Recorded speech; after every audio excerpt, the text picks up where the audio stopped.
Accepted. We are live. What's Hey, up, people? everybody. So this is your girl, Creative Solutions, and I'm here with Chanel's Chanel's reality. Reality. So you guys check her out, on her channel. Yay. She cooks, she be cooking up a storm. She be I in do.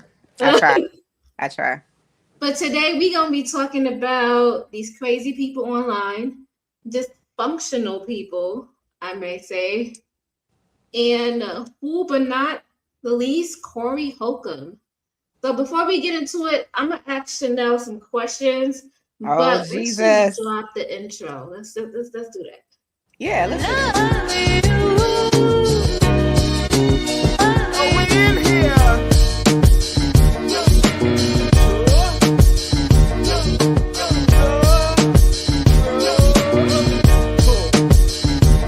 They call me. She love me.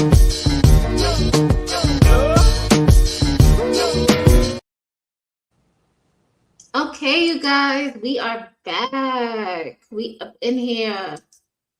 So yeah, we're gonna be talking about the Corey Holcomb mess, the scandal, this craziness, and just Corey Holcomb as a character. And when I talk about Corey Holcomb today, I want you guys to think about the different characters you have in your life. Who is a Corey Holcomb? I'm pretty sure we know somebody who acts like Corey Holcomb. Who has people that have the characteristics as a Corey Holcomb, right? Chanel, do you know anybody in your life who acts like a Corey Holcomb? I can't say that I do, but follow him. I only seen one beef he had with that man Anton, so I don't know. But I'm sure I probably met some people. I don't think I have those type of people in my life, but I probably have met people over the years that are like him. It's probably it's probable. Okay. And when I mean meet somebody like Corey Holcomb, I'm talking about, you got some people that like to boost up and nobody tells them that they're wrong. Nobody, Yeah. everybody just watches him and just They watch the everybody train just, wreck. yeah, Yeah. they would just be You mean looking at people like him. be streaming? Just a hot ass mess. I don't No, I'm understand. playing. I'm just messing with you. Shout out to B. We like you sometimes. But yeah, I'm talking about, there's people in our lives who like they possibly they just messed up in the head. And what I mean is that, they'll have a job, but they be smoking, drinking, they be talking all that bull, right? No, I don't know no people like that. You don't know nobody like that? You don't got uncles, anybody in your family? What about some of your clients' family? Probably cousin, maybe a cousin or somewhere down there. A I'm trying to cousin, think. okay. I'm trying to think because legit, most of the people that I would say this, people that I interact with, no, because I don't interact with people that smoke or doing it at. I don't, but that's because I also don't smoke. Like, you know what I'm saying? I feel like people that club know people that club, people that are surgeons know other surgeons, people that, you know what I'm saying? Brunch, know ladies that brunch. Like, I just don't have a lot of people like that in my life, so probably not that I can think of anyway. I got you. What's up, Kyle? What's up, Mr. Center of the World? Also Hey, known Mr. as Center of the World. He always comes through. Love him. I know, voice always comes through. So yeah, what you was So in my life, I've seen so many Corey Holcombs, and I know me and Chanel got different backgrounds, right? So I did grow up in New York City. I grew up in Brooklyn, and I had family all over Brooklyn, and I would see these characters mainly in.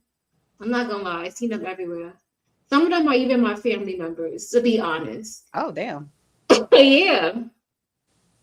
And like they're fun and they're easy to get along, they crack jokes, but at some point they could get pretty sadistic a little bit.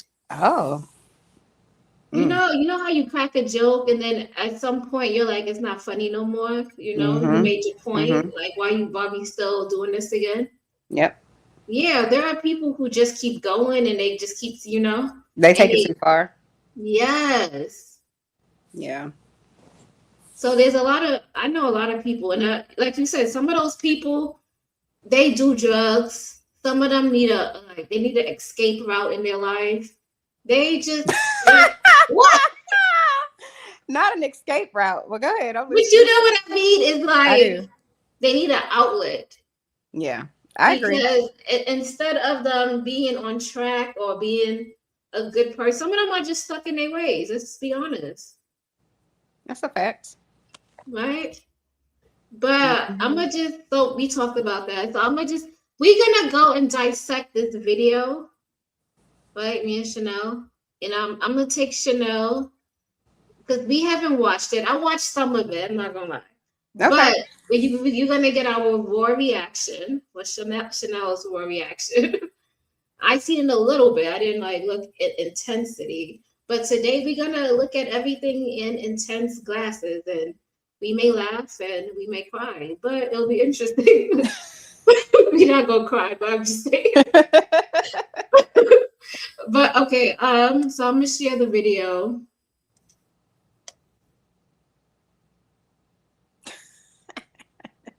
So we're gonna watch the 5150 show where it all started. Are these the black people you see in New York?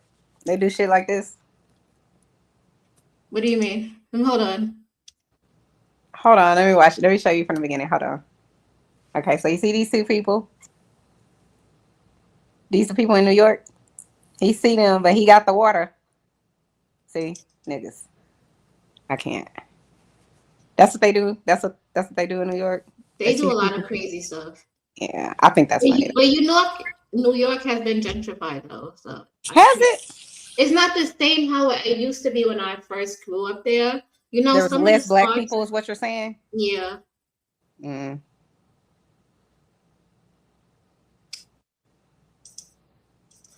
I thought I had the.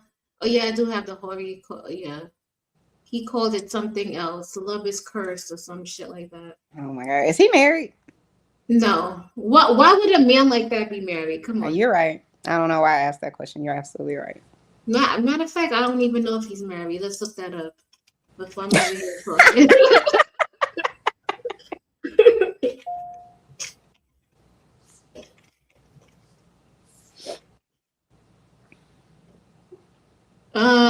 Corey Holcomb is married to Maya Holcomb.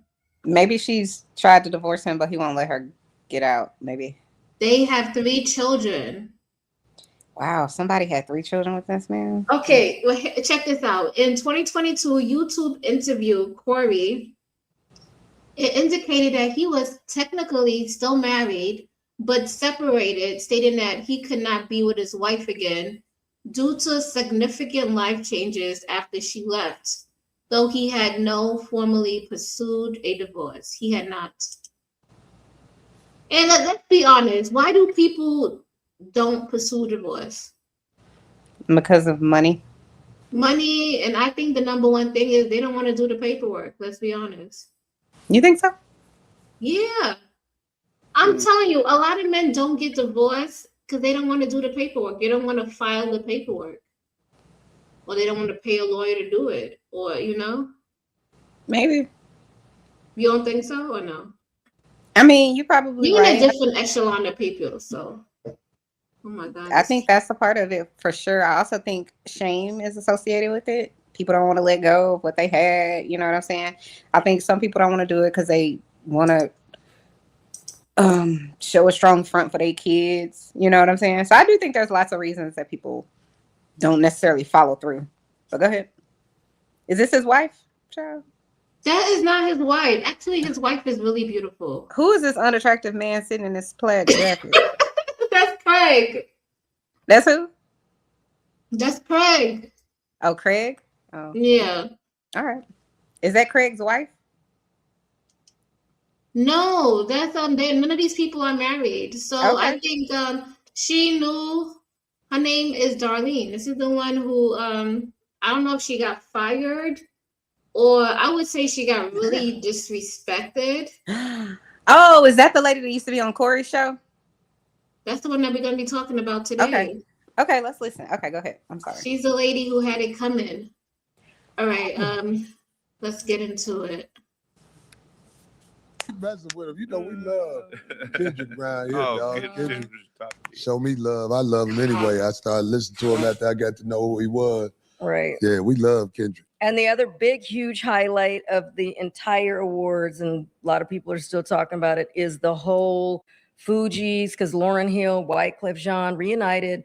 They did a tribute to Roberta Flack and D'Angelo, and a lot of singers. We're talking, wow, I can't even name all of them came out and did little bits of D'Angelo's songs.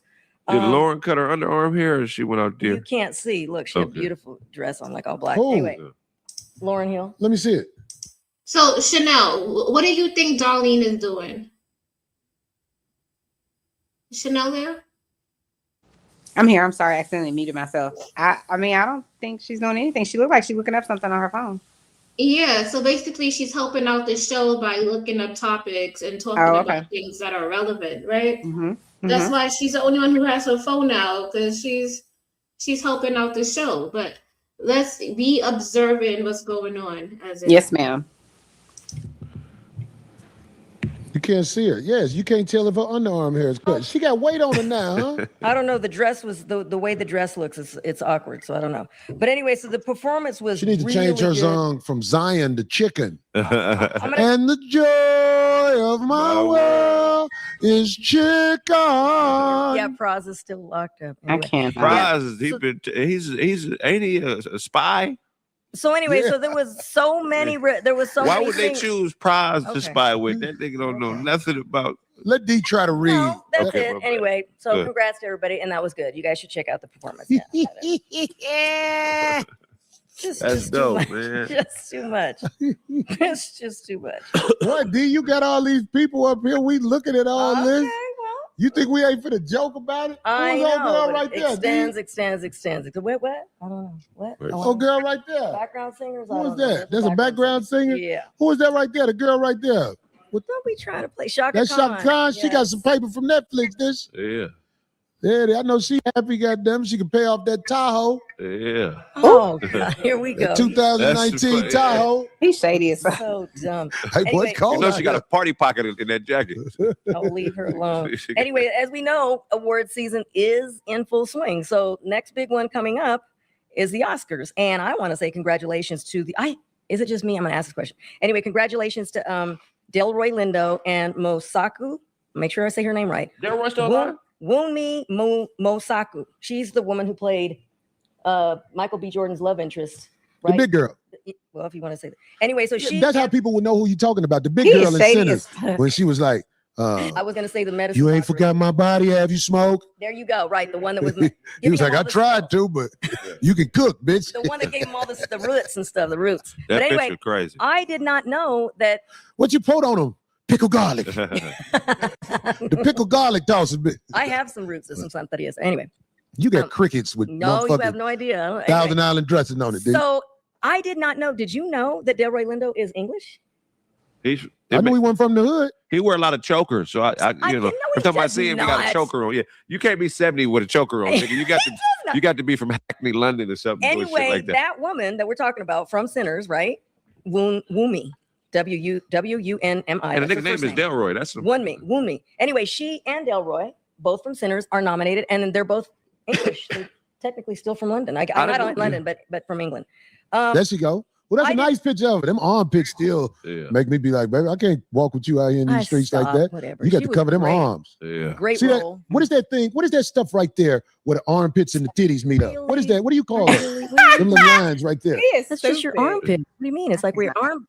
What? Where your arm lands? Stretch pit muscles. That is stretch pit muscles. That's That's a just stretch pit fold. muscle. Those are backup lips. If her lips fall off, they're gonna take that. Anyway, I did not know. So congratulations to both of them because they're both from England. I didn't know that. Why she bold enough to wear that dress like that? She looked like she about to. That don't look bad. This like her. guy, boy.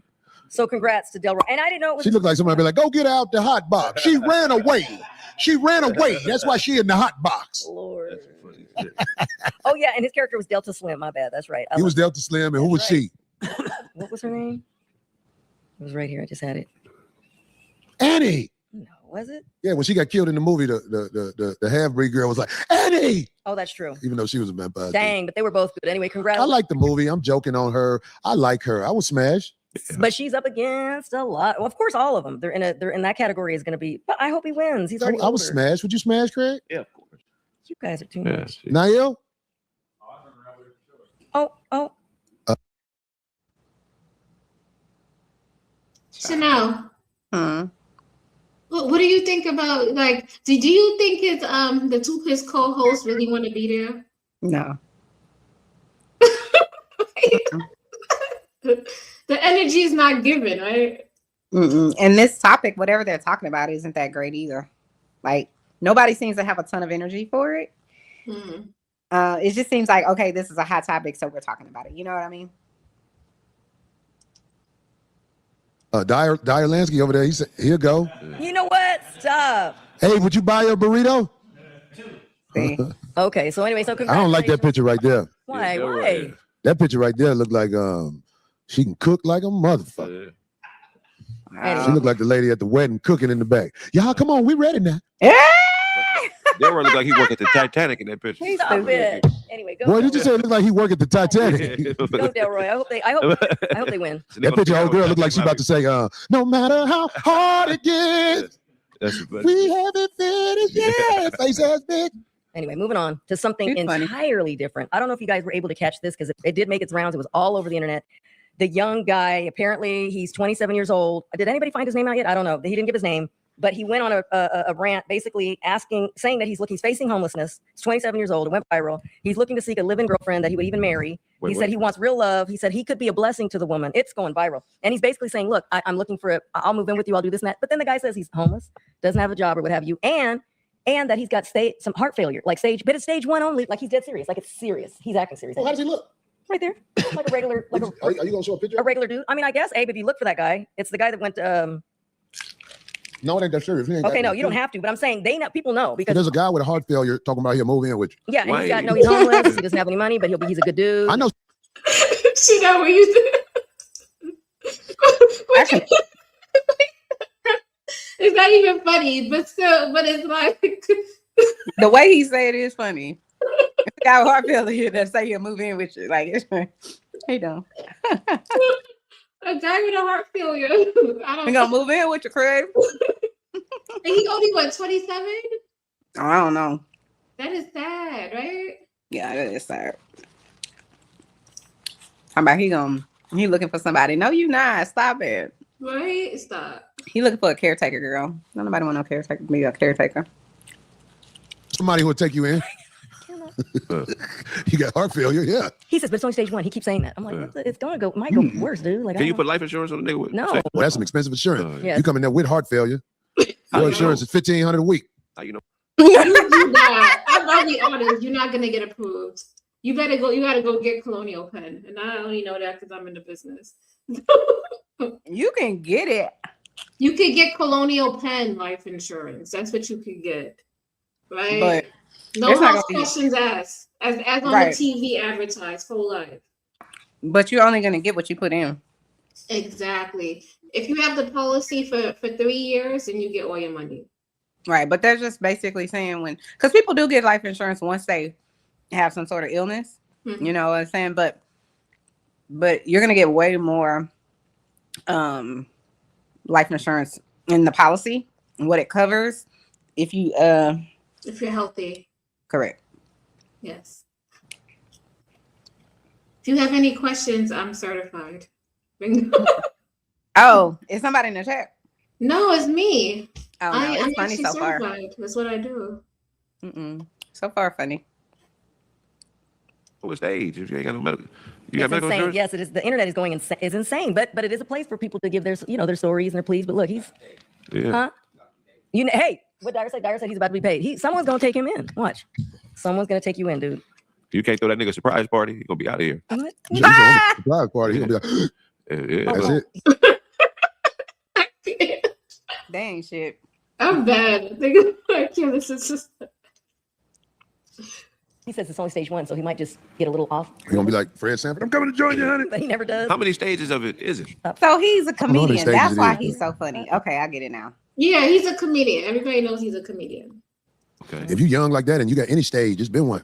Yeah, true. You must have had that shit not. You didn't need.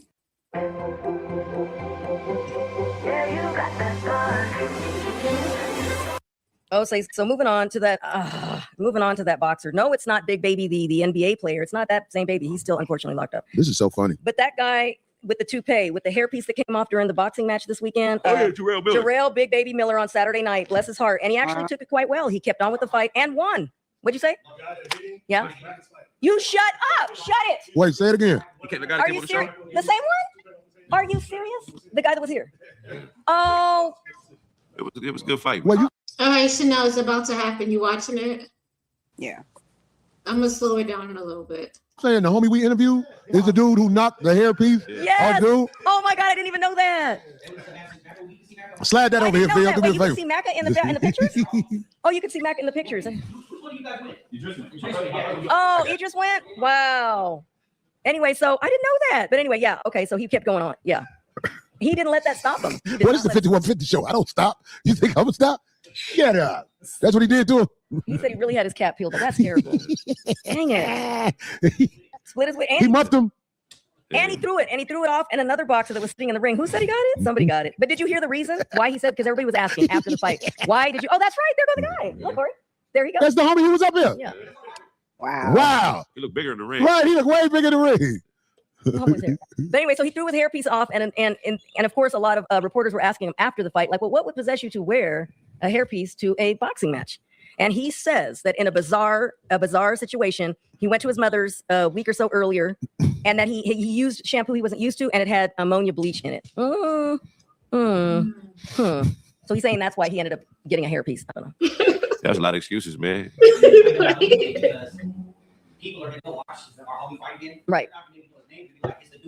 There you go. So why not use it? That's right. That's right. Okay. Anyway, yeah. So it was a split decision. It was a decision call. So, well, there you go. So congrats. Anyway, yeah. Chanel, would you wear a hairpiece to a boxing ring? No. That should make no sense to me. But I wouldn't also be in a boxing match. No, but why would you wear? These people are crazy. They just want to be joked at. Yeah. There you go. It went viral though. I'm sure. Congratulations to that. He still kept going with that. And speaking of Big Baby, you know, did you ever see the pictures that went? Say it again. Who's that little kid? Who's that? This is JP's cousin. Oh. I'm bringing this to my shows on the road, and you get to muff this thing for 500. Oh, it is. That's JP cousin. They can't rub the hair off with this. He thing. even look like him to me. You gotta Like put a he wig has he don't look as dingy as JP. Somebody say But Corey see, stupid. that picture stop. where his hairpiece I is am like 100% Corey Holcomb. That is internet gold. What else That they got that picture like the word that. of the week, because I know we went over and it's getting a little late. The word is grok. What is it? Grok. Grok. Grok. Grok is That's a potato with cheese on it, right? I'm not playing with him. I don't know what a grok is. Grok. That's them shoes they sell in Foot Locker for $40. It's a verb, though, but it's understand something intuitively, go by empathy. He's stupid. They said it for $40. Ain't nothing that Foot Locker $40. Not even the fucking socks. Like he need to stop. That's funny though. Yeah. I just got a grok. This is bullshit. Yeah. Grok on my. I'm telling you, I'm grokking. Yeah. I would never guess that. That don't. Grok. You know. It don't It even. ain't cohesive. I grokked you when I first met you, bitch. Like rock with G. To understand. With no C. To understand something intuitively. All right. Yeah. Greg, you still a little sick, boy. Yeah, you feel like rapping? I'm I'm seeing a whole bunch of like phlegm fly out you. Yeah. Yeah. Get Craig some more tissue. Just don't give him no dap. Hell no. You're gonna be sick next week. No, yeah, I ain't get taste. He got the grok. He got the grok. Y'all crazy. Split splash, I was taking a bath. I sing today. I ain't got to rap. Oh, and that clock went out, Abe. Oh, yeah. Oh, okay. You know, okay. Somebody said explain the shirt. Who make this shirt, D? Let me see. Oh, Lord. I don't understand the shirt either. I like this. God shirt. I'm not damn it. gonna lie. I like it. You do? Hakula? Hocula. This is Hakula. Hocula. Darlene, you good at this stuff. Look up these Hocula shirts. Everybody don't know about it. hold If I on, buy stuff out of so Foot is he Locker, like then a- I'll be just okay. like everybody else. He seems to at least have like a team. You know what I'm saying? He seems to have like He has co-hosts. They have a studio. Mhm. It looks I would say semi-professional. Yeah. I haven't heard anything that he said that was super horrible yet, so I don't know. Wait, because we got praise about to start. Okay. Right now. Okay. They talking about the t-shirt. I remember I used to buy the polos at a Foot Locker as a young type. So nigga, they got polos for $5. I got Somebody say 30 polos out of shirt Foot was Locker made one in time when I was like Taiwan. 19. Probably. They say he had a Temu Oh, toupee. no. Well, I don't know, but I like that hoodie they got. Look at that. Oh, that's new. I ain't seen They that. said fall, winter. Okay. Wow. Yeah, I'm gonna find that hoodie. Oh no. How much? Look is at that? look at Michael Jackson right there. Yeah, that's the homie Pops with him. Who is that? Rich watch homie Quan, that's his dad standing next to him. Oh yeah? Yeah. We don't know, but I know when they filmed that video, them Southsiders. Yeah. Dyer, no. That's a real picture. That looked like Mark Collier in the back with the great beard. Yeah, that's way that's too Dr. old. Sabi. Motherfucker was over here with Michael Jackson. Yeah. Anyway. Okay, I can't see the. Don't worry about Yeah, it. because they don't have prices right now. They don't? That Okay, says good. a lot too. That says a lot. It's a Hocula shirt. Everybody don't know what Hocula is. Only a lot of YNs know what Hocula is. Let me see. But I'm saying, like, the average person don't know what Hocula is, It man. is expensive. I know. I think I know exactly what he's talking about. Anyway, they say MJ a crip. They say I work at a casino as a blackjack dealer. Oh, the designer is Venezuelan. Okay. Guzman, Harif Guzman. He's Venezuelan. The designer. Is he? Oh, that's dope, D. There he is. I wonder what he think about his president. What is Dyer over there? What is that you drinking? A Heineken? Dang, look at all. That's not Dyer over there laid back. Yeah, he killed 4 beers. It was all you? Tops. They cold? Yeah, if you ain't drunk out of it. Bring it over here, Dyer. People be wanting to see you anyway, G. No. Don't worry about it. I'm just joking. Let me tell you something, Dyer. I can't drink it because I'm on some detox shit while I'm. You know, I haven't been working a lot of my gigs. I lost a lot of my gigs. So, by the way, thank you, TMZ. I lost another gig today. Gary, Indiana, on the boat. Y'all got me good. Y'all got me good. I'm losing gigs. People are saying, Corey, the optics of that video. Yeah. Y'all got me good, TMZ. I'm about to be out here on welfare. Shit out, they did get him good. I'm not gonna lie. They TMZ did some. They hit his pockets. They did. They went in on him. They did. Did they? I didn't watch it. So okay. I was trying to look for what they said, but basically they said that he had a gun on him when he was because remember it was a whole big commotion of him snuffing this girl in the face. And yeah. Then they said that he had a gun on the scene. And they was advertising that because you know how TMZ go viral. And I guess other people picked it up where he had shows at, and they started canceling him left, right. Good for him. That's good for his ass. He shouldn't have been hitting a woman. Because from what I remember, from whatever I saw, and I saw this much of whatever, is that the woman was minding her business, seemed like, and then he just came and, so if you don't like that, you really a punk. Yeah, he said that she was harassing him the whole night. She might have been, but that doesn't mean you come and sucker punch somebody. Yeah, I feel like as especially being a comedian or as somebody who's really worldwide known, like people want to catch you in those scenarios. He don't have no self-control. If you got to go hit somebody, you have lost all self-control, period. But look, we about to get into it because he about to go in. Okay. I'm about to be out here on welfare. Somebody got to explain why I ain't got nothing no more. You're not gonna be able to buy no more Hocula. Can't buy Hocula. Nope, because the jacket that you were looking at I'm gonna have Proclubula. cost $1,600. Yeah. Dr. Squat spray deodorant is the best there is. End of. And not to mention. That's funny. Yeah. Man, I lost a gig today. When they told me this one canceled too, I was like, God damn, all right, now it's getting bad. I'm talking about I done lost some real, you dig. All because it's certain places that are ran by the people that will listen to a TMZ. I ain't never lost no gigs before. Like, we have people saying stuff about me all the time. But when TMZ says it, oh, it must be true about this guy. TMZ, you see what you caused me? You got to do something about that. Yeah. That's why they were calling you, Corey. I know that's why they called me. Oh! Chicken meat called me.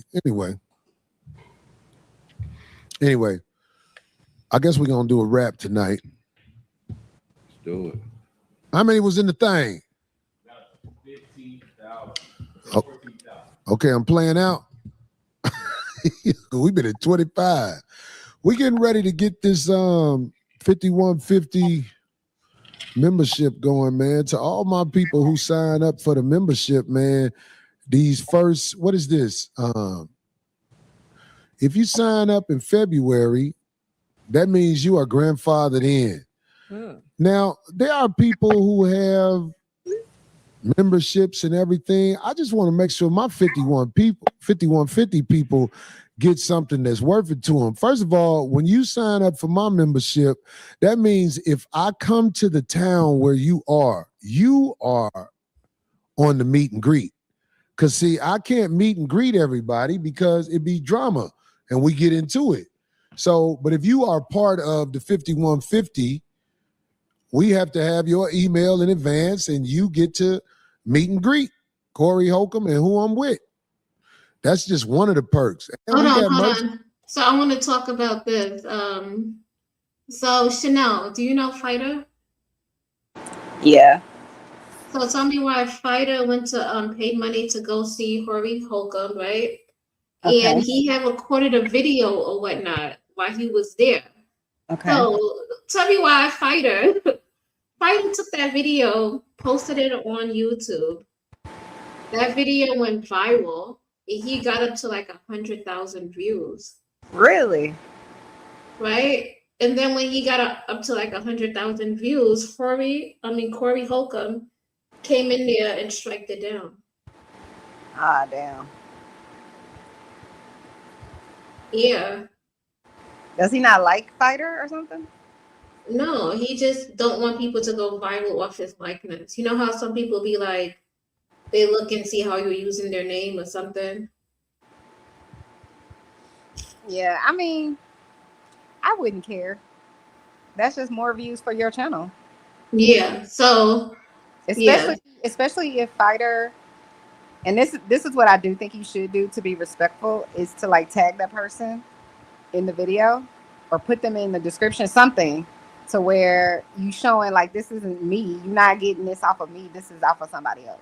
Like, you know what I'm saying? Mm-hmm. Sometimes you might not know. Like, I know sometimes I'll post videos. They don't go viral, but they might have like 31,000 views or something like that, which to me is a big thing because I don't have like followers like that or whatever they call subscribers. So it might just be something I'm just reposting from like YouTube, not YouTube, but like Instagram or Twitter or something. And it'll get legs and grow, but I don't know how to, I don't know where that video originated, but this is original. Like if you know Corey, and I'm guessing Fighter knows who Corey is, then you just show him some love, and you know what I'm saying? He probably wouldn't have done that. Yeah. Because the way I view it is, if someone shares Chanel's video, I'm happy that they shared my video, but I also only have like a little over 1,000 subscribers. My guess is he has more than 100,000 subscribers, this Corey guy. Mm-hmm. So then he doesn't see it like that. He probably sees like Fighter as like a hanger on or somebody that's trying to grow his channel off of his channel. Which again, why the fuck do you care?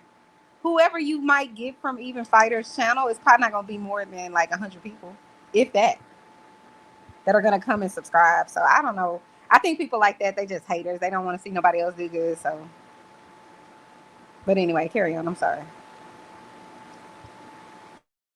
Tonight's we giving the people who sign up. We ain't got the regular thing. Some people be saying stuff like we shout you out online. We of course gonna shout you out online.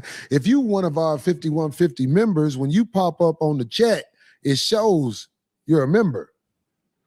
I'm going to make sure the people who sign up as members of the 5150 get something where they feel like it's worth it.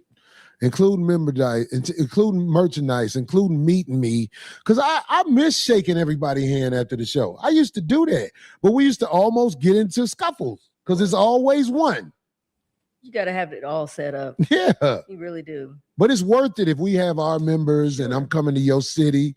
I want my members to get a chance to meet me, and I want to shake their hand and thank them for being part of the 5150 family, because the 5150 family be getting these lames up off me. They get these lames up off me for real. Somebody said, your army ain't nothing. I'm like, you crazy. I don't know what Beyonce army do. I heard it's a lot of them, but I put the 5150 army up against anybody. It has tamed some lames. The 5150 army taming the lames. People that, hold on, wait. 5150 are people that are on welfare, right? No, 5150 is just a slogan, but like I think somebody looked it up and it was like the crazy people.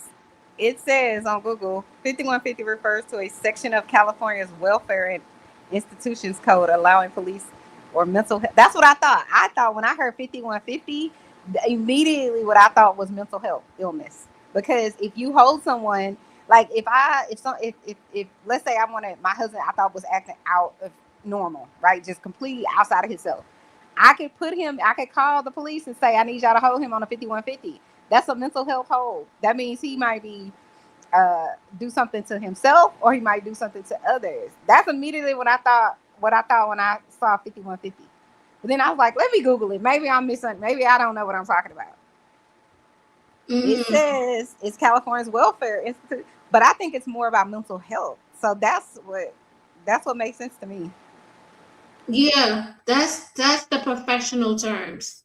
But he used it for his show. Yes, it says it right here. I knew I wasn't crazy. It says involuntary detention. So that's involuntary mental health hold. Yeah.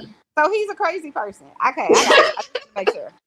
I knew I wasn't crazy when I saw it. I thought, is he referring to mental health? Like he has some mental health problems? And if he's referring to his population, his subscribers at 5150s, I don't know if they'll ever see this, but sis, he's saying y'all all got a mental problem. Or at least that's what y'all saying when y'all say I'm a 5150. You're saying someone's holding me against my will. Hey, Candy Gang.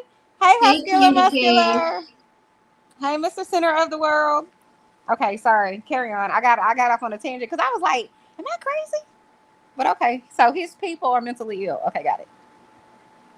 Tames lames. We got to turn that into a shirt. Ain't this a shirt, D? You going to hold it up, D? No, you can't. That's all you, brother. Oh, you ain't going to hold it up? Well, you ain't fucking with a nigga, D?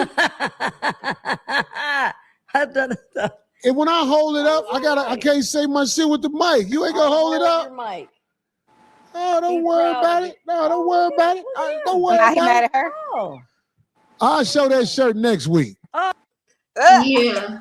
So he's mad at her now. Oh my God. Is that petty? Yes. What's this? Not her. I feel like she's like, nah, I don't want to. And she have her own reasons. She just don't want to say it right now. Nigga. Okay, anyway, sorry. She don't want to be part of him in his ritual or putting like people in his shirt. Right. Take your karma by yourself. Don't add people into your karma. Right. Get them creative. Yes. Oh, wow. Look at this one. No, I'll get somebody to hold it up. Look at this one. I'll get somebody to hold it up. Is he trying to say he gonna fire her? What time is it? We ain't got enough time. And look what I was doing. If we had enough time, I'll get somebody to come hold it up right now. Look how how he's feeling. But you see what I was just doing right now? Oh, it's all Okay. good. Don't matter. Wow, I'll he get just- somebody to hold up. Here we Motherfuckers go. want a piece of you that they like, but they don't want the whole Wow. thing. Did I just not say? I'll get somebody to hold this shirt up next week. Watch. You know what?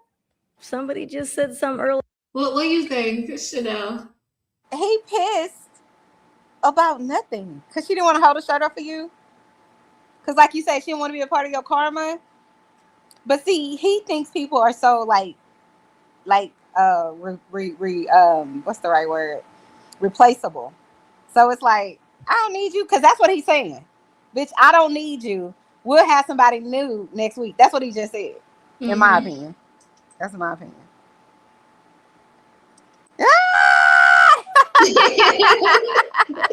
Yeah, Right. Kitty hate is funny. Exactly. Yeah, she's happy, and I ain't mad at her, girl. You could do better. I ain't got time. But how long has she been on his show? For a while, a long time, like maybe like 10 years. Like they known each other for like 16 years. And that's the problem that I'm having with this. Like if she only been there, let's say 6 months, right? She don't really understand. She don't really know, but she thinks she know. But if she been there for years and you ready to scoop her to the top, basically he said to her, "Bitch, I don't need you." That's what I heard. All right, let's go back. Let's go back to the thumbnail at hand, right? Not the thumbnail in hand, child. Darlene had it coming. Oh, so people think she had it coming. Okay, all right. Well, let's I see. think 'Cause she I had didn't it see. coming. You don't think she had it coming? I didn't see anything she's done so far that she had. But like Chanel, he constantly on a weekly basis disrespects women all the time. Why is she any different?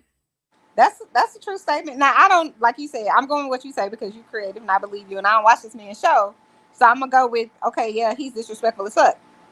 So it sounds like what you're saying is, well, if she ain't any different, I'm just simply saying from an outsider looking in, that wasn't nothing that he needed to fire her on. That's all I'm saying.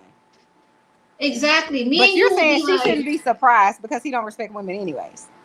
I got it. yeah. So I was like, he's really petty just to do that. Like that's some petty ass shit. Like Petty as fuck. Yep, you're absolutely why? right. Like why would you even do that?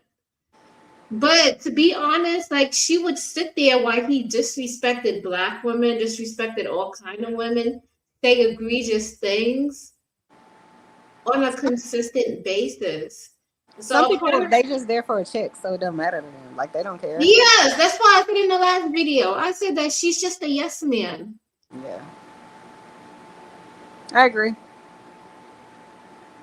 Somebody said, "Where y'all from?" I'm from Texas. I grew up in New York City. New I was York, concrete jungle where dreams are made. But yeah, he always does stuff in the camera. Like, when he's speaking, you gotta be looking at the camera. Like, I need It's to funny. get my It's funny. I get what he's doing. He's a ham, but he ain't have to fire her for that. Like that's stupid. Clear that it might be. You're right. You right. Might be. Shit, I don't need nobody to do shit for me. I'll get somebody else to do it. As everybody who I deal with like that. If you won't do it, okay, I'll get somebody else to do it. I'm over here trying to input the things because I had to go. You don't even know what I went through to even get that. Yeah, so, I bet. okay. Don't worry about it. Somebody else will hold it up next week. See how you can't even. Wow. Okay. I guess not. Don't do whatever. Goddamn it, somebody be doing that. I guess not. Shit, it don't. So Chanel, what do you think about that? I think he's saying I don't need you, and she's better than me because I would have left. Right? Because she over here pulling the show together, giving him context of what to talk about, looking up stuff in the media that's funny, so he could, He says you don't matter. You don't matter. You're replaceable. I can get somebody next week. He said to the left. Everything you own in the box to the left. What do you call this? But this is grooming at its best, because if she had set her boundaries in the beginning, then he would know how to operate with her. She wouldn't be there if she set any boundaries. You're right. Because people like that, that's how they are. They don't know. They don't know a give and take. They don't understand people's boundaries. Those people are entitled. Would you call him a narcissist? Absolutely. 1000%. Yep. Stop. There we go. Wow. I'm just getting it to you. I'm telling you the I truth. see. Hey, you see what I was doing? Why I said I wasn't gonna hold it? Okay. We are about to we gonna do the rap? Let's do it. Back if Does it make it very uncomfortable in the studio when stuff like this happens? He's making it uncomfortable on purpose. He's flexing. He's like, let me show you what it really is. You don't really matter. We'll have another one here next week. I told you, Beyonce already said, to the left, in the box, to the left. In the closet, that's my stuff. Yes, if I bought it, please don't touch. That's what he just told her. Yo, my cat need a whipping right now. Why you want to whip your cat? I'm not playing. He underneath the table doing a whole bunch of mischief. Yeah. But that's cats. They be up to shit. That's why you gotta get you a dog, because dog, you know what my dog doing and has been doing all day. He's over there asleep on a pillow, minding his business. Not a cat. Cats be up to shit. They be playing shit. They gonna jump you in the night. Yeah. The house is so big. Like, why he come in the room next to me to go? I don't. Cause you was where it's popping, girl. So the rest of this house ain't got shit on this room over here. Like, let's go in here, honey. 5 minutes, 5150. Huh? Where's his friend? Don't he have a friend or a brother or something? Yeah, I have a boy and a girl. She's upstairs. Cause he She up didn't to want to shit. fight. Like he a boy. Okay, well, you carry on with your cats. You the cat lady. You the cat lady. Jesus. Did he just post Okay. that? Loose talk about bullshit? Damn. So that's what happened there. So they was out. Look, they was out the show for Okay. quite some time. Okay. Then he came back. Damn. When you will be about to get around. Turn heads in the totally redesigned suit. 150. You ready to hit a rap? I'm ready. Mm-hmm. You understand? It's weird that a lot of people don't know that, but we ain't said that in a while on the show. Yes. 5150 is crazy. I called this the 5150 show because if you want to call me crazy, you call me crazy. Call me whatever you want to call me, but why you watching right now? You understand what I'm saying? Because you like to see the car accident. Some people cause an accident by staring at the car accident. That's how it really go. Give me that beat back. You think she had sex with him, Trader? No. Oh, okay. Hey. Who would have sex? Yo, you gotta listen to his rap too. When you listen to his rap, you will be like, "Oh my god." He's a Hold on rapper now. like that. This cat is getting on my nerves. Okay.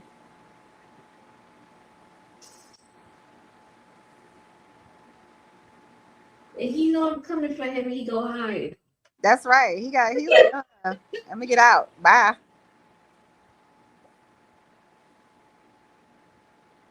He got a shiny nose. He needs some powder. Oh my God, this cat is so mischievous. I think I would just take him outside, let him outside, and never, he ain't gonna come back. Unless you leave some food, they'll come back for that. Cats are good to have around the house. You won't have no mice. You won't have no little, critters, and nothing to get rid of all of that shit. All right, let's get to the. I don't think she slept with him though. Okay. I hope not. That would be disgusting. That's what Candy Cane said. She said, I hope she never slept with him. Yeah, he's spiteful as fuck. Yeah. Yep. Exactly. And this one said he's a low IQ person. This is what happens when lings feel like they have power. Exactly. See? They catching it. They got it in the trap. Yep.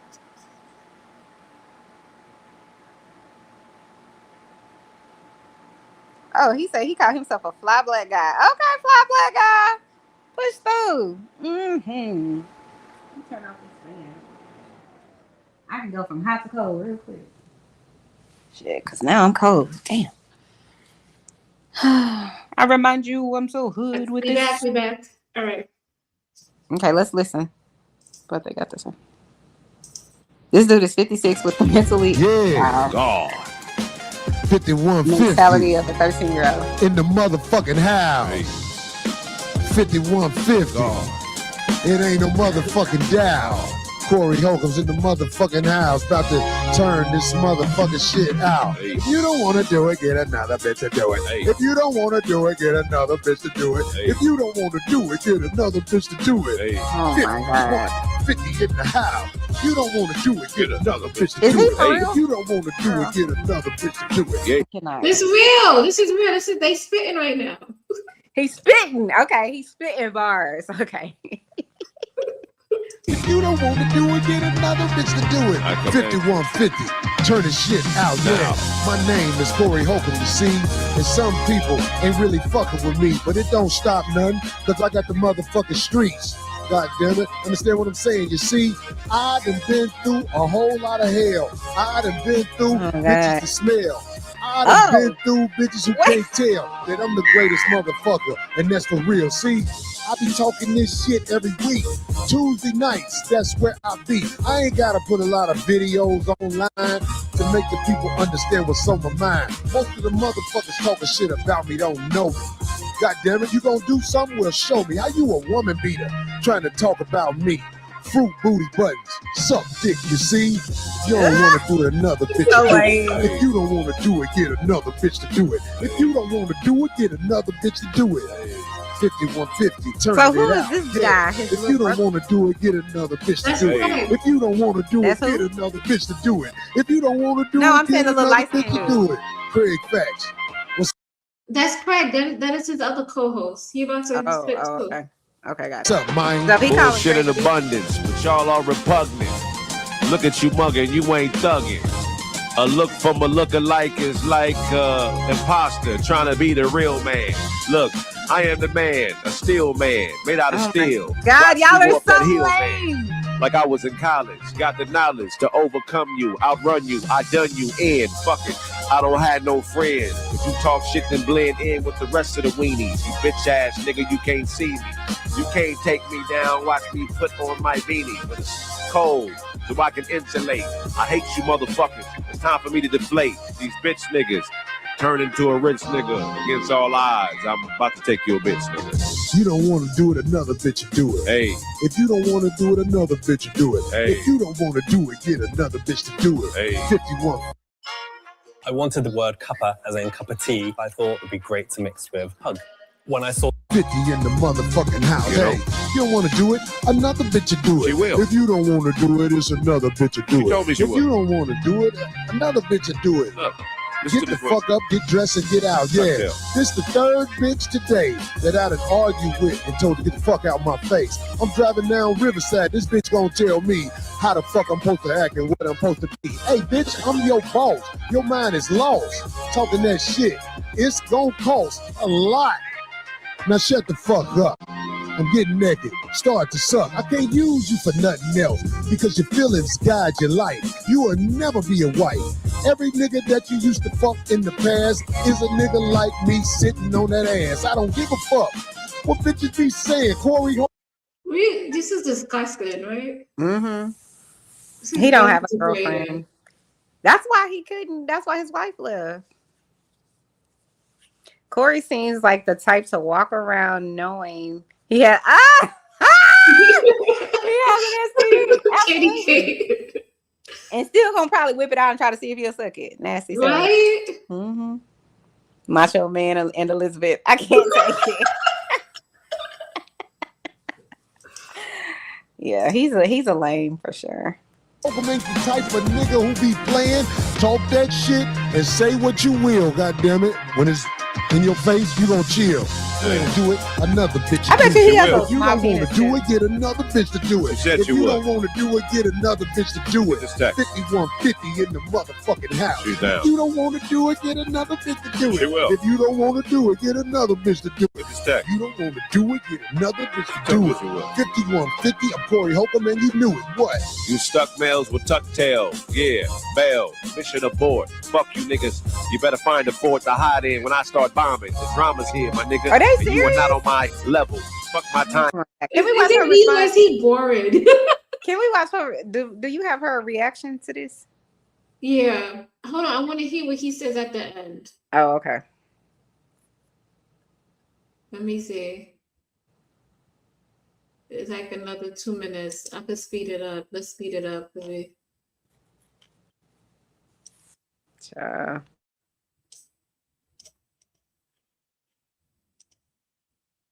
I'm rhyming. My scheme is a dream you can't even conceive if your eyes was closed. You get exposed. I'm on 10 toes. You niggas are spineless. Fuck it. I'm mindlessly killing everything in my way. Cause I don't pay for play. I pay then play. Motherfuckers wanna fuck around and act stupid. Yo, arrow in your back like Cupid. Cause I love violence and call it silence and order. I don't support her. I will abort her. Set off a motor. Round a missile. Time for your dismissal. Corey, blow the whistle.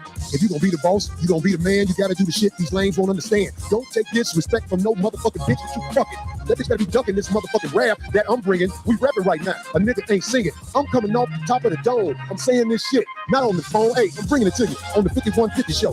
Motherfucker talking shit and you gotta go. I don't give a fuck, say what you gonna say. Most of you niggas are on the low game. I say the shit that's really on my mind. I say the shit. I don't care if a bitch is fine. You can't stop me from being a G. C-O-R-E-Y. Shot down, what up? Hey. You motherfuckers can't understand. Hey.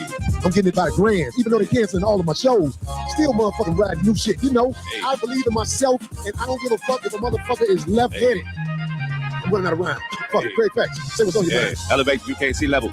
Look, I stomp down and beat devils. I'm strong-minded. I do origami with sheet metal. Relentless. You niggas is really just defenseless. Yo, hide behind names and hierarchy. Don't spark me. I cause malarkey. Yeah, I talk on the phone and sound like a darky because I'm a nigga at heart. Don't make me start and embark on this new mission. Yeah, fucking we in transition. Watch me get this shit. Yeah, tell a story. My whole life in purgatory. I fucked up. I stumbled. Now I'm back on. Fuck it. You niggas ain't got no backbone. You act on. You acting like you rich. You a bitch. My nigga prioritize and get your mind right. Yeah, fuck it. We about to be in the limelight. Craig, when I met you, you had a bald head. Now you're growing it out. Damn nigga got the dreads. You got the skull cap sitting on the top. 5150, we about to rock. Let me tell you something. The captain of the ship gotta lead this motherfucker with iron fist. Do what the fuck I tell you to do. Hey. But motherfucker, I don't give a fuck what you do. I'm 5150 boss. I'm paying the cost. Motherfucker, what the fuck is you talking about? I toss suckers the fuck out the chair. Say it again, motherfucker. Yeah, I dare. You better edit the video to make it look like you stand, or what you gotta do to make it seem like you a man. Hey. You came with a bitch, she left mad. Motherfucker, because I told the truth. That shit made you sad. I was Christian first. Bitch, shut the fuck up. Your offspring look like a motherfucking fuck nigga. And I ain't no motherfucking mistake. Goddamn, is that a girl? Damn, the shit look fake. I say what the fuck I'm gonna say in war. Goddamn it, motherfucker, run them chores at the house. Your bitch got you washing dishes. Bitches sucking my dick, guiding all my wishes. Hey, what the fuck you mean you let me? How a nigga with no job gonna try to check me? You motherfuckers is wild, whack, and you acting like a child. Old style mild, and I'm on an aisle, laying by myself, wild, laying for my health. Yeah, I've been sick for 2 weeks. I had pneumonia turned into some other shit, but now I'm back on the mother shit. Yeah, back like your brother with a whole check to break with you. Fuck it, I can't fake with you. Yeah, we spread love, I never hate with you. Yeah, and take your bitch on a date with you. Keep her from me, cause she is mine. When you're nowhere around, she's giving up, leave behind, and you are behind if you. That's all I said earlier. Look at all these niggas in the background tapping in. A car that ain't theirs, passenger riding. We are colliding. Pistol whip homiciding. Everything in my vision. Fuck it, we own this. Yeah, pass it back to my nigga. Get on this. Fuck with me all the way or go away. God damn it, I don't need no fake niggas in my place. Don't stay, motherfucker. Go away, you stupid sucker. Think you my man, cause you talking about, I support 5150 here. Motherfucker, you a queer. Talking that shit from a whole nother continent.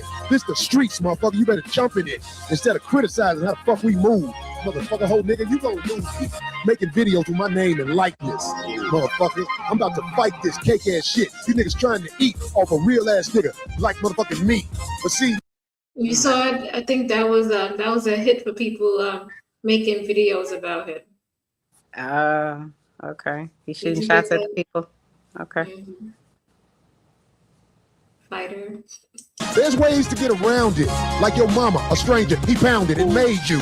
Motherfucking fool. Y'all act like y'all smart. You ain't even cool. Cake ass nigga. Go the fuck away. You can't even catch a plane to this motherfucking place. Hey, my mind should be criminal. If I dribble subliminals and turn them into minimal thoughts. Ain't nothing I Oh got. my God, they really think they You should learn this. eating You it. earn this. What Or is it's been a happening? urn on the shelf somewhere as a memory. Fuck chivalry. It's been dead. My delivery. This shit is funny. It's embarrassing. You ever Like, see the late night specials on Comedy Central late at night? and they be playing all the funny videos and stuff. They be late at night though. I think it's on Comedy Central. Is that on cable? Because I don't have cable. We You only don't have cable. No, but we only back have in the like. day, they would have it. I think they would have it on regular TVs too. I forgot what show it is, but they would have all the comedians up, and they would do parody videos on. I love a parody. Like yes, so they would do parody videos on all the new music videos that came out. They would reenact them and have their rhymes. They should provide me. It's way more chemically explosive than you could ever do it. It's corrosive. Most of you niggas boasting, but I ain't bragging. You niggas is lagging, and you all hagging. Yeah. With the F in front of it, I'm the most blunt and honest MC to ever rock a mic. You a dyke. I mean, you are a boat in the river, fishing, caught in transition. I can smell you, will repel you, see you to hell and tell you, hey, your whole motherfucking family. This nigga said TMZ stopped your ass. Motherfucker, TMZ about to give me that bag while you motherfucking wishing my denies. Damn, this shit is in the skies. Hey, we fuck up a word here and there, but your bitch ain't wearing her real hair. I ain't never have weed laying around my house. All them broke bitches who ain't got hair, I kick them out. After I nut in them, they leave. Put on this baseball cap before I speak in your ass. I don't want your hair in my bed. What you looking like that for? Bitch, you ain't scared. You come to get fucked and treated wrong. God damn it, you don't want no good man that's strong. You want a cake ass nigga on Tasha K that lied to the world in their motherfucking face. 5150. They tried to stop us, motherfucker. You might as well try to pop us, because all this talking, that ain't shit. Hey, who booty buttons you beat up a bitch? Hey. Not once, not twice, but 3. And you ain't got the nerve to talk shit about me. I'll put you on blast and I'll whoop your ass. Cake ass nigga, you'll be wearing a cast. They said, they called me J. Cole. No, I'm vintage. I wouldn't have ran from Kendrick. Oh I have God. no limits. Scared of no man. I am not timid. Yeah. They are definitely having sex. These two. For sure. You see? Absolutely. They're definitely having sex. For sure. Yeah, that was really hard to watch the second time. It was so hard. Yeah, that was hard. You this mad over this lady just saying she didn't want to hold up a shirt? Yeah, he tight. They said that was a shot at O'Shea. Oh, I don't know who O'Shea is, but okay. O'Shea and fighter. He's strike fighter too. She wasn't going to rap after he crashed out on her. I don't blame her. This was the worst cipher ever. I agree. Corey is JP with comedy career. Absolutely, Candy. Yeah, that's exactly what I see. And these men are horrible. You see how they look at women and how they speak about women. You just a bitch to get fucked. That's how he see you. That's horrible. Exactly. When people say the things that they say, they showing you who they are. You gotta believe them. Believe them the first time. 100%. I agree. What is it that we always say? If you see a group of people and they steady talking about women and saying derogatory things about women, even though the other person ain't saying shit, guess what? They agree the same way, right? Yep. Yeah. You are what's the word? You don't have to say anything, but your silence is compliance, in my opinion.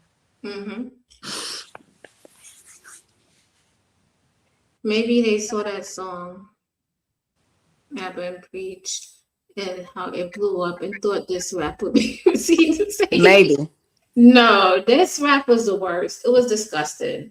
It actually, if Corey wanted to have himself seem like a comedian, this went like down. Would you agree?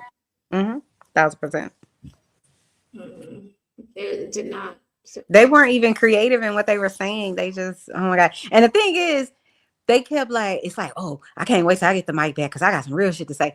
You still ain't thought of shit. Like, I can't. Like, you still sound crazy. What are you doing? But I'm glad they showed us this horrible part of themselves because they sound stupid. Okay, so now we're going to show. We're gonna get into what Darlene said. I hope she built up her own channel off of this, taking I this hope abuse. so too. Can you see it or no? I can't see anything.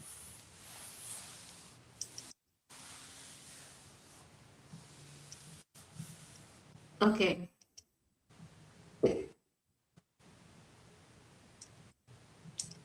Can you see it now? It's coming. Yes, I can see it. Mm-hmm. Okay, so let's get into what Darlene said. Harmful behavior, but it does. Are we starting over? Okay. So let's talk about something called misplaced or displaced anger. This is when someone is genuinely angry or hurt about something or someone, but instead of directing that anger at the real source, they unconsciously aim it somewhere safer, easier, or less risky. For example, right? Someone might feel powerless, rejected, or disrespected by a boss or a coworker, a partner, children, or even life itself. But they don't feel safe expressing that anger there. So it leaks out all over the place toward loved ones, strangers, or even themselves. The anger is real, the pain is real, but the direction is off. Understanding this helps us stop taking everything personally, and it also helps us ask better questions. Like, what is this really about? Or what might be underneath this reaction? It doesn't excuse harmful behavior, but it does explain it. And that awareness gives us more emotional clarity, healthier boundaries, and a lot more compassion for ourselves and others. Here's what it often looks like. Snapping at a loved one after a bad day with the boss or work. Being irritated at strangers when you're actually grieving, you're hurt or scared. Getting angry about small things when something big is unresolved elsewhere. Or criticizing others for traits that actually mirror our own pain or insecurity. We're all carrying more than people realize, and most of us are doing the best we can with what we were taught or not taught, right? Chanel, what you think? I think she picked the perfect thing to do, which is I'm going to define what happened.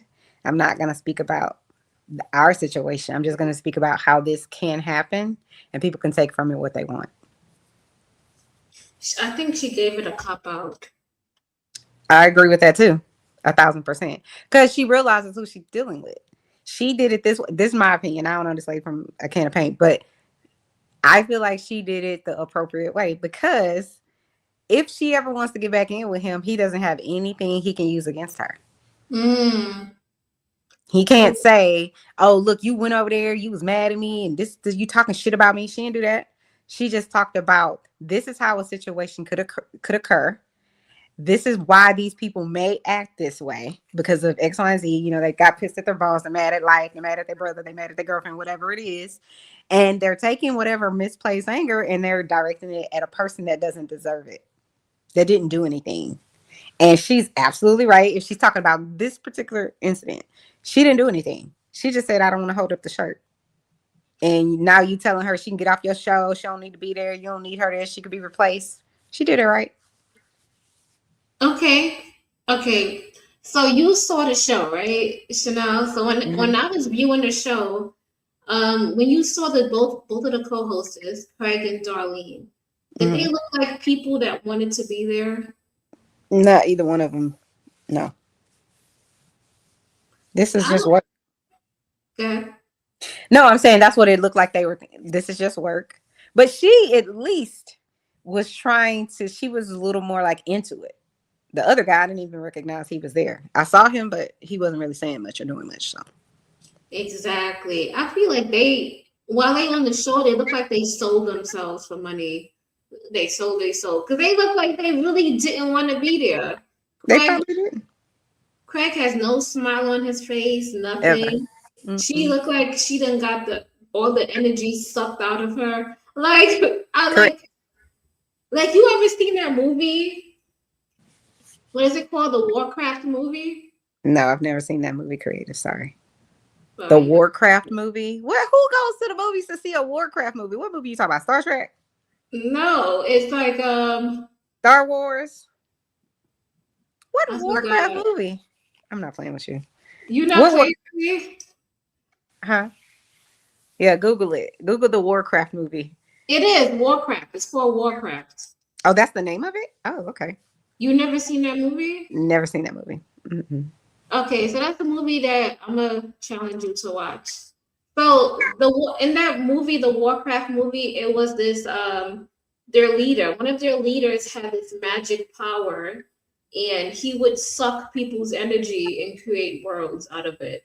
So he would suck and drain the life force out of people and use and harness their energy for something else. And when he did that, he left people dead, drained, and he moved on. Oh, okay. And I'm just saying that they look drained. Like they look like, you know how somebody took a wash rag and they wring it out?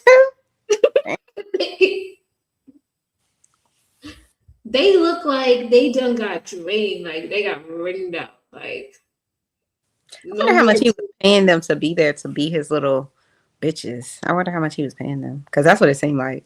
If she got fired over that, then all y'all ever to him was his little minions, his little bitches. He didn't care about none of y'all. Everybody's replaceable. I wanted to know how much they got paid too, because girl, you could have been doing something else. Like she looked like she retired any damn way. She don't look like she probably does. She have a husband? Maybe she. You know who she's known for? She's known for dating Ice-T. Hold on, wait. Ice-T who? From NWA? Mm-hmm. Oh, when? Before he met what's her name? The bunny, the snow bunny? Because ever since I've known or heard of Ice-T, he's been with her. Let me look. He was with her for like 10 years and then they broke up.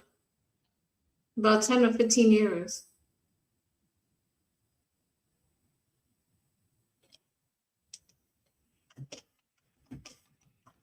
But that's what she's known for.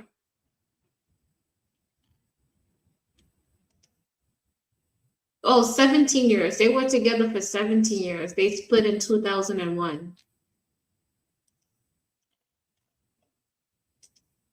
Is she know that?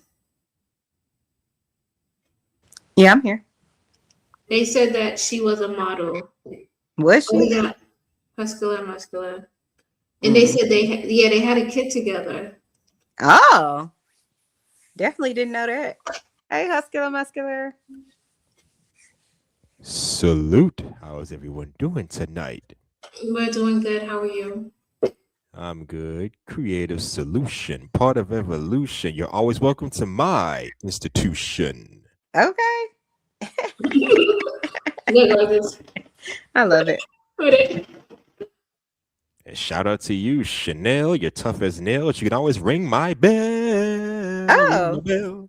Okay. He's so funny. Chanel. I love it. Happy that you came to join the panel. Yep. Now, what Corey Holcomb's do this time? Sheesh. Can he ever stay out of trouble? No. She fired his co-host for no reason because she didn't feel like holding up a shirt for him when she was busy doing other stuff. He's crazy. Oh my. Do you think that was right, Hustler and Muscular? Okay, what did she do now? She want to hold up a shirt for him. All right, so the shirt was like demeaning somebody else's daughter and their wife and somebody else. And Corey put on a shirt, to have it widely advertised. And Darlene said no, that she didn't want to hold it up so that he can talk his mess. Was it someone? So I was saying, don't don't spread your karma to everybody else. Take your own karma. You decided to do that, hold it up and, show it to the world. Was it someone he was beefing with or? This is what Anton, the whole Anton and Bing beef. He had Anton on the shirt. Anton, his wife, and his kid. Oh, come on. Not that shit again. I've said it once, I'll say it again. If you got beef with somebody, leave family and leave friends, especially children, out of this shit. Now, come on, that's going too damn far. Yeah, but Darlene didn't want to hold it up. Well, she did the right thing. But obviously, it looked like she got fired. She got dragged and embarrassed. What do you guys think she's embarrassed? What's the difference between that and any other job that makes you do sleazy shit? Otherwise, your career's over. You see this in Hollywood a lot. I mean, and now I feel like he's bringing this upon himself because people are looking for things to react about him, and he's giving them ammunition, like, you know. Mm-hmm. Well, yeah. Was you watching the show? Did you see the rap? The rap? Yeah. No, I didn't see that part. You didn't see that part? He was saying, if you don't want to do it, get another. If you want to do it, get another. He basically kicked her off his show. Like, which to do it. If you don't want to do it, get another which to do it. Oh yeah, he did that. I'm rhyming though, but it's not. You are rhyming. If you don't want to do I am being PG-13 because I don't want to say stuff like that because I don't like it. Honey, this is your show. We can let it all out. Any man in the chat can answer the question too. Can you guys ask Hustle Muscular my community wall question about being over-sexualized? Answer your community wall question. I don't know. I'm looking up her channel now. Yep, I know who Candy Cane Lanes is. Made a little 30-second intro video for her and everything. Yep. Okay, what she said was, do you think you could talk about how black men are so over-sexualized, women are over-sexualized much more often and on a much greater scale, but it is rarer for men. But for black men, it's quite common, and how these stereotypes low-key hurt the image of black people. Hasn't our community always been sexualized for the last 25, 30 years? It's just amplified lately. But that's a good question, because some people be like, you're over-sexualized.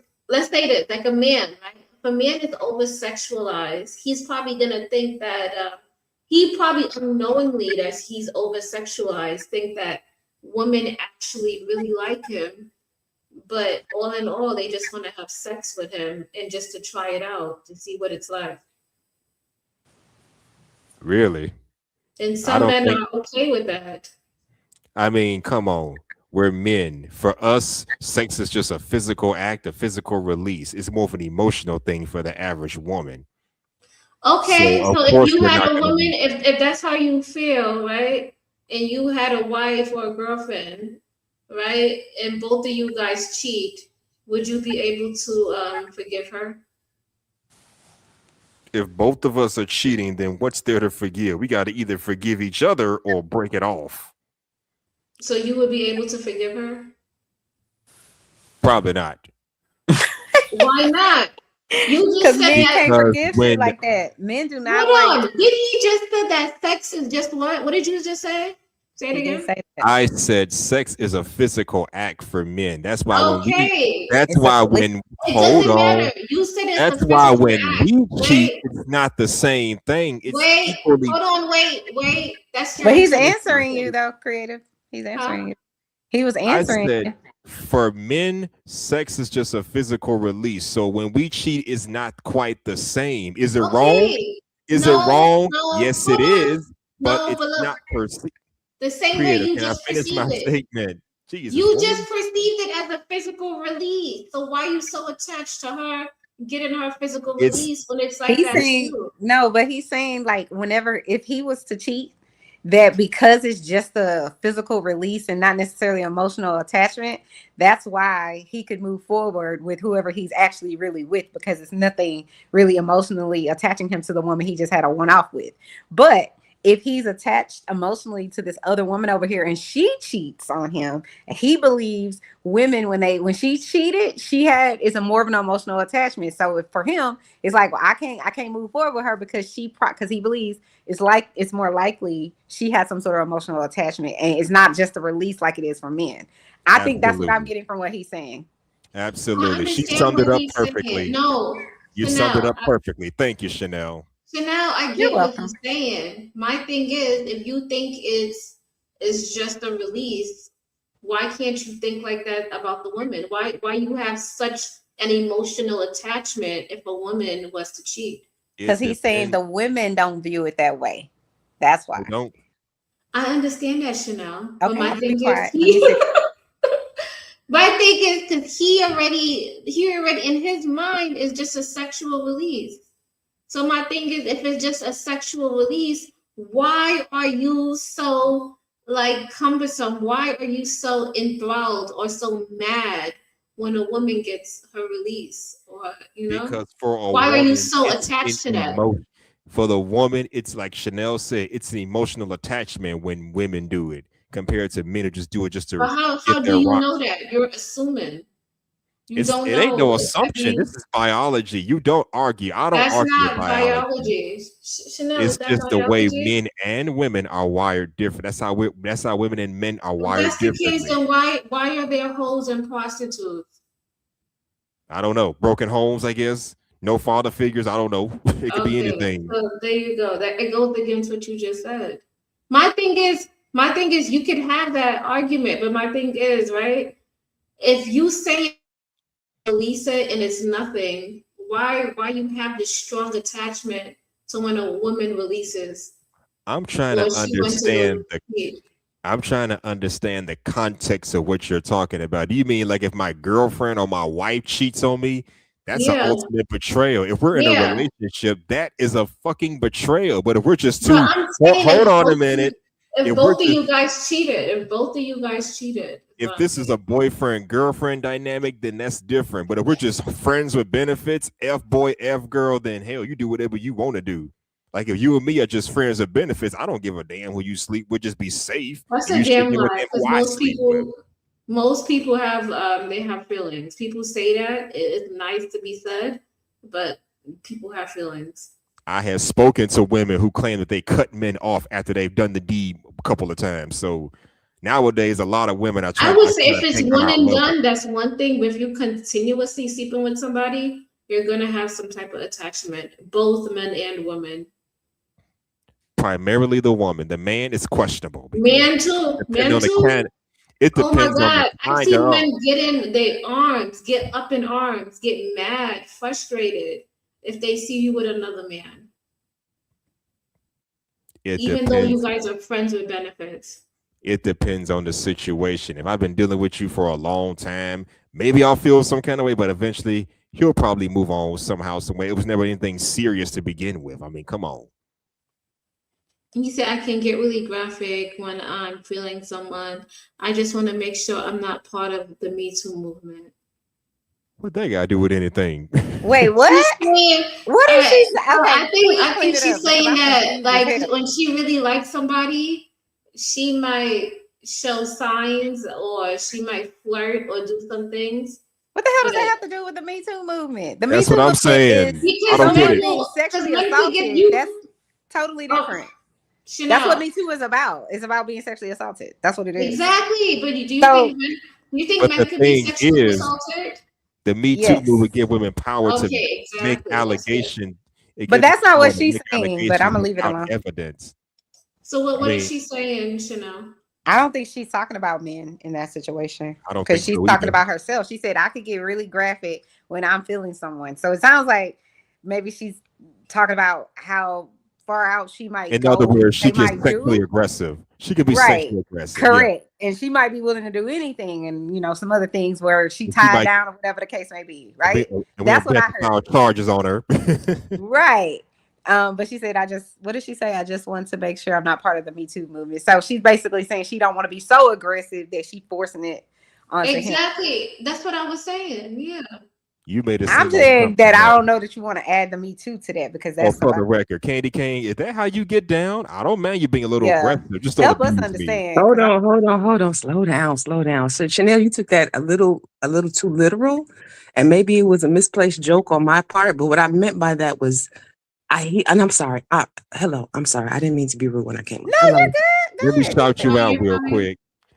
First, let me say, I'm glad you came up to clarify. I'm like, woo, that just went left real fast. Okay, it no. really did. Shout out to you. Shout out to you. Candy Cane Lane. You got beauty and brains. That combination gonna drive me insane. Thank you. He always. I love you. Something for everybody. What I meant by that was, you know how men will say because of the Me Too movement, they're scared to compliment women. Like I've heard a lot of men, especially online, not in real life, but mainly online, say that they're scared to compliment women nowadays because of the Me Too movement. So as a woman who says that I'm not afraid to give a compliment and maybe get a little graphic in it, does that make me part of the Me Too movement too? Or like how because the question is all tying back to the whole over sexualization. That's I saw this comment in someone else's like chat. It was a video. And I saw the comment. I was like, damn, men get over sexualized. Do y'all feel that way? And then I thought about it like, Candy, you can be a little bit of a flirt sometimes. Yes, so they like, do. They do get over sexualized. To be fair, how you know, creative? You're not a man. What? Because these men be telling me. They be on these dating apps, and most of these white girls be swiping on them, and they just be wanting to sleep with them. Because they got a big one. That's what they assume. What else could they want? So that's why. But how is that over sexualizing? That's just talking about what you might. That is over sexualizing. Now to Candy Cane's point. That's why I asked the question, because I want the men to be able to tell me, like, do you ever feel over sexualized? Do you? Because like I know when women say they feel over sexualized, what they mean, but I've never heard a man say that, and so I'm wondering, is it equivalent? Or is there a difference? Is this one of those scenarios where the double standard works in our favor? I don't know. I think that there's room to say that a man could be overly sexualized, but men think about sex all fucking day and all night. So to me, they probably have it on their mind any damn way. Do they? Are they alone in that? Absolutely. I can't even think about it right now. You don't know. If you look at the statistics about men and porn and where they utilize it and when they're using it, they're doing it at work, at home, in between, whatever. So yes, they're thinking about sex all the damn time. Now, can I say all men? No, I'm not gonna say that, because in Dubai you can't even get to a porn site. So let's just start there. But I'm saying in general, yeah, I think lots of men think about sex. I do think that they think about, this is my opinion. I don't have no proof of this, but just whenever I was in high school and even on a college campus, every time a female passed by, they looking at her ass. So to me, if you look at her ass, I look at asses too. Does that mean that I over sexualize? I look at asses too. You look at men's asses? No. You look at women's asses? Absolutely. Are you looking for sex? It's an ass and they walk past me. Am I blind? What are y'all talking about? Well, that's different. No, because if it's a woman doing to another woman, no one's gonna care. I'm looking like, oh, damn, I wish I had an ass like that, like more of like that. I'm not looking like, oh, she's sexy. I'm not. Okay, so, whatever. Okay, it is. I do look at women and I'm like, oh, wow, she has a great body. You know what I'm saying? Just like I would look at somebody and say they have great teeth. You look at this ain't my show. I would call Cap. I'm not, but I'm just not. But anyway, so maybe you're different than Candy Cane. I don't know, sis. I mean, to Candy Cane's point about the Me Too thing, I read a story some years ago about a man who almost lost his job because he complimented a woman's before and after picture from when she showed her exercising and losing weight. She's like, good job. You're doing good on it. Then and he almost lost his job? He's in HR. That's what the story told anyway. Well, in HR, he should have known better. That's. I mean, I get it, but no, if you in HR, you know better. You know better. I don't give a shit if they. Okay, this is it's me. A goddamn compliment. I probably sound bad saying this. HR is held to a different standard. I'm sorry. Men have been overly women have been overly sexualized since the beginning of time. It's just a fact. So now that you're getting overly sexualized in year 2026, it's just like whatever. I ain't saying we should be dismissive of it completely, but I'm just like, men been doing this since forever. So who gives a shit? Like that's just I really want men to. No, I have a problem with that because I have a son. So I want men to define what that even means, because I am assuming that the person who asked the question was a man. And so, like, when I don't mean to sound ignorant, I swear to God I don't. But when I read the question, it hit me like boom, like a brick hit me in the face. Like, that can happen. Like, y'all can feel over sexualized. I understand it as boys, like children, but once you become a grown man, like, there's a disconnect for me. And so I was trying to understand it. That's why I asked for men to like weigh in, because as women, we're going to give opinions, but we'll never understand it from the perspective of a man who's actually been in these scenarios. And I want like honest feedback, not I really think more. don't you have to, but if you're gonna say overly sexualized, then don't you have to add objectified? Because there's not many fields where a man is looked at as a sexual being other than like modeling and Unless it's a maybe model. right. So I'm saying, what other areas of life or I'm sorry, let me shut up. I'm gonna shut up. I'm gonna go ahead and no, ask your question. Well, I want to say the movie industry, maybe the In adult what movie industry. capacity? Because women are always the sexual beings in the movie industry. They are. But I guess over time they decided to equalize that stuff. Women can be sexualized, and now over time men became sexualized. I don't know.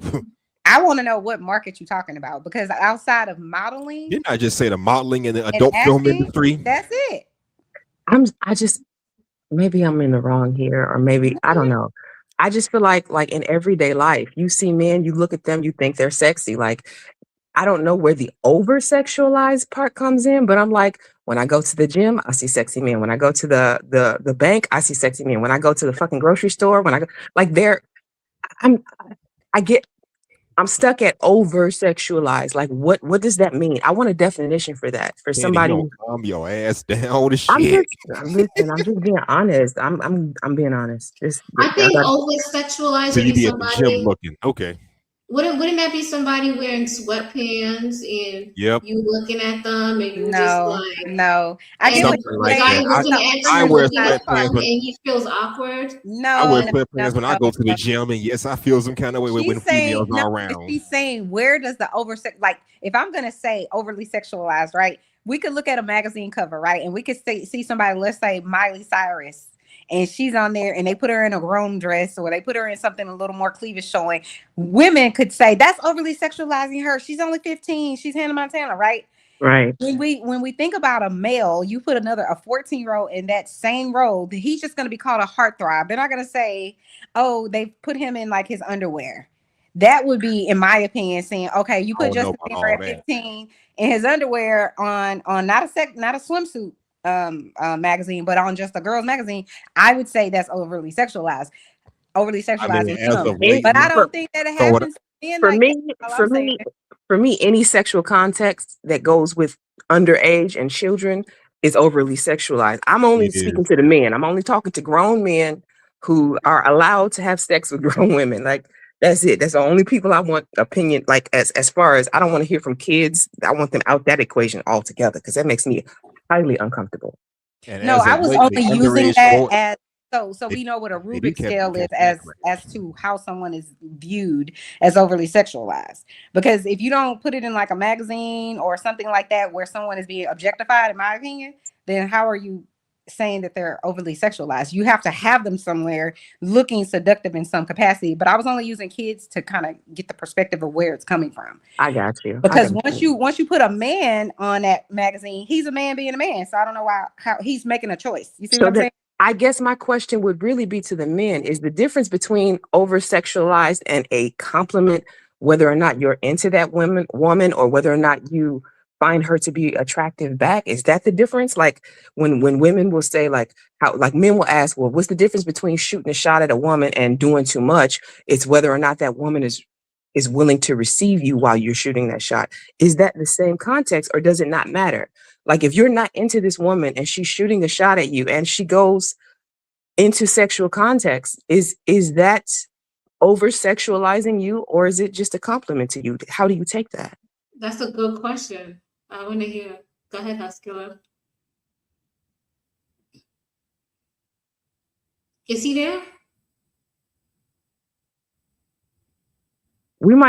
That might be a topic for another show, though, creative. If you're interested, that might be a topic for another show.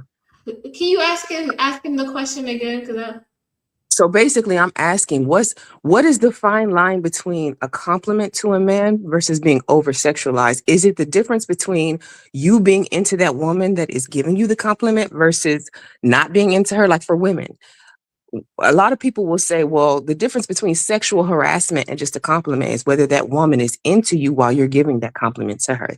The difference between the two. So is it the same for men? Is it that you can get a compliment from a woman that you're not into and not be overly sexualized and just take it as a compliment? Or does she have to be somebody you're also attracted back to? I mean, me personally, I get compliments from women I find attractive as well as women I don't find attractive. I just take it for what it is. A goddamn compliment. You could be 500 pounds overweight. I don't care. I'm not into you, but still. But for some reason, women don't look at it like that. Let a fat bald man say Candy Cane is pretty. Oh, it's harassment. I don't feel comfortable with this. The nigga didn't say anything wrong. So it is kind of different. Men, we just take it for what it is. But I take it for what it is. And men I know around the way, they take it for what it is. As long as you're not trying to hit on me or be sexual, it is what it is. So essentially what you're saying is that this is an acceptable double standard between the men and the women. Unfortunately, yes, it is. Y'all could do whatever the hell y'all want, but we men have to abide by boundaries. Ain't that some shit?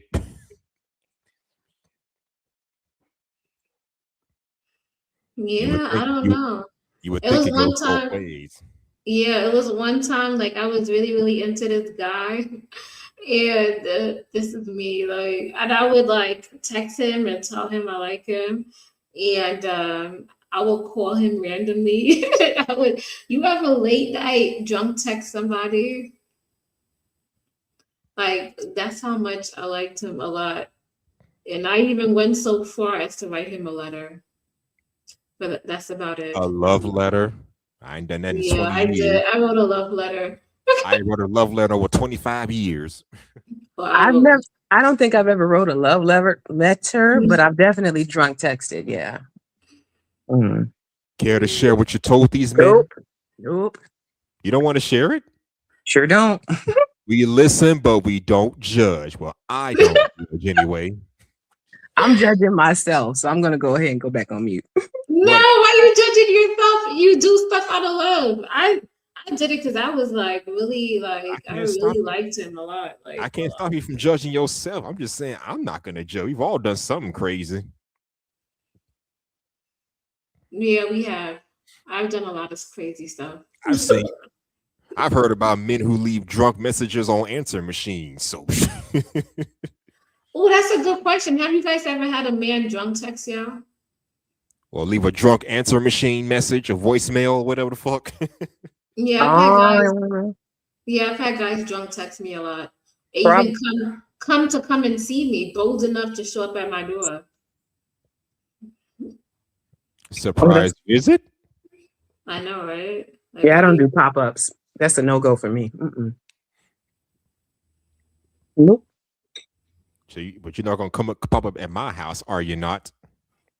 Yeah.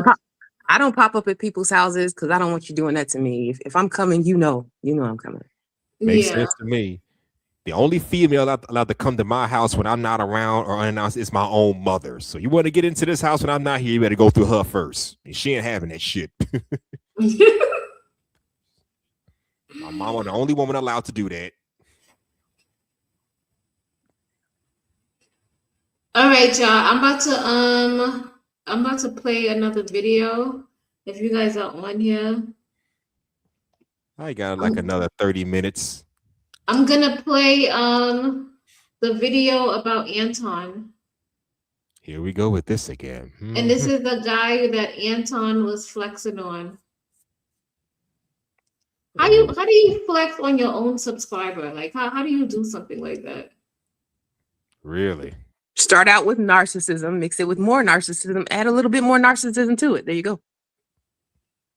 Yeah, that shit was crazy. And the cherry on and shit talking as cherry on top. Yep. All right. Hey man, what happened to your little YouTube thing? Huh? What happened to your little YouTube job? You said you was a content creator. You making $100 a month. I was like, yeah, I thought so too. You know, went from making getting thousands of views to, you know, getting like hundreds of views. And you guys know that's how we get paid by them. You don't get paid by the views. You You do really not don't. get paid by the views, but if you want to learn more about that, make sure you tap into the Patreon. Link is in the description. I learned that a long time ago. Yeah. I make way more than that. Real talk. Here, I'll show you my last payout. This is my last payout. Oh, I gotta flip that. I couldn't read those numbers honestly, but because it was flipped over. I do. I make way more than that. That's not even a question. 120, 175, 172,000. I'm not staying home and changing not a mother effing diaper. I'm not the type. I'm just gonna be honest with you. I'm not the type of guy to be sitting home with you under the baby. I don't want to kick it with you that much. So check it out. I know everybody right now currently is talking bad about Anton Daniels. You know, it's like the downfall of Anton Daniels right now is crazy, right? But I don't really believe in a downfall. Creative, if you're can you still pause hustling, it? if you're still grinding, like, is it truly? Is this the same guy from the car video that Anton was talking to? Is this the same person? Yeah, it's the same guy. Oh, damn. Okay, you can go. I just want to make sure. The downfall, I feel like your downfall is only if you stop. So as long as you don't stop, you're good. But this is what I want to tell you guys, man. I was Anton Daniels' biggest fanboy. I'm talking about season 1 when he had like the Jordans, you know, the sneaker background he had behind him. I've been watching Anton for years. Then he had the graffiti background, season 2, season 3. Guys, I've been watching this man's journey. In my mind, I viewed him as the Black Dave Ramsey, man. I like his style, I like his persona. It was just cool. It was. Would y'all give him the Black Dave Ramsey or no?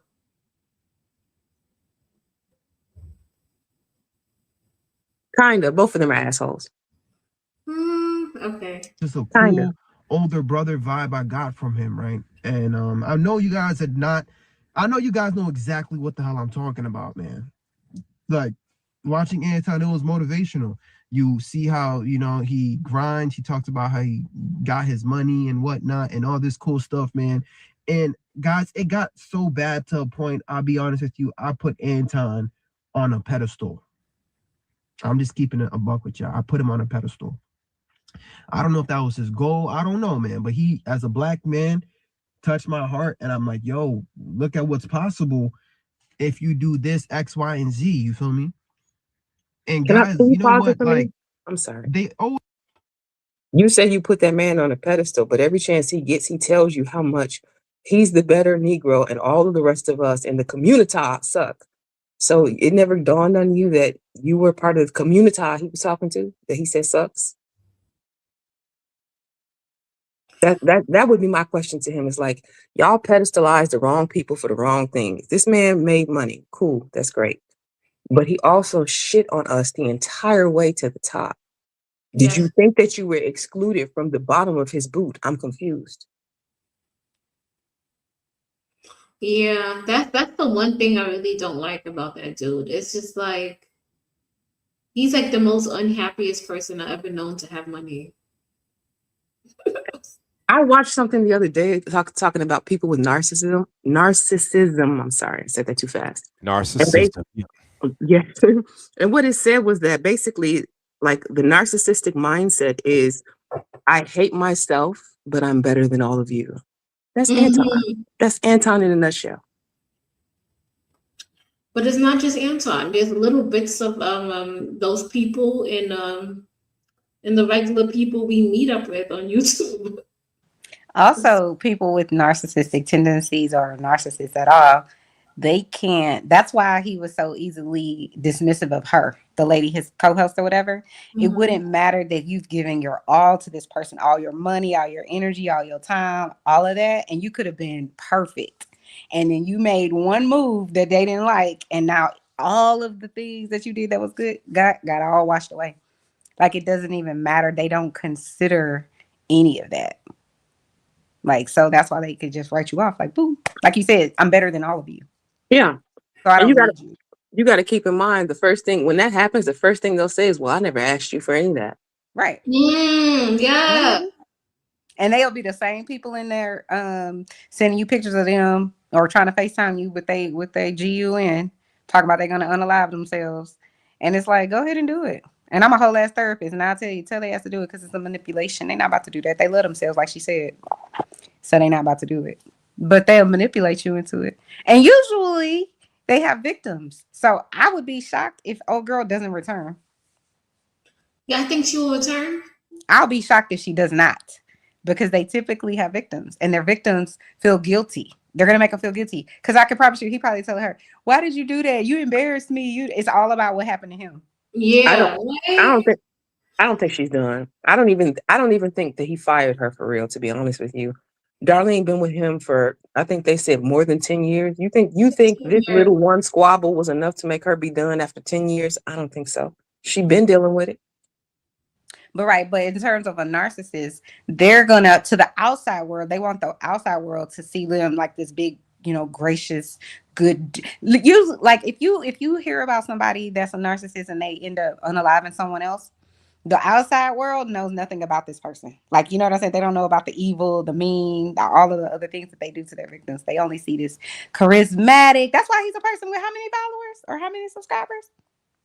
It's not far-fetched to me for somebody who's like that to have a ton of people following them, because they don't really know the real him. But to me, he showed her the real him real quick. He was like, I don't need you. Bye. You talking about Corey in that instance? Yeah. Okay, gotcha. Yeah. He showed her exactly who he is, but she don't believe him. She probably nice. That's why when she did the video, remember I told you how she did her reply or whatever. It's not gonna have anything to do with him. What he did, well, because the narcissist does not want to be wrong. They can't be wrong. If she would have done a video and said he was wrong or whatever else, then she probably would have got kicked off forever. But she's not. I heard a lot of enabling. When she did her reply, it was explaining away his behavior. That's what a typical enabler does. Well, she wasn't talking about his behavior. She gave him a cop-out. She wasn't talking about his behavior. She was talking about the type of person that may react or respond this way. She's not talking about him at all. And that's on purpose, because she knows who he is. He ain't gonna take it. She couldn't have put a video up and saying this was wrong or this is what he did and da. She couldn't have done that. When she did everything right. When I say his behavior, I mean she was placating for us. That's what I mean. Correct. I don't mean that she was actually trying to correct his behavior or challenge him. That was so that the audience so that she could appeal away to the audience, and she was explaining away his behavior to us, not to him. To me, everything she did, it was, to me, from a therapy playbook, a 101. So I'm in a group therapy, right? Because this is the scenario. It's not just her in the scenario. It's him, it's the co-host, and it's her, right? And then the whole audience. So if I'm the therapist in that situation and I don't want to make the person feel bad, that's what I'm going to do. I'm going to talk about the behavior. I'm talking about why this person would have this behavior, what would have caused the behavior, what was the response. That's exactly what she did. I'm going to, like you said, placate to everybody else, but I'm not going to say he's wrong, because he needs to learn his lesson. And I know he ain't going to learn his lesson if I'm direct. And you can't say he's wrong if you're signing up to go back on next Tuesday. You know what I mean? Like you how do you walk that back after saying he's wrong? People are going to expect you to move a certain way. And if you know you're going back to get your paycheck, you're not going to say he's wrong. Nope. She can't say he's wrong for both of those reasons. One, because he's not going to let her back if she does that, because he has to be the big, powerful, whatever. He can't be wrong. And then you got to be up there and be an idiot in front of everybody if you come back after you said he was wrong and then he disses you. You know what I'm saying? But I can't really feel bad for her if she comes back, because you already know who he is. Mm-hmm. I'm not saying he's right in his behavior, but I'm saying, listen, what did you say earlier? You teach people how to treat you. So once they treat you this way the first time, but she'll be back. I hope she don't, but she'll be back. Who is this? A doctor? No, this is Anton, one of Anton's subscribers, and one of the back chasers. Anton basically was making fun of him for being broke. Oh, damn. Never meet your heroes. And I didn't even necessarily meet Anton, but what happened was last year around this time, I wanted to quit YouTube because I was just depressed. I was just in a mental space, man, where I felt like giving up, right? I feel the same way this year, right now. You guys already know how the economy kicks our ass, all the things, right, that's going on right now, guys. I'm a registered nurse, okay? And I still have to go through my struggles, right? So imagine somebody who's not even a nurse with a career, you know what I mean? Just your average person, man. I'm telling you guys, America is mad tough. So we come on this thing called YouTube sometimes looking for motivation and inspiration. And you know what, man? Like when Anton reacted to that video, guys, I got so happy. I was so excited. I told my wife to sit down, come watch my man Anton. You know, I thought I made it, guys. I thought I made it. Oh my God, I can't take it. Like on like how I thought, guys, honestly, because I don't know if you guys know, I went on the Anthony O'Neill show. I was excited, very respectful guy, man. And you know, he showed bad love, nothing but love. And I just appreciated being on his platform. But then I'm like, oh snap, I'm about to go on the snap. This is why I get so fucking confused. He seems like a decent, reasonable human being, right? Mm-hmm. How are you tuning in to somebody like Anton? Help me understand. Am I crazy? Father figure? Is he looking for somebody? I don't know. I just don't get it. Like, I know what it's like for someone who's a celebrity to shout you out on the Twitter or recognize you in some capacity, even say your name. Like that type of stuff has happened to me. But these are reasonable people with reasonable thought processes. You know what I'm saying? Where I'm like, okay, I can see, but I'm not geeking out about it. But I'm like, you know what I mean? Like, I don't understand how you're happy about this person who seemingly dogs women. So then I just always have to wonder to myself, like, are you living vicariously through this man? Like, this is how you really feel, but you can't really say it? Can I jump in on you? Can I jump in here? Yeah. I think the problem is these men see Anton as a rags to riches story.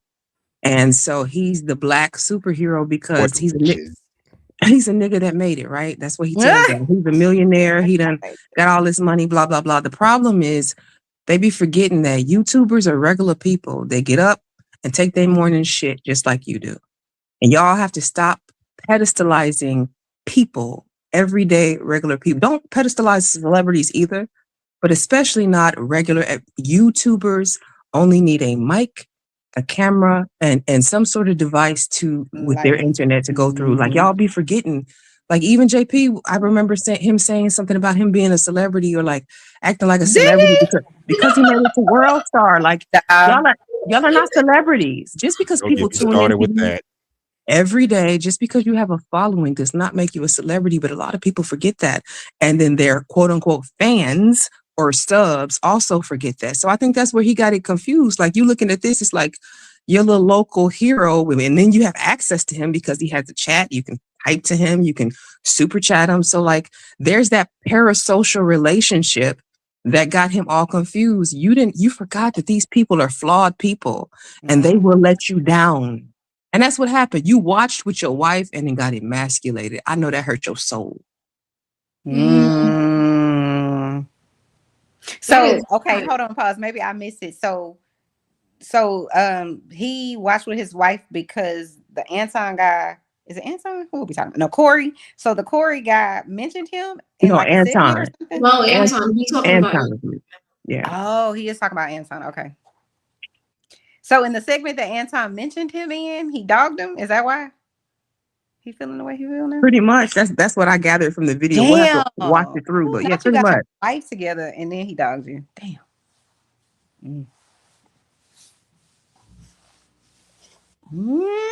Okay, push play. Anton, yo, I was about to sign up for his Patreon, be a bag chaser and all that, guys. But after I watched that video, man, that thing just like it pissed me off because I didn't get, like what I was expecting. I was just expecting advice to how to pivot and where I'm at right now in my situation. Now, he did say some things. You know what I mean? He did say like, yeah, man, you got to grind, find some time to do what you got to do, which I respect. And I know that generic answer, I understand that.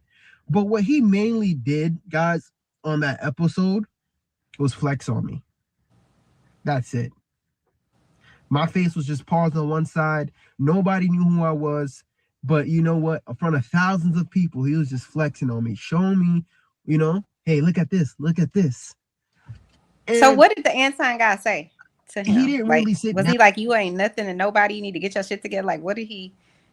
He said basically, you make $100. What did he say? Like $100 a month off your little YouTube. Let me show you what I make. And he showed like 100 and something thousand from the last payout. From Hey YouTube. man, what happened to your Sorry, little creative, my YouTube bad. thing? Huh? What happened to your little YouTube job? You said you was a content creator. You making $100 a month. I was like, yeah, I thought so too. You know, went from getting thousands of views to, you know, getting like hundreds of views. And you guys know that's how we get paid. By You don't get paid by the views. You do not get paid by the views. But if you want to learn more about that, make sure you tap into the Patreon. Link is in the description. I make way more than that. Real talk. Here, I'll show you my last payout. This is my last payout. Oh, I got to flip that.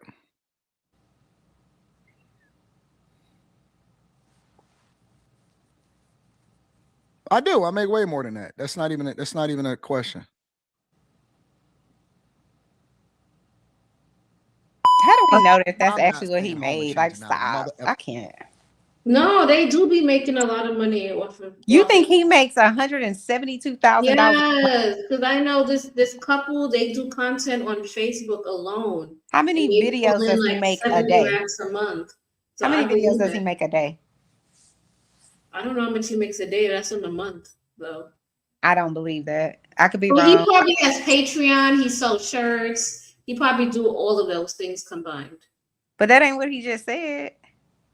Well, he didn't say exactly which streams. He just said that was his last payout from YouTube. So it could be all right.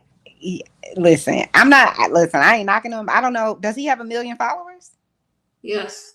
And even when you have 1 million followers, because I know people that don't have, I don't know anybody that has personally that has 1 million followers, but even the people that I know that have like 60,000 followers or 100,000 followers or even 500,000 followers, those people are not looking at your video every day. They're not liking your video every day. They might have, out of 60,000 followers, or what are they called them? Subscribers, they may have 3,000 likes, maybe. But you also got to consider there's so it's like sponsorships. You're getting $172,000 a month. Like, how much is that a year? Alexa, how much is $172,000 a year if I make that each month? That's like almost 200. You earn $172,000 each month. That totals $2,064,000 per year. Alexa, stop. Y'all think that this man is making over $2 million a year? I think maybe I find it hard to believe, because I don't even think Tasha K, and she got 1 million followers at least, making $2 million a year. Y'all think that? Well, you got to keep in mind taxes are taken out. YouTube takes a cut, all of that stuff too. So like, I don't know if that's his take home, but I don't think that he's not making money. You got to remember, this man just said he was about to buy his course. They making money off of it's a multi-level marketing scheme. He's making money selling them courses too. Mm-hmm. Yeah. But that's not what he showed us. He showed us basically this was his take home, and I assumed he was talking about YouTube. Listen, if he's getting it like that, then he making more than fucking Taraji P. Henson. What she was mad at Oprah and Tyler Perry for? They was only paying that lady like $200,000 to do that show or whatever. I have a hard time believing this man is making more than $2 million a year. But I hope that I'm wrong. I'm happy to be wrong. Maybe he is making $2 million a year. Maybe. He does. I don't think he gets He doesn't get sponsorships. He has courses like Candy Cane Lane said, and he has like people give. But that's not what he's talking about, though. Creative. When he's talking about this man, he's making it seem like this man makes $100 a month, and he makes $200,000 a month on YouTube. Let me just ask you both. I'm gonna cut in real quick. Does it make sense to either of you to try and flex on one of your supporters in that way? No, it doesn't. But he's a narcissist. We talked about it. He's a narcissist. He don't care about that. Because these are the people that's paying you. That's why you're rich. So like she said from the beginning, they see them as less than you. So you don't even matter.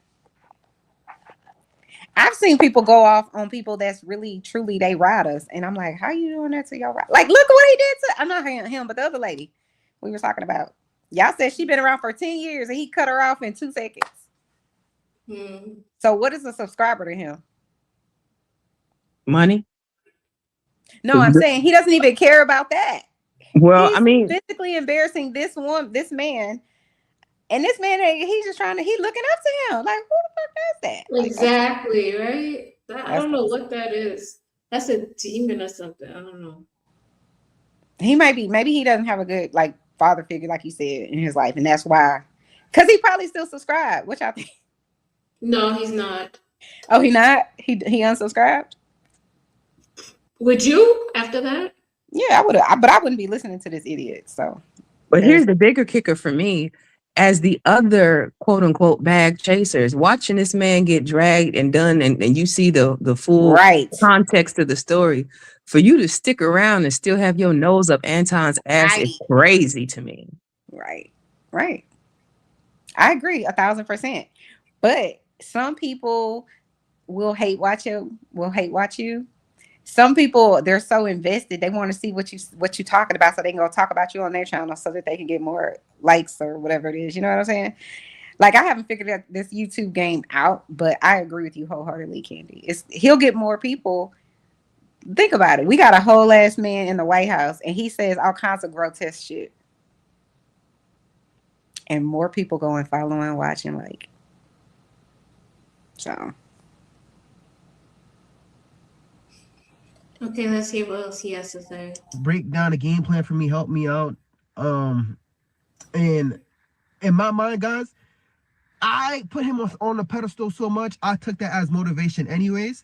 I even inserted my voice in another video, like, adding my voice, acting like I was asking him how much he made. I didn't ask him that. He just decided to show me for no reason, man. And I'm not like, damn. I understand that's some people's personality, man, but at that moment, it motivated me, guys, to literally bust my butt. 1 and 2, never put somebody on a pedestal again, right? Fellas, it doesn't have to be Anton. You might come on YouTube looking at these alpha males, right? I'm not even trying to talk shit about fresh and fit, whatever the case may be, but you might look on YouTube. You're looking for a fatherly figure. You're looking for a daddy, to be honest. You might be growing up without a father in your life, so you don't even understand that you're doing this subconsciously, but you're coming here, you're looking for a role model, you're looking for a trend, you're looking for somebody who can influence you. And I'm not gonna lie, bro, Black people, we are easily influenced. Hold on, pause. See, this buffoonery. Don't be putting all of us in your bullshit, because you need a father figure and you didn't have nobody to look to, and Anton was your daddy. You really shouldn't do that, honestly. Like, let's not do that. But the thing that's the wildest of what he said to me, outside of what he's talking about Anton, is that he's saying that people come to the internet to YouTube looking for something. Did any of y'all do that? Because I never did that. No. I literally would, whenever I even first started coming on, it was because I like to watch the reviews of like the Real Housewives, whatever I was watching, because I thought it was funny, whatever. I got on YouTube because like I could tell, like, whenever I be on other people's panels, it was entertaining, it was fun, whatever, right? So I like that, but I never came to YouTube thinking, oh, I want to go motivate myself, or I need to see if somebody else is greater than me, or maybe listen, maybe because I don't think nobody greater than me that would even come to my mind. But like, did y'all ever think that? Like, I thought I'm gonna come and watch Beyonce on a video, like, you know what I'm saying? Or I watch this other stuff, but never like, let me go see if someone out here can motivate me to do something.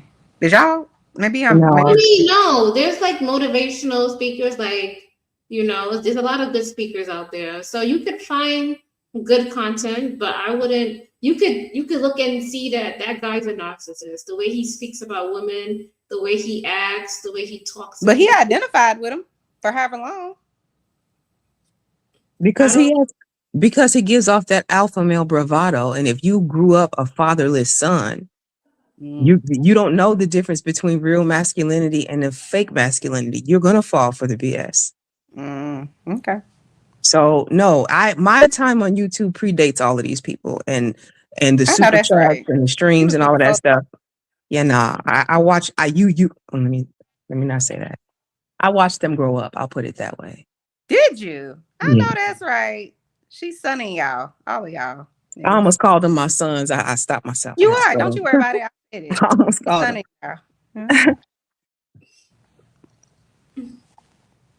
Now, I haven't watched none of them long enough to know anything about them, but from what I've seen, none of it's impressive.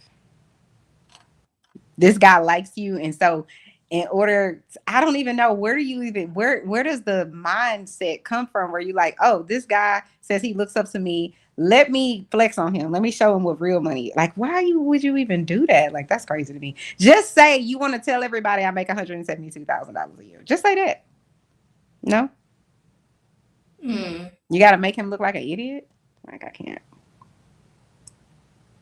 Guess what, y'all? Darlene is back on the show. Who is Darlene? Oh, Darlene is the lady? Yeah. Oh, that's what he was saying. Oh, Candy Cane said that too. I didn't realize that's what she was saying. See? Told you. She knew how to play the idiot. Yeah, she did it right. You think she did it right? Absolutely. I told you what she was doing. I knew what she was doing. She's like, I'm not going to say anything about what he did. I'm just going to talk about the behavior and why he's having this behavior, but I'm not going to say he did it. She needs to, I don't know. She needs to learn how to move and grow her own platform. Because she needs to. Well, you want her to do something that she don't want to do for herself, so. You're right, But creative. Me and you are different. We're different types of people.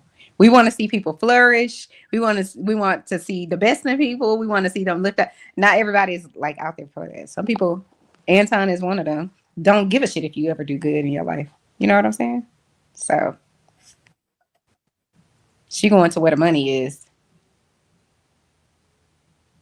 Oh,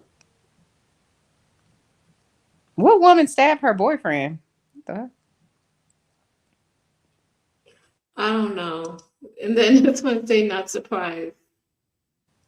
Hey, fly black guy. What you think, Husky Muscular? When you came to the internet, did you come for inspiration? Do you find Anton and Corey inspirational?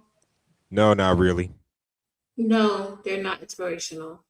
Who do you find on the internet that's inspirational? Do you find any inspiration anywhere?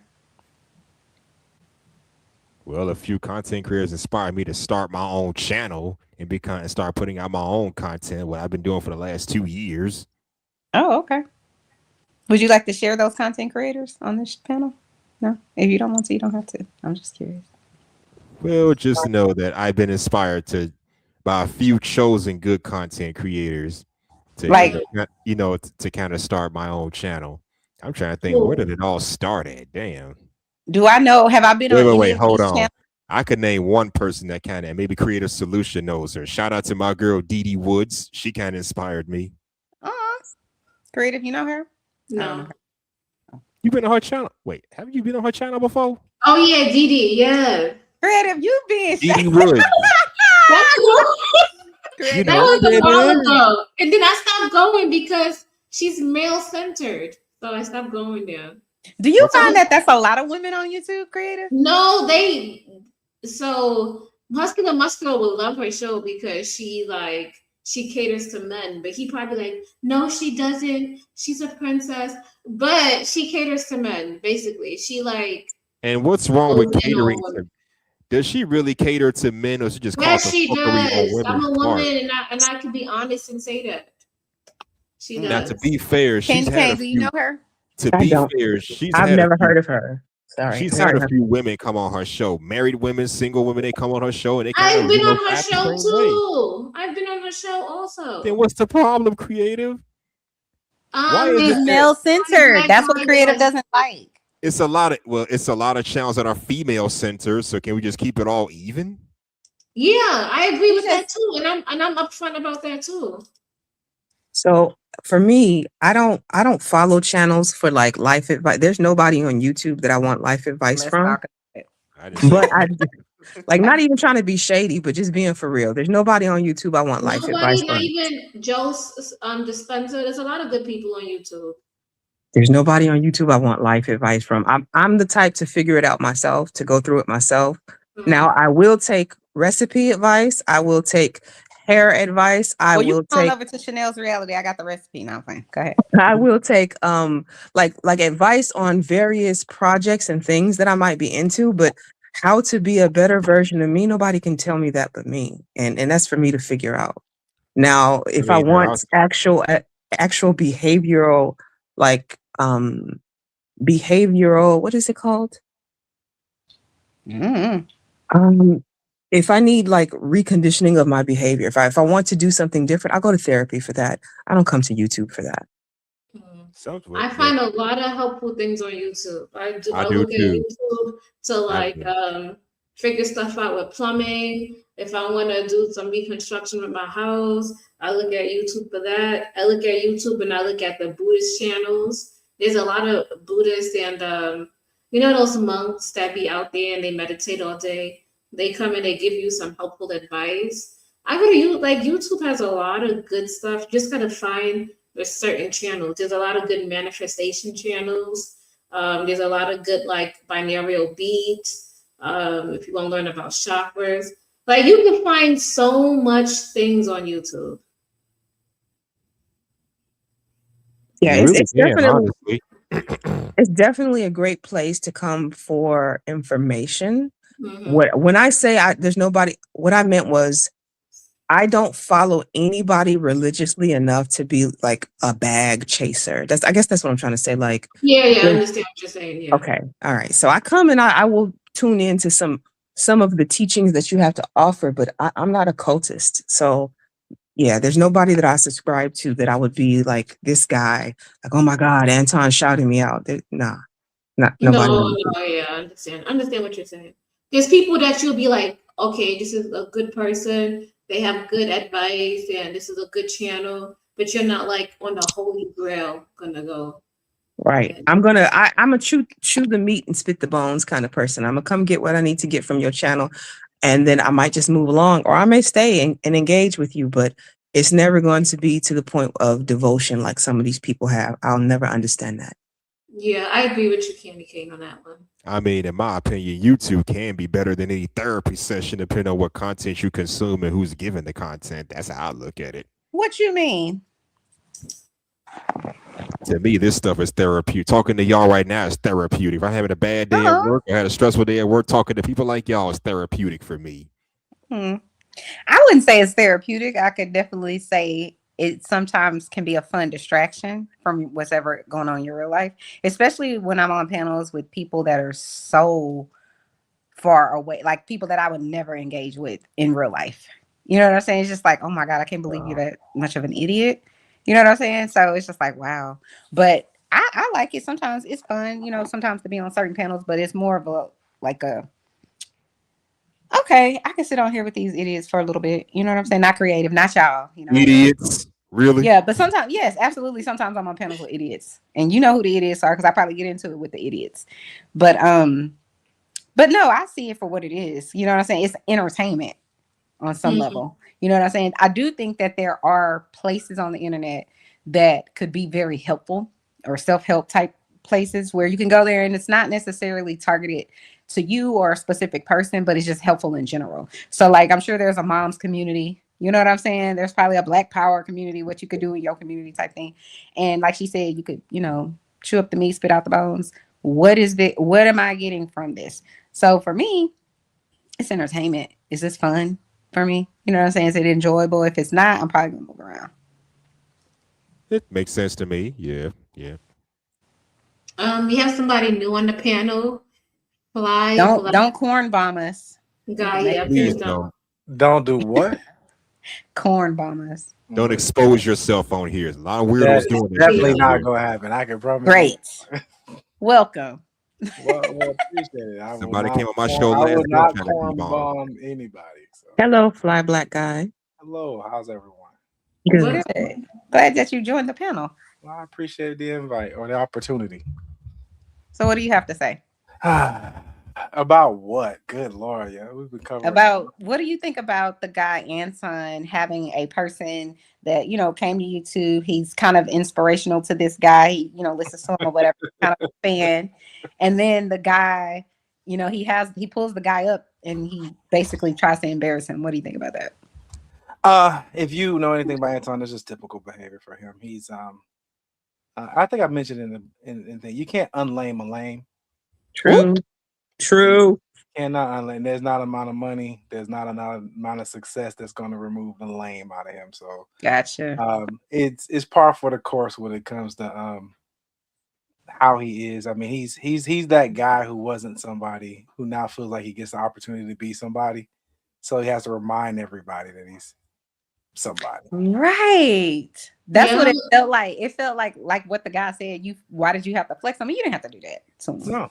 You know what I mean? But it's a choice. It is absolutely a choice, and it's unfortunately one that he can't control himself. I mean, it's so interesting when him and Corey collided that to see them both kind of expose each other. Mm-hmm. Corey was a fake tough guy, and Antoine was a fake intellectual, and they met, and then they. I love him. Where did you get him from? Creative. I don't know what to be fan of these folks, honestly. But welcome to the show. Appreciate it. Yeah, so this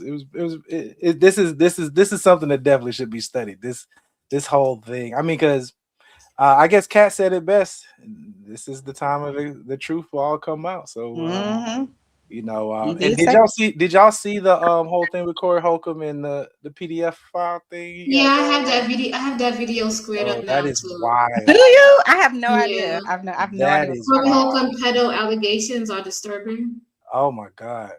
Oh, well then let's watch it. Creative before I have to go to bed. You know what I'm saying? Over here in Central Standard Time. You know what I'm saying? I got shit to do. No, I didn't know. So what's happening with his PDF file? So he's a PDF file? Oh, this is something you just got to see. I mean, I would not do it any justice. Corey does a good job himself. Trust me. Yeah, you got to listen from his own, from the devil's lips to your ears. Okay. Keep this piece of tape for future references. I'm telling you now, when they go after me, they get dirt like a. I'm here to tell you, they go through my computer, they're gonna be like Corey, like Creative. What else can I put out there? Yeah. What? I like watching him. This creator, I like him. Check my browser. Oh yeah, 16, he's handsome. 17, 18, 19, 20. That. You said you don't like watching him? No, she said she does. No, I said I do. I'm a sub of his. I like his content and his takes. I like this. Who is he? What's his name? Look, Don. I forget his name. Young Don something. Can you send me the link, Creative? Yeah. Than't you. I think I've heard of him. That woman is like at a point in her life where she is. Ripe, bro. It's just nobody likes to say shit like. No, they so not. So who is he talking about when all. he says she's they right? Not physically, they not biologically for bearing children, they not mentally. Like literally, you into kids, bro. It ain't no other way to put it. You kids, man. Hold on, Creative. What person is he talking about? Like, who's he? 13 to 19, I believe. Yeah, is that what he said? He's talking about the age of consent is really what this all centers around with him. Oh my God! And the fact that Corey somehow knows the age of consent in several different countries. Oh, so he one of them. Yeah. So I mean, and then I think I don't want to get ahead of it, but he definitely knows a lot of things that you're going to be like, why do you know this information? Okay, got it. Yeah.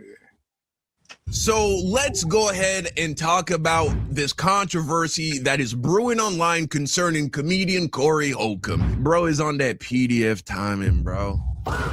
Bro is on that pedo timing, and bro just completely told on himself. Like all of the evidence that we're about to bring forward is just this nigga just talking. You know, Corey has been engrossed in a number of controversies and beefs lately. First, he got into an online beef with Anton Daniels. Say I suck a dick again. I'm right here, right now. All right, that's what I'm saying. I'm gonna respect you. Dance around it. Dance around it. Then he went viral for having some kind of physical altercation with a female comedian. And then him and Joe Budden started having their back and forth. Well, it would seem as if he has hit enough bees nests. He has bothered enough wasp nests that somebody decided to take their time, sit down, and compile as much footage as possible of Corey Holcomb admitting to being a dirty little girl liking nigga, bro. There ain't nowhere else to put it. Like, this nigga fuck with underage girls, bro. When I was in Iceland, Here we you go. don't have to be no 18. I think it was 13, maybe 14. Yeah. Okay. Oh my God. This How nigga do you talking even about fucking know 13 and that? 14. Man. First of all, how do you know that? Wait, how does that even become a topic? I've traveled extensively, What the and the fuck? one thing I've never asked or thought to ask, what's the age of consent here? Right. Who does that? Only people that do that, they do that for a reason. There's only one reason for him to know what the age of consent is in Iceland, is if his intentions are to deal with women that are either at that age or close to that Started age. here. I did not know. I did not So know. I only want to make one correction. I want us to stop calling underage girls women. They are children. Oh, I'm sorry, They're young. women. Let's talk children. about it. They're babies. Yes. They're babies. They're They are children. absolute babies. They're babies. And it's not true. I think in general people do that a lot. I have a pet peeve about Who that. even So says that? Did somebody say that? Underage women? I don't know. Did somebody say that? he called them women, but he didn't mean it. I know he didn't mean it like that. Oh, but, you know. it's because of Anton. Anton done seeped out. I mean, not Anton. Is this not Anton? Who is this? Corey. Corey done seeped out into the ether. He said in Iceland. Let's go back. Can we run that back? Because let me tell y'all something. While you running that back, creative. Let me tell you the things that I think about when I'm getting ready to go out of the country. Okay, what's the murder rate in this country? What, like, you know what I'm saying? Like, what's the crime level? I am not thinking about. I wonder what the 3 calendars chicken parmesan has 30 underage. grams. Like, who even thinks some shit like that? Yeah, he definitely a pedophile. Oh, absolutely, 100%. That's crazy. I ain't never even thought about no shit like that. That's And no, but what's crazier, it just my point is that this is taped a while ago. You'll see these are things that he's been saying. This is not anything new. Yet he still gets tens of thousands of people that get on his lives. Wow. To support him. It's crazy. That's crazy. Nests that somebody decided to take their time, sit down, and compile as much footage as possible of Corey Holcomb admitting to being a dirty little girl liking nigga, bro. There ain't nowhere else to put it. Like, this nigga fuck with underage girls, bro. When I was in Iceland, you don't have to be no 18. I think it was 13, maybe 14. Yeah. Okay. All right. This nigga talking about 13 and 14, though. Wait, Because Okay, 13 why is what, the hell- 8th grade? If you're going to go overseas, why the hell do you care about the age of consent out there? If you're just if you're going to talk to grown women who are of legal age, Here's the sounds thing. suspect to me, man. If you haven't seen this yet, I wish I could say this is the worst part. It actually gets worse. A lot worse. Oh, wow. Yeah, it does. He's right. I'm scared. means you're contemplating getting with underage people. That's just bullshit in my eyes. That just means he's that guy in your family that you think you could trust around your kid, but you can't. Yep, He don't that even creepy, look trustworthy. What do you that mean? creepy uncle. Ever had that creepy uncle, auntie, or cousin in They the don't family? even have to be creepy. They be the daddy. Like it's crazy. Like, Oh, trust me, he explains this too. What y'all okay, let's finish got to watching. watch this. might have to. This nigga really might be on some pedo shit, gang. Hold on. The vagina been on this planet 14 years. I've said this before on the show also. Do you know if a woman 16 years old gives you a baby, that is going to be 16, 17, 18, 19. That is going to be one of the healthiest babies possible. Nah. Actually, I'm telling y'all, it gets Right. it's oh good. fuck. Hold on. So if you have a kid at 16 years old, it's gonna come out healthier than if you would have did it at, I don't know, 26 He's or 27. trying to Get the explain fuck out of here with that bullshit. He's trying to He's explain trying to why it's okay to justify have his sex with an sickness. underage girl. That's what he's trying to do. justify that sickness that he has. Yeah, that's exactly what you said. I mean, come on, when you're for maybe y'all could, maybe you ladies can attest to this better than I could, but from what I understand, when you have kids at At 16, 15, 16, it takes a lot of toll on your body compared to when you're grown. Is that true or not? Absolutely. That is very much so true. Yes. And what he's talking about, what he's calling himself describing is the difference between older eggs from an Right. older woman versus younger eggs from Exactly. but it's bullshit what he's saying. You don't Exactly. you don't take advice from a man who looks like he's walking around with an STD. Just saying. Oh my God. Well, he look like he's homeless. He look like he's homeless. It looks like his IQ is under 10. Oh, I can't believe he just said that. Oh, it gets worse. They said it gets worse. Let's hear. That's false. So I actually found a scientific study here at the National Library of Medicine.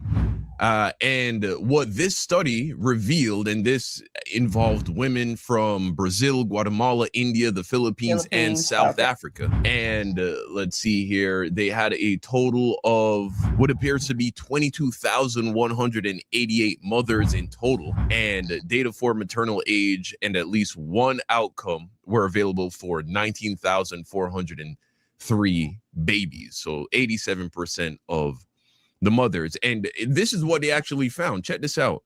Young maternal age at childbearing, that is women under or equal to the age of 19 years old, is associated with an increased risk of preterm birth and intrauterine growth restriction, infant mortality, and child undernutrition. These associations result from behavioral, social, and biological factors. Younger mothers might breastfeed for a shorter duration than older mothers and be behaviorally immature and therefore less able to attend to their infants' needs. They tend to have lower socioeconomic status, less schooling, and less stable partnerships than older mothers, if still growing, their nutritional needs compete with those of the fetus. That makes so much fucking sense. So this is actually, so we've completely obliterated this idea that Corey is saying that girls between 16 and 19, 20 have the best outcomes in regards to the children. Point is, if you're still growing and maturing, then obviously your biology is going to be competing with the growing baby inside the woman's stomach. I've never even thought about that, but that makes so much sense.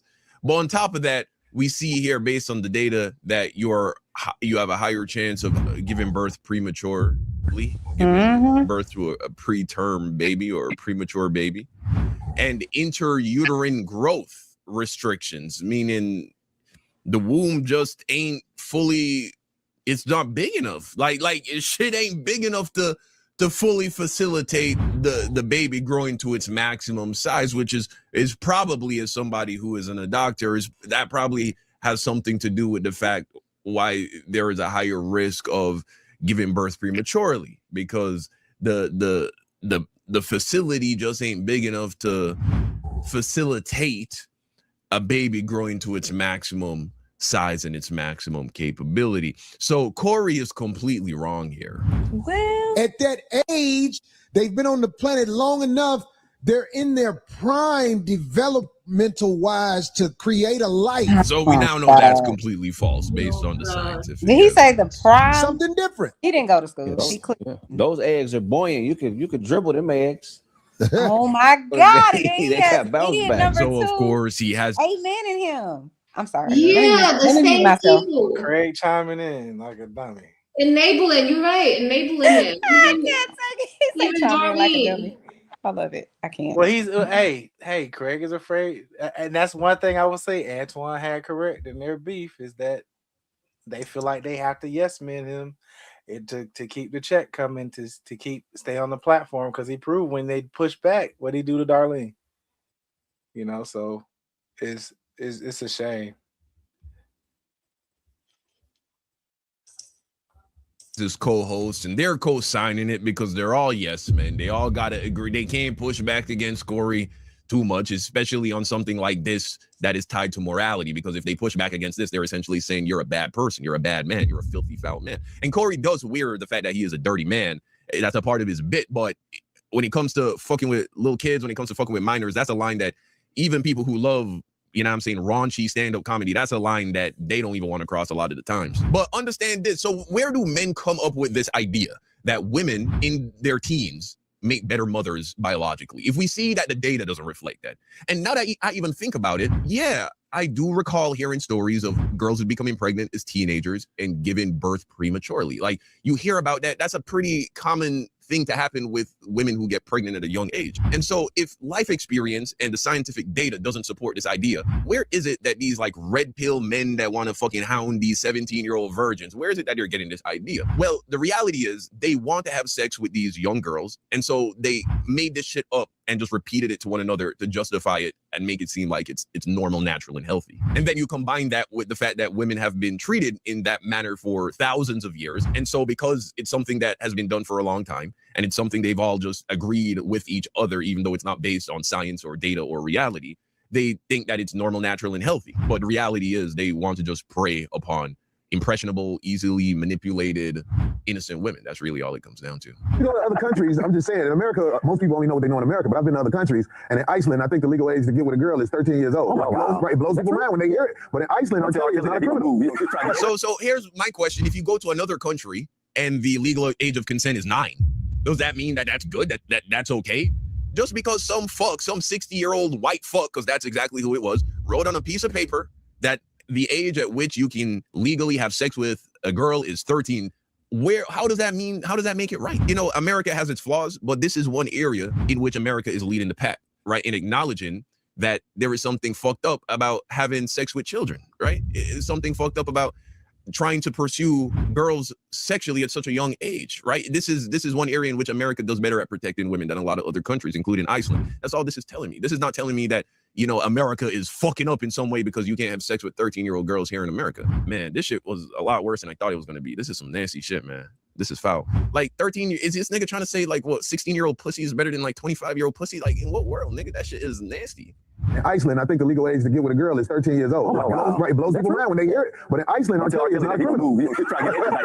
Yeah, it blows people's minds in the way that when you hear about in other countries, they eat like, you know what I'm saying, dogs and cats and rats and those kinds of animals. Like that blows your mind, but it's not like, oh yeah, that's good. Well, maybe we should try doing that shit over here. Yeah, in Iceland, I went to Iceland. You just can't offer them money and gifts. And I thought that was so unfair that you couldn't give them nothing after you was done with them.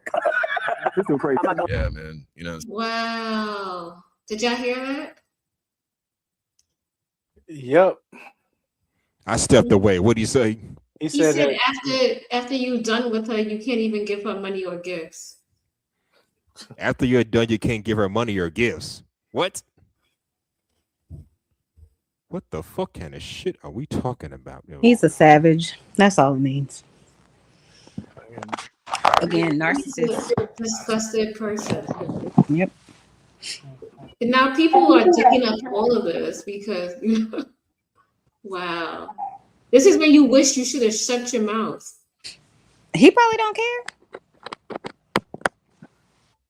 Same, but this is what his fans like. His fans, these niggas is just like the Fresh and Fit fan base. The Corey Holcomb fan base is not very different than the Fresh and Fit fan base, at least when it comes to talking about women, right? It's all about women are just sexual objects to be used and discarded. This is how Corey talks about women. And this is a part of the reason I don't listen to Corey anymore, man. I haven't listened to Corey for years because, you know what I'm saying? Once upon a time before I really knew what was what in regards to like how we should be treating women and how we should be viewing women as equals and all that. And I found some of this banter, this red pill banter funny. You know, the shit you would hear from guys like Patrice O'Neal and, you know what I'm saying, old school Chris Rock and fucking Corey Holcomb. I would think that shit was funny, but as I matured and came to realize that a lot of that shit is like bigoted nonsense, I just couldn't listen to this nigga anymore. You feel me? And he's still funny when he talks about other shit too, but he talks so much about women like this that I really just can't listen to it because I just think this shit is wrong. I just think he's so wrong where this is concerned. So I assume you've been to Iceland and you took advantage of the laws. Is that what you're saying? I had a great time in Iceland. Hold on. If he thinks this is Did he say he had a great time in Iceland? Yeah. That's bullshit. My thing is, if he thinks this is wrong, how does Darlene be on there with him for so long? Think about Epstein and that Ghislaine Stein lady that was along with him. She was going on with it because she was a part of it. Now, I don't know this lady, so she might not be. But you complicit if you don't say nothing about it, right? Yeah, you sitting there while he cracking these jokes and you don't say nothing. Talking about how he had a great time in Iceland because the age of consent is 13. Yeah, that shit is disgusting. Mm-hmm. And I was on the Mike and Bonnie show. Wait, we're not gonna go there. We're not gonna go there. I had a great time in Iceland. They asked you if you partook in that 13-year-old, 14-year-old box. And he said, I had a great time in Iceland. That's a crazy statement, man. That's a crazy statement. This past weekend, I saw this little girl. She had a Welch's grape juice bottle in her mouth. Where this nigga going with this shit? And she was about 5. What? Bro, my the God. 13-year-old Iceland girl story was already bad enough. What this nigga about to say about a 5-year-old girl, man? She had the whole bottle as far as it go, just sucking on it. Walking with her mouth. Wow. Somebody said, get that out of her mouth. You know, first and foremost, you know that this nigga is like exaggerating. She was probably chewing on the cap. Little kids chew on plastic shit all the time, though. Shit, grown. That's his perverted mind. Chew on shit that's not food all the time. Why is this nigga making it sexual? When they took it out of her mouth, that baby said, She was not 5. Then ain't no 5-year-old crying because you tell him to take a bottle out your mouth. That's bullshit. So that baby was probably closer to like 2. You know what I'm saying? Maybe 1. Not no 5-year-old. My daughter is fucking 3, about to be 4. She is not crying. First of all, she's not doing shit like that. But even if you're out in public and she kind of just, you know what I'm saying, off in her little 4-year-old brain world and she's mindlessly chewing on something like a bottle cap or whatever, and I'd be like, hey, baby, take that. Don't do that. She's just going to take it out and not even make a deal out of it. The child that he's describing is not does not have the mind of a 5-year-old or a 4-year-old. So he's really talking about like a 2-year-old right here, bro. Maybe even a 1-year-old. Yeah. you know when she stopped crying? When a man picked her up and put her in her lap and started bouncing with her. Then she stopped crying and was looking like this. I said, that's a That ain't not no 5-year-old. Wow. I can't. This is disgusting. Yeah. Yup. FBI, if you watching, go get his ass. Man, who you telling? No, I need somebody else to take him out back and do away with him. Yeah. Yeah, I believe he has a daughter too. Yep. He didn't I say earlier? He probably the one. I'm telling you, he'd be the daddy too.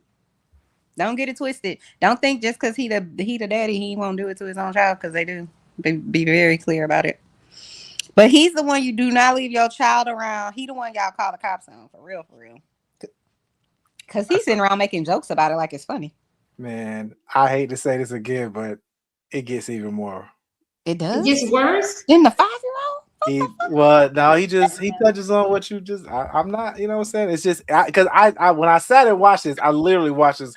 My jaw was dropped. Like, how is this dude even free? Like, how is he around? Like, how has nobody dealt with this?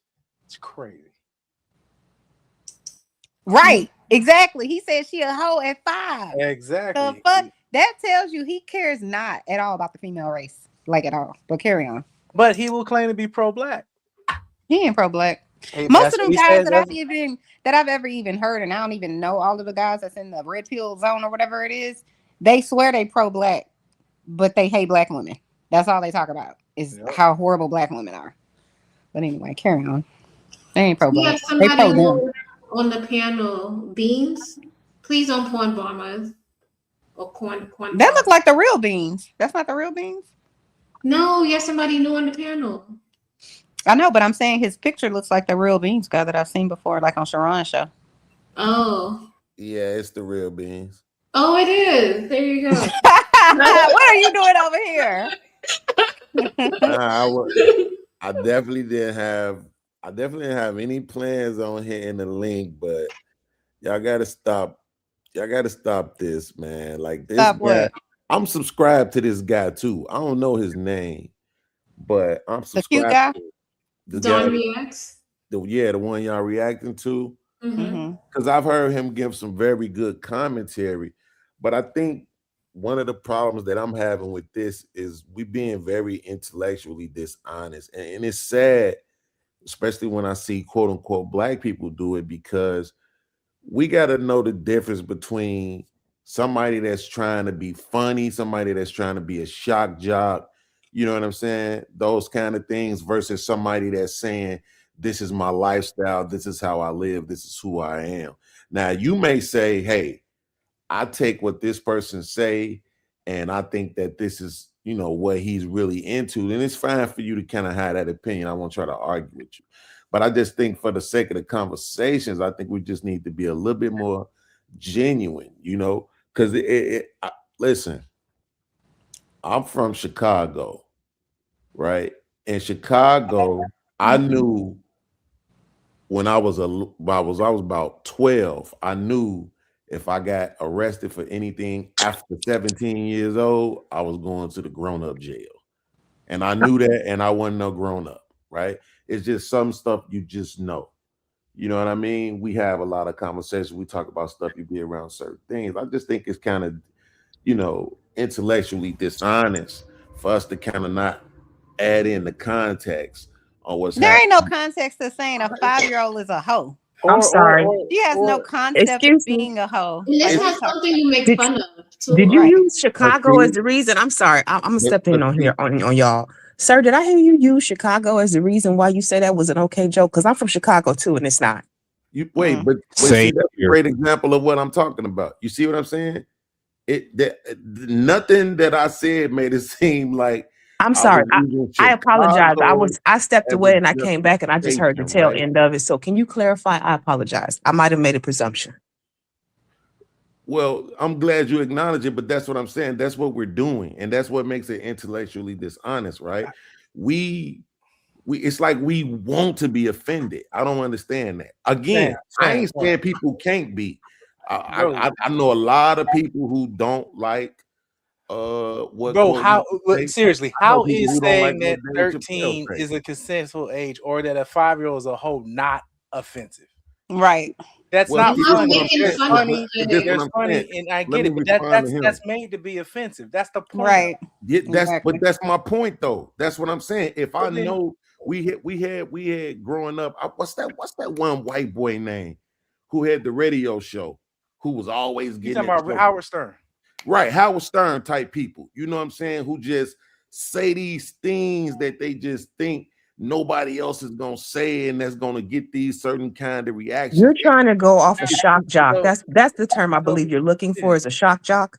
Yeah, I said that earlier. Yeah. I'm saying Okay. what I'm saying is, if I know a specific person, if I notice their character, I'm not gonna take that out of context just because I want to be offended. Put in context. There's no saying a okay. 5-year-old is a hoe. What's the context? Put it in. I'm not justifying because I don't have to because I'm not Corey.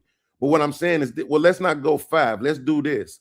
I can go and pull videotape right now of people when it's 11-year-old, 12-year-old, 13-year-old, 14-year-old boys gang banging and shooting in the street.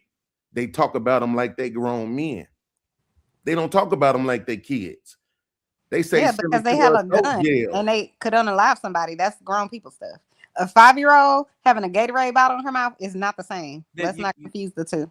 Hey, Right, a 5-year-old with a Gatorade in their mouth, and he said that she was gonna be a hoe just like her mama, right?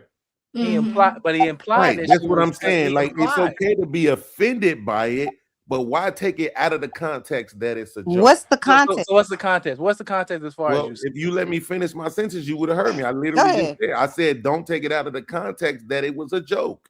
It's okay to be offended by it. You I'm not can't saying, joke about I'm not speaking saying sexually. I'm not don't talking be about you. I'm offended. talking about anybody. You should never. Yeah. It's one thing to say something is to say something to be that's crass or whatever the case may be. It's one thing. Okay, we all Right. adults. We can take a joke.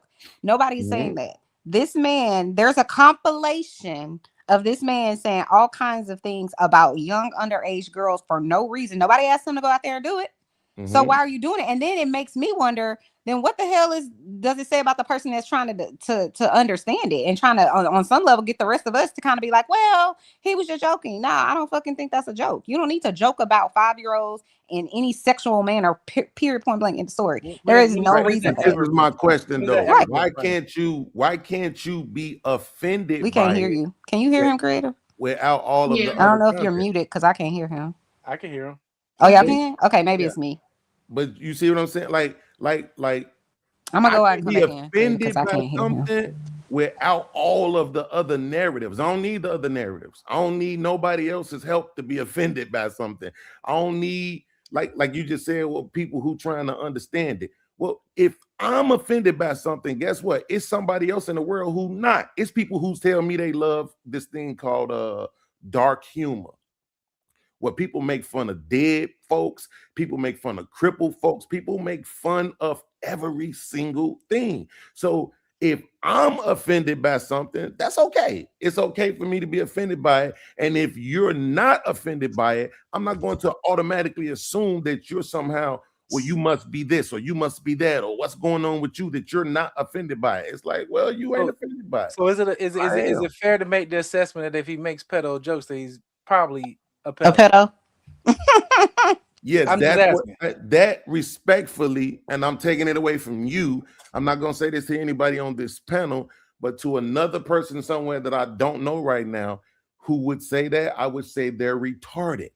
Why would you say that's that? my point. So that makes no sense. Is what you're so saying. let me He's literally. Let me ask you a question real quick. Let me just hold on. Let me finish. In order to formulate a joke, you have to have a certain viewpoint, correct? And so for him to take that viewpoint and stand on it and say, "Hey, I'm going to make pedo jokes for pedos," right? That's obviously his demographic that he's focusing on at that point, because everyone who appears to not be a pedo is offended, doesn't like the joke or whatever. So can we test it real quick? Is it not safe? I'm just saying, is it not safe to assume that if he can craft those type of jokes and craft that type of viewpoint, that he may be leaning in that direction? It's not, and that's why I want to test it. And here's what I will ask you respectfully. Can you just please answer this question? Go ahead. This what you just said. If you making jokes about pedos, then you're probably a pedo. I said if he's able to craft a joke, meaning that he's able to get into the mindset to see in a 5-year-old the sexual nature, can we the just say sexual craft and make it the possibilities, same that is thing? it not safe to assume that his mind may work that way? Can we just say craft and make it the same thing? Let's not get into semantics, right? Well, If no, you it's not make the semantics, joke- but I'm saying you're saying what you said rewrites what I'm saying. But you go ahead, bro. I'm not trying to. I'm saying, can we say craft and make it the same thing? Sure. Craft and make because craft is thinking, right? So we mean I'm looking. He can make a joke. He's making the joke. So when he says making a joke, anybody he could have gotten a joke from anywhere. But I'm saying he put together the joke. Right, absolutely. So let's go with that. Let's use your words now. You're saying if you put together a pedo joke, then you're probably a pedo. That's what you just said. I said it'd be safe to assume that you at least have the mentality that leans in that direction, right? Okay, cool. Dave Chappelle makes trans jokes all the time. Is it safe to say he's a trans? Is he talking about them? Is it just really quick, sir? Is it safe to say that since Dave Chappelle makes trans jokes, I'll indulge you. When Dave Chappelle made the joke about the trans and him having sex with him, would it be safe for me to assume that could have very possibly been the case? Mm-hmm. Yep. Wait, so you're answering my question? I'm asking you, would that not be safe? It came wait, out of Dave why would Chappelle's you mouth. ask It was me Dave a question? Chappelle's I'm joke. still waiting on an answer. I love it. Is he a trans or does he mess with trans? Can you apply your same logic for the pedo to Dave Chappelle make craft and trans jokes? Absolutely. So okay, why not? So let me ask you, where do you think comedy comes from?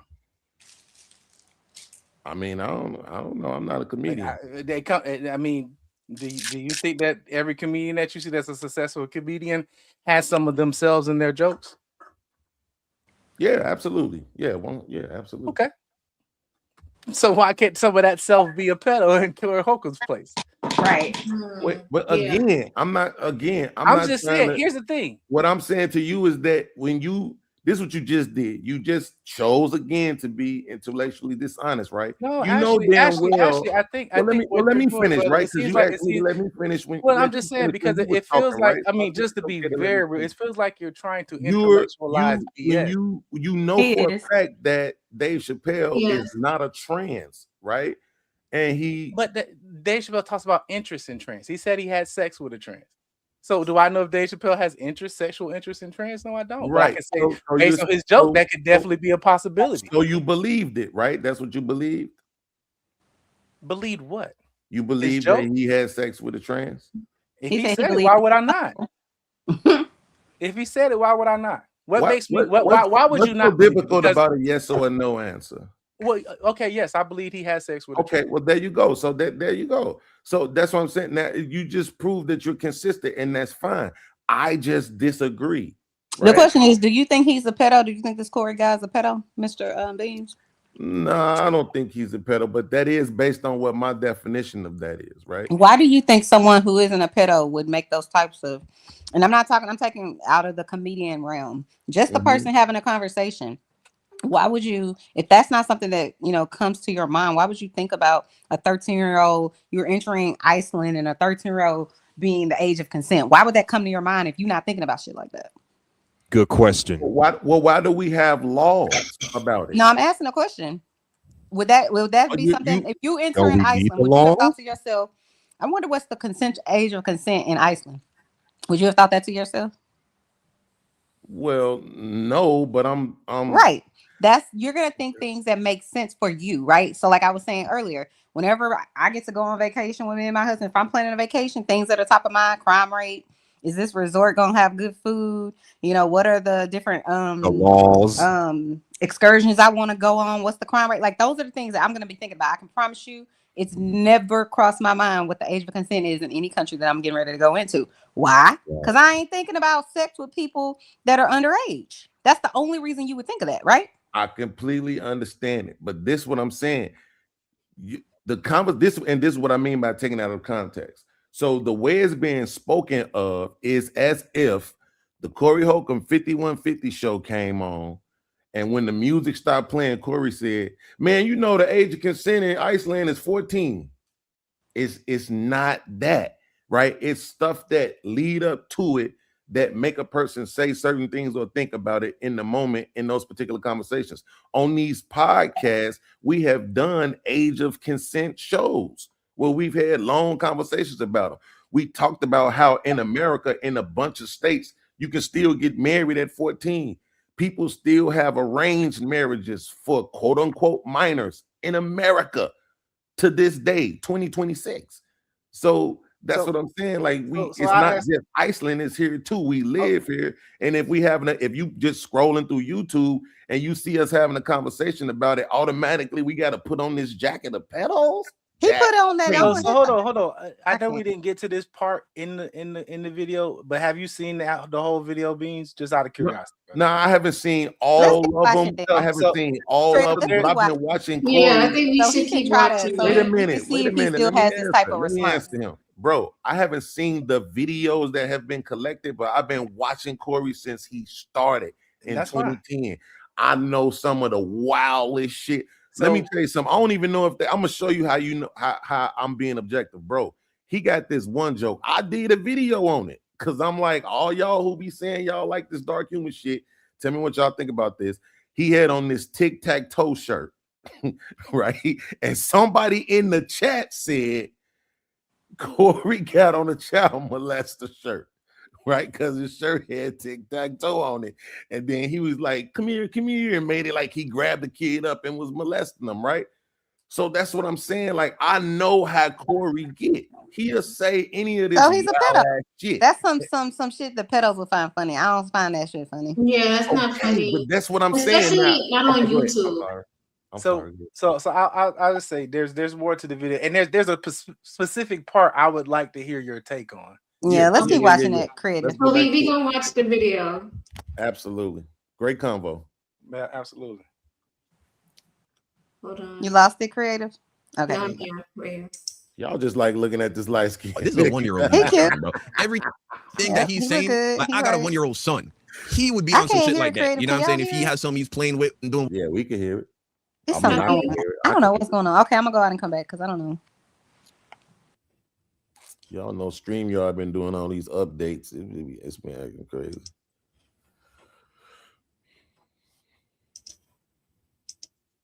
Whatever with, and you take it from him, he'll start crying. That is 1-year-old behavior. I got a 2-year-old. My 2-year-old is not acting like that. I got a 3-year-old about to be 4. She's not acting like that. He's describing a 1-year-old baby. He's saying he saw a 1-year-old baby. He called him 5. But we know that Corey Holcomb is a deadbeat father, so he can't even really tell the ages of small children apart like that. He's not around his own children long enough to even know what a 1-year-old, a 2-year-old, a 3-year-old, a 4-year-old, a 5-year-old acts like. And so he's describing right now a 1-year-old baby probably still in diapers, bro, calling the baby a whore because the baby. So now we know why the baby was chewing on the bottle, because it was teething. Now it's all making sense. So he's chastising, he's demonizing a baby girl, like a 1-year-old baby girl, maybe like 1.5 max. That's teething. She starts to cry naturally because someone took away the toy that she was using to soothe herself as she's dealing with the pain of teeth coming through her gums. And then when an adult took the baby up and put the baby on his lap and started bouncing the baby to hush the baby, he's like, because the baby quieted down, that means the baby's a whore. Man, this is nasty, bro. This is disgusting. That's a little growing right there. And everybody say, Corey, what are you talking about? Corey, you crazy. Get the this little girl was in her bliss with her mouth wide open. She was just had the cap on it and everything. They took it out of her mouth. That's a 1-year-old baby. Ain't no 5-year-old acting like that. Not even a 3-year-old is acting like that. That's a 1-year-old baby. I'm telling you. Then a man picked her up and started shaking on his knee. A man, probably her father. And so he's also in that inserting a level of incestuity into the situation, because he's essentially saying that this 1-year-old baby who is being consoled by what is probably her father, her uncle, or a cousin or a brother is like satisfying some kind of deep subliminal sexual desire that this 1-year-old baby has, and that's why she quieted down. This man is truly a sexual monster, bro. This is nasty as fuck that this is how your mind thinks about babies. I said, that's a little, it's just Corey Holcomb crazy. I almost want to go back and ask about that little girl and do a documentary on her life. So one day I can show I know what I'm talking about. But in this society, I'm a bad guy. That ain't nothing no little girl do unless she has the urge to do things like that. She has the urge to be satisfied. A 1-year-old baby. I'm not buying this 5-year-old. Ain't no 5-year-old. Bro, like I said, my daughter's about to be 4. My daughter pretends to be a baby. That's how mature she is at this point. She's so mature at 3 turning 4 that she'll like go gaga copying her little brother and her little sister when she's just being a little kid, and she kind of, little kids, she's still at the age where she might get a little jealous of her little brother or little sister when they're getting a little baby. And so she'll do that, but she'll do that. And then like very quickly, she's like, okay, all right, enough of this. I'm an adult, please leave me alone. Right. And so the idea of her, like a year from now, on top of that, a 5-year-old, like he's describing, I'm telling you, this child that he's describing, if this child even exists, and that's a sick part, he might be making this whole fucking story up because he's just trying to, in whatever way he can, push this propaganda of women are nothing more than sexual creatures from birth. That is why they were created. That is their purpose. And to see them beyond that is to lie to yourself. And so he might be making up this story to just justify how perverted he is and how misogynistic he is. But let's say he is actually recalling something that he saw. I'm telling you without a shadow of a doubt that the baby he's describing. Can I say something right here? But ain't nobody gonna pick Corey bad. Corey bad. Can I say something right here? Go ahead. So I think that last part it's relevant because it's something that's founded right in Corey's behavior that he can absolutely dissect and say he has this kind of like a Neanderthalic view of women, right? So he can make that approach. But even like when he's talking about the ancestral part and all of that, like he didn't say that. But Corey does this, and I think this is where it gets really problematic because somebody said earlier, why would he even be thinking about this? He's obviously no, matter of fact, let me address this part. Remember when somebody said, why would he even be thinking that a 16-year-old would give you a healthier baby? The reason why a lot of men think that is because mentally we start thinking that women are damaged once they get into their late 20s. We be thinking about, oh, they done had sex with all these men, this and that, and blah, blah, blah, blah, blah. So we look at younger women as the healthier versions, right? And we don't necessarily do the research to understand and know what's really going on with women biologically, right?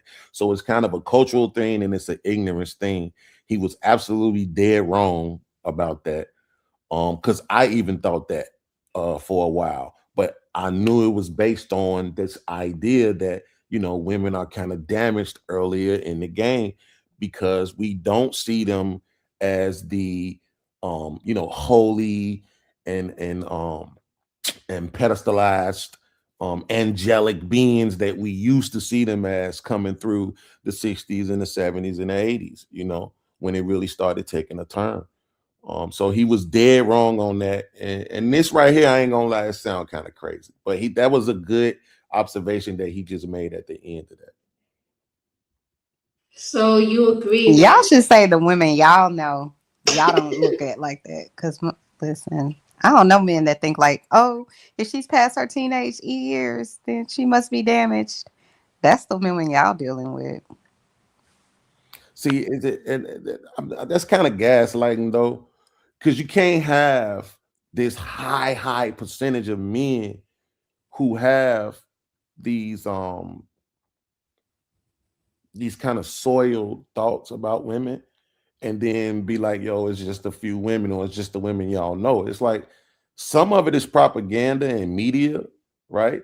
But at the same time, we have been raised in a specific kind It of is the women y'all know. where No, he's talking about how It's the women y'all know. He said that he's ignorant. That's the men are ignorant. yeah, Is but that- she's addressing the specific part about men and the way they view women. I'm saying, if you just look around and you will see the culture and what it represents. I mean, sis, yeah, I don't know how old you are, but Cardi B, Meg Thee Stallion, all those types, like, you know, that's really the visual that we got right now in our culture, right? Is that what you see when you go outside? Let's be real. Is that what you see when you go outside? Well, it depends on where you at. Now, I don't see it as much because I don't be in those areas. Right. But if I go to the city, if I go to the hood, if I go to the urban areas, hell yeah, it's gonna be leggings and Crocs, lashes and weave. You know what I'm saying? It's gonna be blunts and tattoos. It's gonna be twerking and cussing, and it's kind of ridiculous. You know, Right. So that's what I mean by those are the type of women you're entertaining.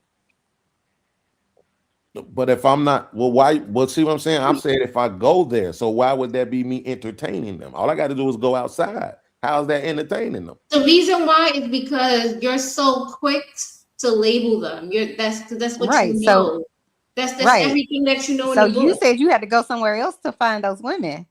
Wait, what do you mean? So wait, if I go outside right now and it's a chick outside, she got on leggings and Crocs and lashes, I'm labeling her? So if that's not the women you see outside your house, in your neighborhood, in your community, then that's not representative of what you're talking about. If you're saying you got to go somewhere else, then those aren't the women that you're interacting with. That means you're choosing to go over there to find the women with the Crocs and their hair down to their ass. That's what you're choosing. Well, no, I'm saying I be in the house. And when I'm not in the house, I'm at somebody I know house. I don't be in the streets. But if I just go outside, that's what I'm gonna see. If I go to Walmart, that's what I'm gonna see. If I go to the movies, if I go to a restaurant, if I go anywhere, that's how it look. If I go to my kid's school, that's how it look. Like, ain't nobody, it's not about entertaining them. That's what I'm saying. We can't be at fault for what the women are doing. You know what I'm saying? All the women dress like Well, that. maybe All you live the in the women, hood. I don't know. All the women wear Is that where you live? weave You live in the hood? Yeah, I mean, I find this I hard to live believe. downtown Louisville, but you know, the hood is right around the corner. The hood is around the corner from every downtown in every city. And it's like that. I mean, it's just, I don't know why we got to pretend like it's not though. Right? Like, and that's just that right now we talking about outside. Don't go on Instagram, don't go on Facebook, don't go on Twitter. And that ain't 100 girls. That ain't 1,000 girls. Those are hundreds of thousands of girls in every major city behaving this way. Sir, we just trying to point out the problem. The problem is that people are viewing things from a certain perception. And reality is when you go outside and when you go to the grocery store, people are Creative. You probably can't hear me, but I gotta bow out. Okay. Because it's almost midnight my time. And I gotta get up in the morning. Love y'all. Have a good one. All right, now salute. Yeah, same here. I gotta go to bed too. Nice talking to y'all. All right. All right. I miss being on Central Time. I know, right? Yeah. But no, that's what I was saying. Like when you go outside, is that exactly what you're seeing when you go to the grocery store? That's not what I see. I mean, that's not what I'm focused on. If I'm consistently focused on seeing that, that's all I'm going to see. And that's what I'm trying to convey to you. I think it's like you're studying this demographic of people, and basically when you go outside, that's all that you see because that's all you talk about. That's in your brain. That's what you know. I think, and I want to make sure I say this respectfully. I think that's a bit of a gaslight. I mean, I'm not forcing people to dress the way they dress and act the way they act and be the way that they be. I don't, you know what I'm saying? I go outside, that's how they look. It is what it is. But it's not, of course, it's not everybody that look like that. And and here's another thing. It definitely ain't just black women. You know what I'm saying? Like, it ain't that. So, you know, I mean, when I went to the laundromat yesterday, guess what? It was a bunch of women in there who looked like they was wrapped in their bed sheets with towels on their head. Do I have to tell you who those women were? No, you probably know off bat. Those was probably some African, Somalian type women, right? Like, it just be like that.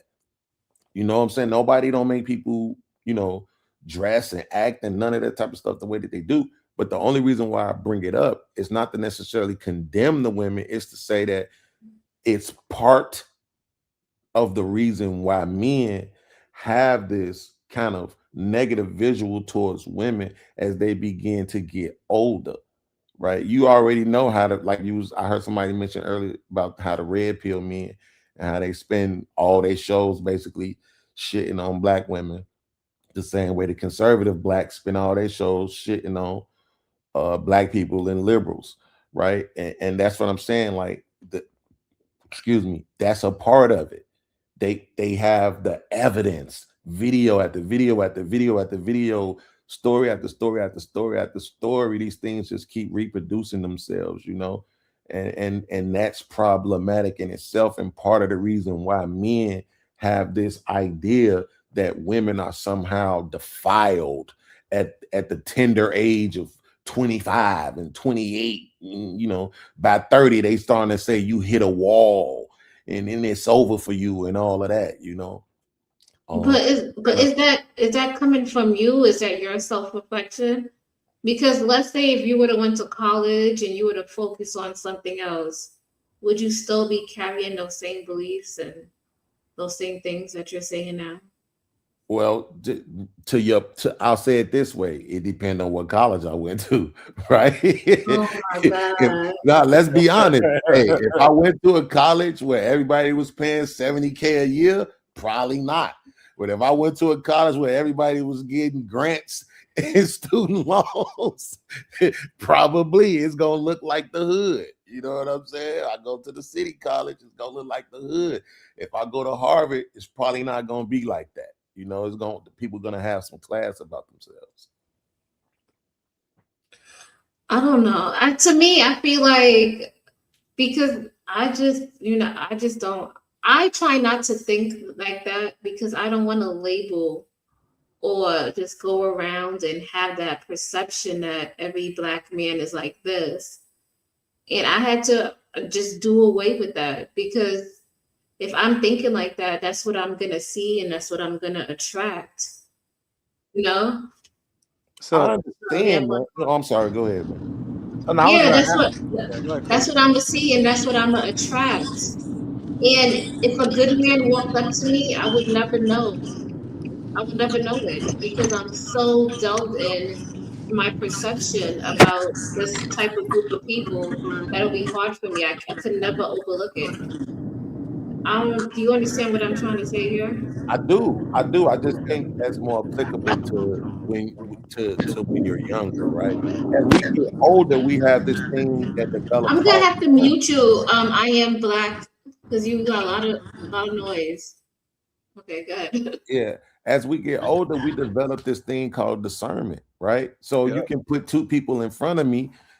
I'm gonna like what I like. And at some point, we have to just be honest about what that is. You know, men lie all the time and say that they don't like hoes, but they really do. Exactly. You know what I'm saying? Thank you for being honest. Right. So, but see what I'm saying? But you see how you willing to accept that?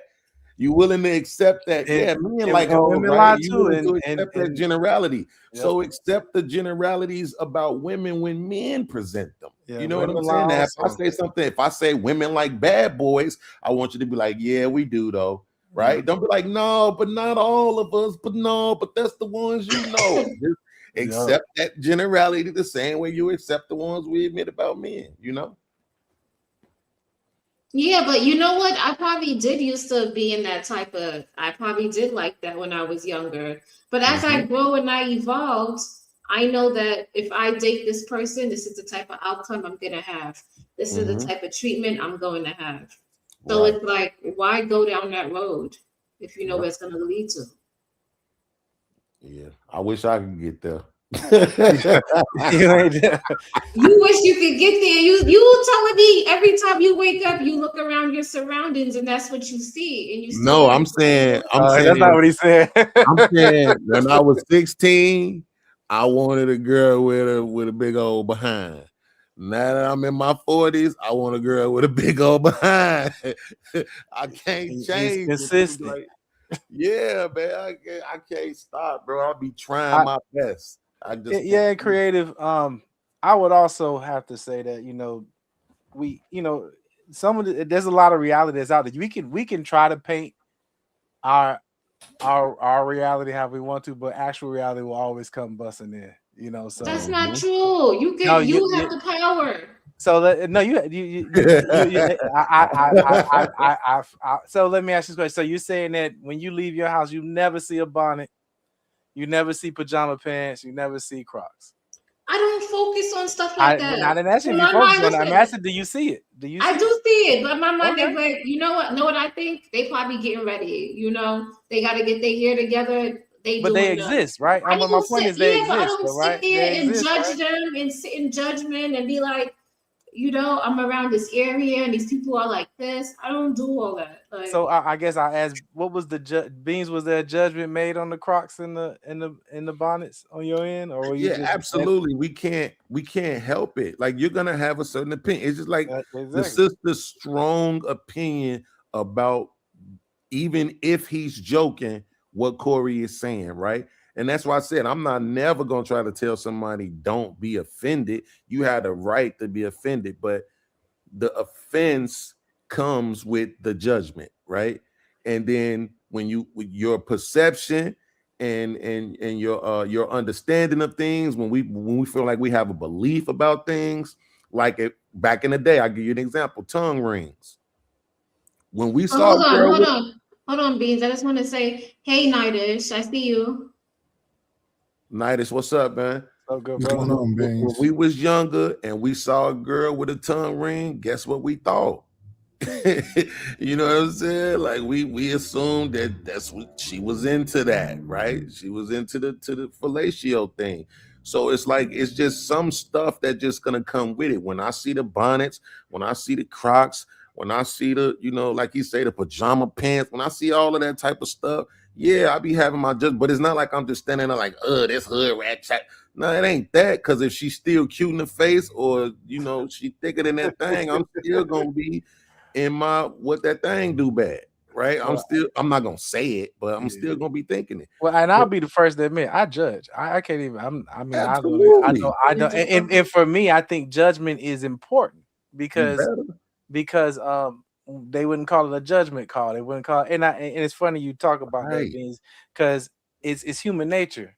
We could try to rewrite our nature or go against our nature as much as we want to, and think that is somehow making us excel to this level that makes it but to admit that, hey, we do see this, and there's a judgment call that could be made on that in regards to that. How Dave Chappelle said, we talk about that, so we talk about jokes when he says about the dude wearing the police officer outfit, right? The woman runs up on him and she's like, hey, he's like, hey, just because I have on a uniform, police uniform, doesn't mean I'm a police officer. That joke was a prostitute outfit, police versus the police officer. Exactly. But what Corey just said about being in the bed with a grown woman and a minor. Oh, we ain't get to that part yet, because that's the part I wanted to get to. That right there was a whole nother thing, because I don't see how you explain that one away. What, really quickly, and I know you want to get back creative, I just want to say this real quick. I swear, 7 seconds, because I don't want what bro just said to be missed, because it's so important. You have to judge. When you say, when I was younger, I used to like them kind of boys, but now I try to stay away. You know how you stay away? By judging. And you look in the guy, he coming, he got his pants halfway down his ass, he got a do-rag on, he got a blunt in his hand, he's speaking with broken ass English and shit. Yeah, that's not me. No. And you judge him and be like, nah, not this guy. Fuck no, hell no. Like, absolutely not. I'm running the other way. See what I'm saying? You supposed to judge. You have to. You to bro's point, it was a great point that he made and a great example too.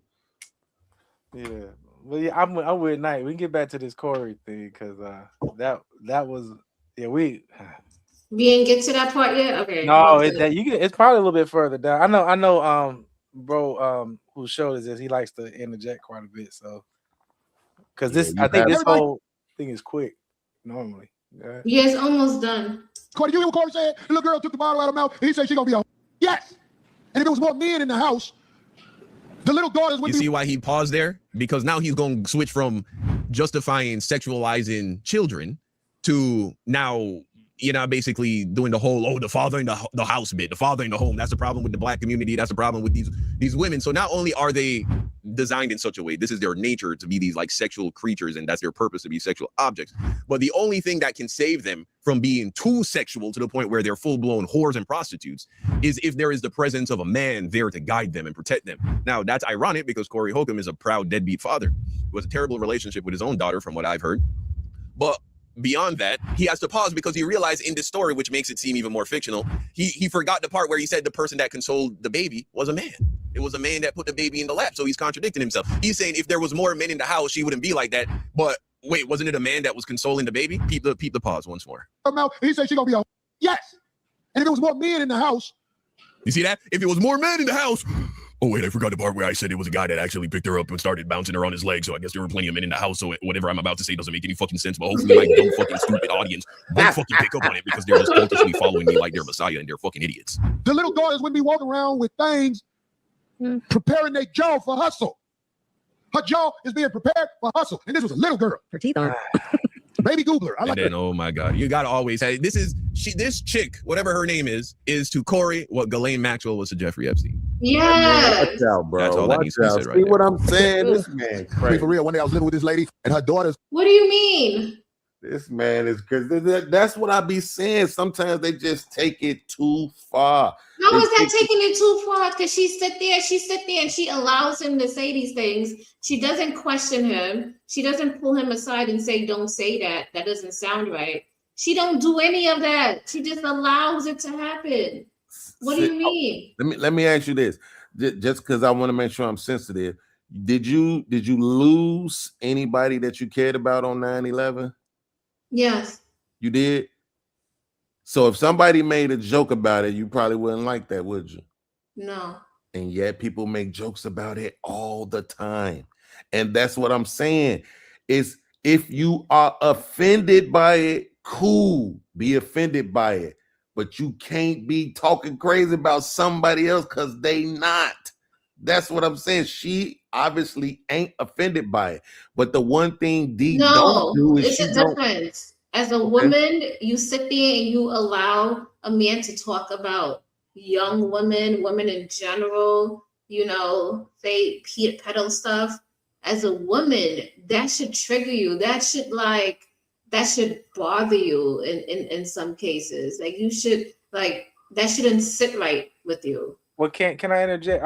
Is everyone on here familiar with Darlene's past? Yeah.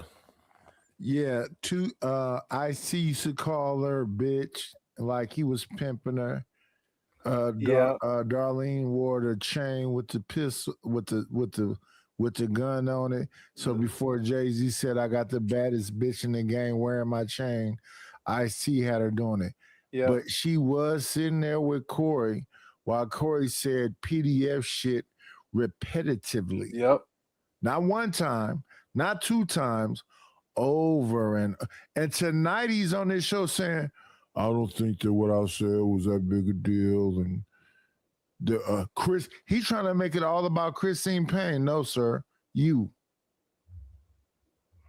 Well, see, that's what I'm saying. Like, if again, I get what Sis is saying, and I'm trying my best not to be a hypocrite. It's very difficult to not be a hypocrite. He said I'm trying my best not to be a hypocrite. In the mouth and so pour the milk all over the face and body man, like her mama. I'm literally in the middle of a sentence, dog. Like we heard that. But what I'm saying is this: I'm trying not to be a hypocrite. But sis, it's this what I'm saying.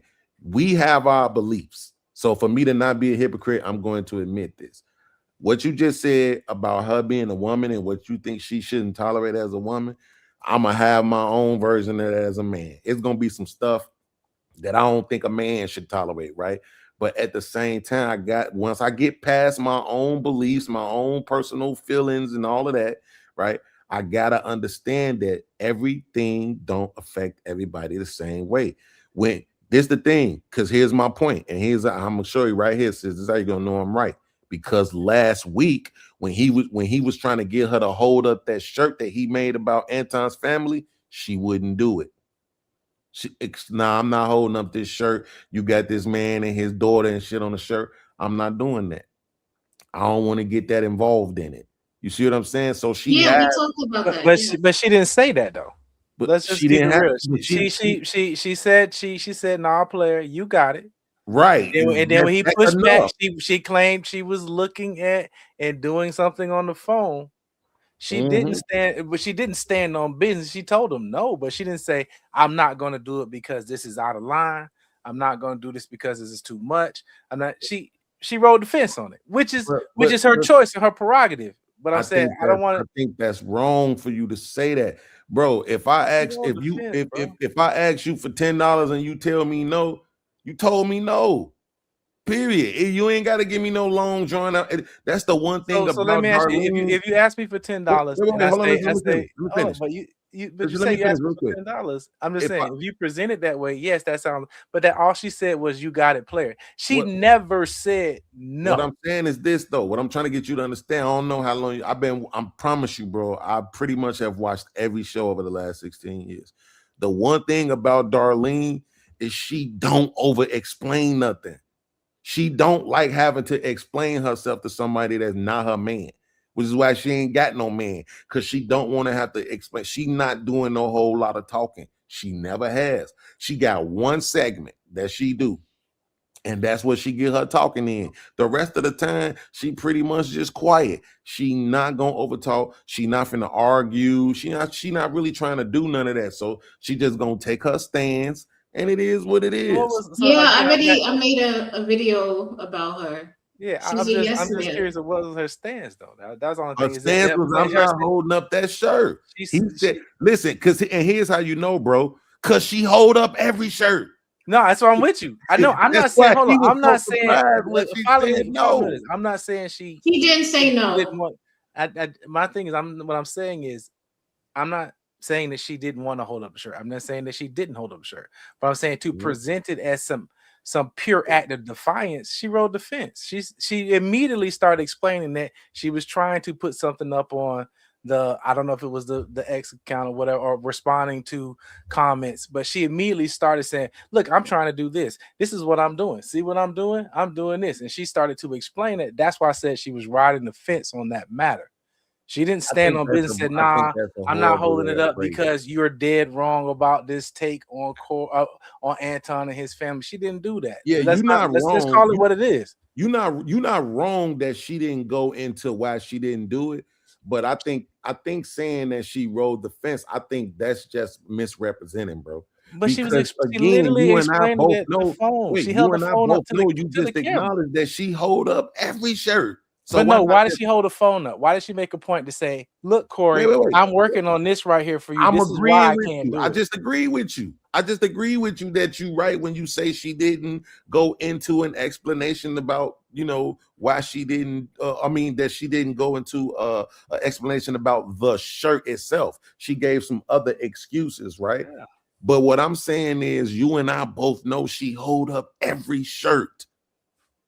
So why wouldn't she do it this time? Because she didn't like the shirt. I'm agreeing. She didn't like the shirt. She didn't like the shirt. She didn't like the shirt. When he held it up, she's not gonna try to embarrass Corey like that unless he really make her go there. You know that. But hold on, she didn't hold up this particular shirt the first time he held it up. He held it up, right?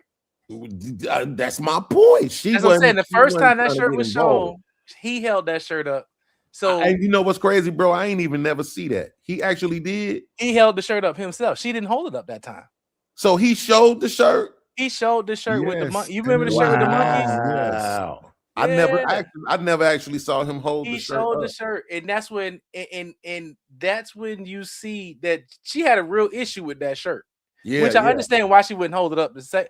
And I think that's what he tried to. He knew she had an issue with that. I think that was a power move. Hey, hold the shirt up while I do this with the mic. Knowing that she felt uncomfortable, because you could tell if you go back and watch that, she was absolutely 1000% uncomfortable when he held that shirt up. That's a fact. You heard? Okay, y'all. We gonna say again.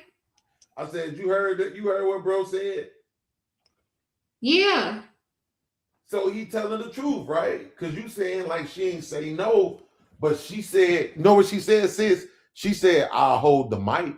Yep. Yeah. She wanted no parts of that. I'll hold the mic, but I ain't holding up that shirt. And guess what? Here's another thing. She was, and this, I'll tell Corey this shit to his face. She was dead ass right for not holding up the shirt. You know why? I agree. Because I agree 1000%. got ate the fuck up by the internet. The internet would have killed her for holding up that shirt. You Mexican chick holding up this shirt of this black family like this, blah, blah, blah. They would have killed her for that, bro. Oh, yeah. So I just think we got to give her a little bit of credit, but oh no, I give her credit now. Don't get me wrong. I just wish she's still a yes man. I give her credit for not holding that shirt up, being smart enough to not hold that shirt up. Because I already said I feel like Craig's going down with the ship, no matter what happenens. That's a fact. Yes, it is going down. He going down with the ship. Craig is going. Craig gonna ride or die. He gonna play the violin to the Titanic at the bottom of the ocean. Right. That's a great example. All right, let's finish this. It's almost there. Crawled in the bed and I ain't have on shit. Yeah. I was up under the cover. And I was like, oh. And one of her daughters was like, her daughter was she was in high school. I think she was 15. Still not legal. You just can't tell your true thoughts. You can't tell your true thoughts. You want to get down and dirty with that 15-year-old girl. Her daughter was gonna be thick like her mama. I know that much. Yeah. I knew her daughter was a bust down. She got pregnant like a year after I moved out. She was 16. I knew she was gonna get pregnant, goddamn, because she used to do shit. She used to do shit to let me know, damn, this is trying to get me in trouble. Man, wow. Oh. Her name was Tiffany. Can you get charged if you spoon a child? Like, get behind him, make him take all his clothes off, and you hug him like that. Is that a charge? Sure. Yes, Graham. What is that? Sure. Not no penetration. Just doesn't have to be penetration. It's you can't that's love. You can. Okay. What if it's a stepchild? Okay, I don't know where we're going with this, but I'm just asking. They got these charges. I'm trying to see what the charge. Why would it make it any different if it's a stepchild? It sounds like he's trying to add in a degree of separation to make it less incestuous and justify the sexuality of it. Just go be the wedding ring. Somebody called me Corey Kelly because I said spoon. Oh, good one. I would never. Or Corey Epstein. Spoon a child. I'm asking what happens if you do. Nah, man. You see, look, if this was a one-off bit and it was a crazy take, as a comedian, a raunchy comedian, I think you could be like, that was a kind of a crazy take, but maybe he was trying, you know what I'm saying, taking risks as a comedian. The difference between a bad joke and a great joke is sometimes like very small, right? In execution. And so if this was like a one-off time, he was trying to be a little raunchy and say something, but it just like came across as more like predatory and weird and funny, then I think you could brush it off and be like, I don't know what bro was really on right there, but all right, whatever. But the fact that he has so many different clips over such a large period of time in different contexts, justifying it in different little ways, nah, man, this is nasty. It's called research. Right. Please keep this piece of tape for future references. I'm telling you now, when they go after me, they get dirt like a I'm here to tell you, they go through my computer, they're gonna be like, Corey, like what else can I put out Corey, there? like what? They blocked it out. I don't even know what he said. Thanks. I mean, yeah, them a big in the child. I'm gonna check my browser, goddamn. 16, 17, 18, 19, 20. That woman is like at a point in her life where she is ripe, bro. It's just nobody likes to say shit like. No, they not at all. They not physically, they not biologically for bearing children, they not mentally. Like literally, you into kids, bro. It ain't no other way to put it. You like kids, man. They not at all in any way.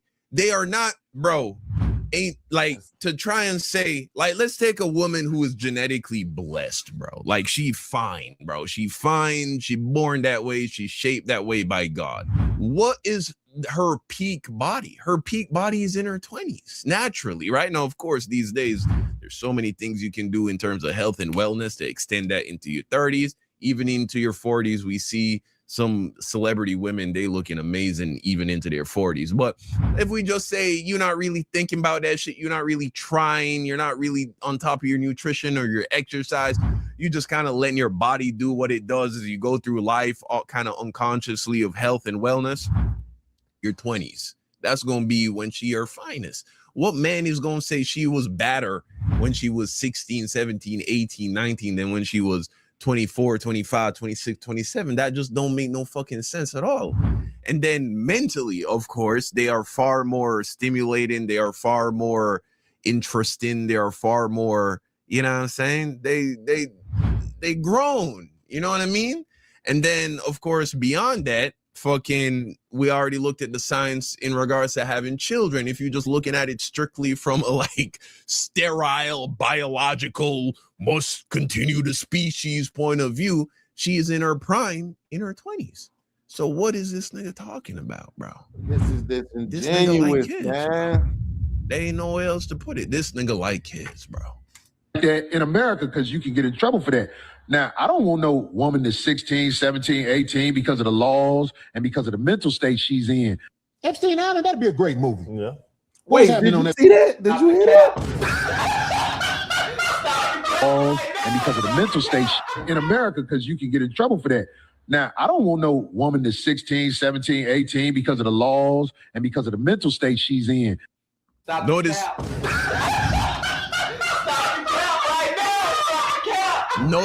what he prioritizes, the laws. He only tacks on the mental state. He don't even believe that. Because when he went over to Iceland, all of a sudden the mental state didn't matter. Right. About your mental state, right? No, he only taxed that on because he knows that there are people listening.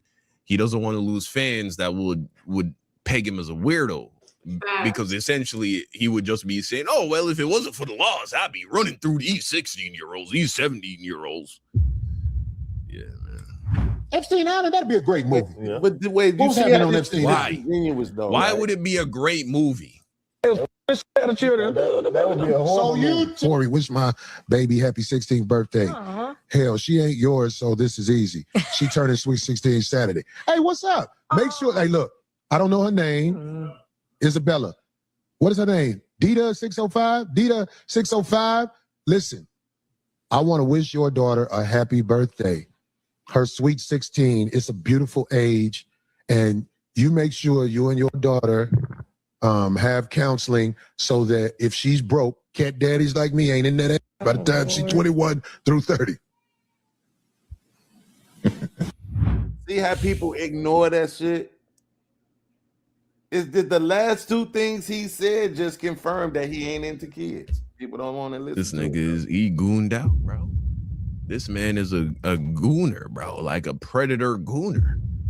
He can't. It's impossible for him to hear the phrase 16-year-old girl and not instantly make it sexual. Exactly. He does it all the time. Because you don't bring. Why is 16 a beautiful age? Why is 16 a beautiful age? Oh You my should ask God, me. this nigga just right disingenuous now. I'm gonna be with him on their birthday. Wow. He also full of shit. I was at the mall with the little broke bitch. We was in Victoria's Secret. And I'm sitting there at the counter. I'm like, what's up? She needs to get measured for a bra. She never been measured for a bra. And she want to have the right size on instead of the Walmart bras. And the lady was like, oh, that is so sweet. Is this your daughter? I said, I'm standing up in this little bitch. Oh my God. Wow. And it wasn't a laugh when I said that. It wasn't a laugh. The lady looked like, I was like, I got a couple of dollars. I get to smash look cute young girls like this that come from poverty. I'm standing up, Anna. Do you need a bro? My brother's daughter. He genuinely just said 21 to 30. Did you see what he just said? He literally just said 21 to 30. He literally just said that. He's sick in the head. He just said just because I have money, I get to have the pick of the litter because I got money. And they Yes, because that's how women operate. What, like, we not gonna that is not how. No. Come on. What Now are we you know doing? you wrong for that. Wow. Come on now. We can't do this. I can go get. I'm literally cleaning up my channel so I can get my monetization back. I'm so upset. I'm just deleting all the videos. You deleting all the videos? What kind of videos you had? We got question you. I'm looking at all these videos that I did, and just so many of them, man. It just I'm mad I got to get rid of this content because it was so much evidence. It wasn't 10 girls, 30 girls, 100 girls. I literally just erased 600 videos. And at least 350 of those was women talking crazy about men, about the very, very misandrist in the commentary, very transactional in their relationships. It is what it is. There, I mean, we not gonna pretend like women don't go Not after all men who women they can think get like money that. from. Remember, we just sat here and had this. Not all women think like that. But the thing is, he's being a predator. He's going towards poor communities so he can prey on these young girls that don't have money. That's what he's doing. You don't think that's wrong? Do I think, okay, so let me just put it this way. Do I think it's predatory for a man to go to somebody who needs his money to give them money to also have sex with them? He's basically being R. Kelly right now. In a sense. It's predatory in nature, right? But it's not like it's actually not even a fair exchange. Sex is supposed to be a fair exchange. It's me and you, two grown-ups having sex, two people choosing to have sex with each other. That's supposed to be a fair exchange. But then after that, I'm leaving you with some money. No, so it's actually now not a fair exchange. You're being a predator because you did not seek out that woman and get to know her, take her out on dates, actually know if she has any STDs, who she's messing with. You didn't actually, get to know her mind. No, you came there with money and was like, all I want was to see how you feel. But how does that make him a predator if the woman is that is a predator? That's predatory. So I guess I'm with Beans on this. I would say that if she accepts the money, understanding that that's what he wants, how is he the only one at fault? I'm just curious because when you said that he should take her on dates, he knows she. So what is she doing in her process? The money is a chat and she just changes. No, what I'm saying is he's talking about these young girls that he's gonna go and get. That's what he's talking about. So the using the money as an influence over the young girls. Exactly, because they know that's they got money. Okay. Right. So let's say same thing like R. Kelly. Same thing like R. Kelly. Let's say we can see and we agree with you that he's being predatory. How is the chick not being predatory? Is she going out and seeking for him? No, he going to her. But what does that have to do? No. Let's not do this. Yes, she is going out and seeking for him. You know what it's called? Not go out and seek for him. It's called lashes. It's called leggings. It's called weave. That's makeup. Not seeking. That's not seeking. What? Is she seeking money? I guess would be my question there. No. If money, and the other reason I asked that. So if I dress up sexy, does that mean I'm seeking money? No. I'm not talking about how she's dressed. What I'm saying is they meet. He has money and he says, I'm going to use my money to get her. And she sees the money and she decides to take the money and is gotten. If she's underage, then that's wrong. And Okay, he knows okay. that. So that's now But that he now. didn't say underage. He said 21 or 30. Y'all stuck with it now. No, he's No. talking I'm about just the young girl here. We already passed that part. I'm Yes, not he talking already about said what, but 21 he to said what 30. the age was, 21 to He 30. did not say that in this clip. It doesn't matter. He He already didn't laid say the that in this foundation. clip. This is what I'm saying. If I say I like girls 21 to 30, and then I start telling you about a girl I'm dealing with, from that moment on, that does not you erase should perceive that beings. I'm talking about Beings. somebody in between that age group. Beings. That doesn't erase the things that he said in different clips. Just because he says that in one clip, it doesn't erase the things that he said before. But things can be but true. in We're not gonna no do that other here. clip. But what I'm saying is this: in no, let's do it like this. In all of the other clips where he was mentioning ages that was teenagers, none of them did he ever say he was dealing with. But in the one clip where he did in the didn't say beginning. that. He said he went to Iceland and he had a lot of fun. He did imply that he had a lot of fun in Iceland. But and he in Iceland. did not. He I'm only just, he mentioned implied. He that literally said that. He said, and they said, I was like, he said, well, I'll just say I had a lot of fun. And he did imply, and I don't. And I gotta concede to the implication. Thank He you for did say using that that, word. yes. I gotta concede to the implication part, even though I think that was a part of the bit. But I'll concede to the implication. But but the direct statement was 21 to 30. 21 right? to 30, those people are grown. You know, they're accepting money. That's them. That's on them. Absolutely, but they still, but even if they were at 21, you could still make the argument that it's predatory because you, again, like you said, you talking about he's literally going to quote unquote poor women, right? So it was still, you could still make the argument that it's predatory. But what I'm also saying, for the woman, it's also predatory because this is a 21-year-old woman who knows she don't really want to deal with this 50-some-year-old nigga. Right, and she's only there anyway because she knows she gonna get a little change or a little bit of clout or a little bit of something else, right? Because women don't So these sex as a people fair are exchange. both. Yeah, I agree with you, Beans. They're both low vibrational. They're not getting the best of nothing. He think he's getting something because he can get off on somebody, and she thinking she getting a little bit of money, but she's selling herself short. I disagree with the he not getting nothing.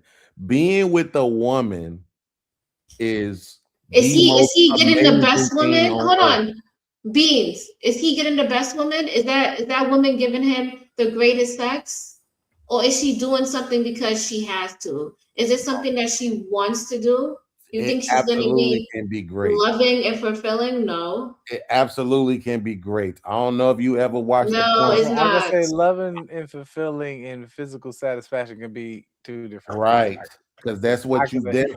And now he's definitely, but I don't think the exchange on both of their ends is one for loving or satisfaction. I don't think either one of them are seeking that in this scenario. I think Right. he's presenting that Maybe, he has you know money. what, Beans? You're probably right. Maybe he's used to, like, you know, just regular sex. Maybe that's what he got from it. Regular. Yeah, it's not gonna be great.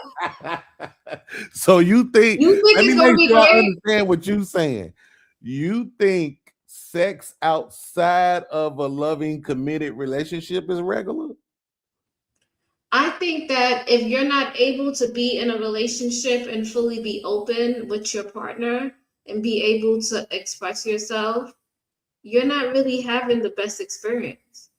Man, that's you coming from a melanated woman. I'm just saying in That's what general, that you're not having the best experience that you can have. I don't know about all that. Some of the best sex I had, them chicks wasn't my woman. I'm just saying. I think it's being with a woman, and when I say being with a woman, I mean having sex, being intimate with a woman is the greatest experience that you can have. Okay. So I never like the idea of having to pay for it, but at the same time, I'm also getting older now. So I'm kind of like getting into that mindset where it's like, damn, I know if I want this little hot Puerto Rican chick, I'm probably gonna have to spend a couple dollars, right? So you say you never understood out there paying for it, but since you had it, you can understand why people pay for it. Nah, because even when I had money, I was no. That's no. What I'm saying is, but you can understand why it is the oldest profession. Why? Oh yeah, absolutely. Yeah, because I mean, in essence, that's what we're built for. And let's be real, men and women approach sex itself differently. Absolutely. Yeah, and I agree with you with that. Yeah, I can understand your take from the emotional standpoint, the connection, the emotional, the whole body thing, opening up at your body, all of that.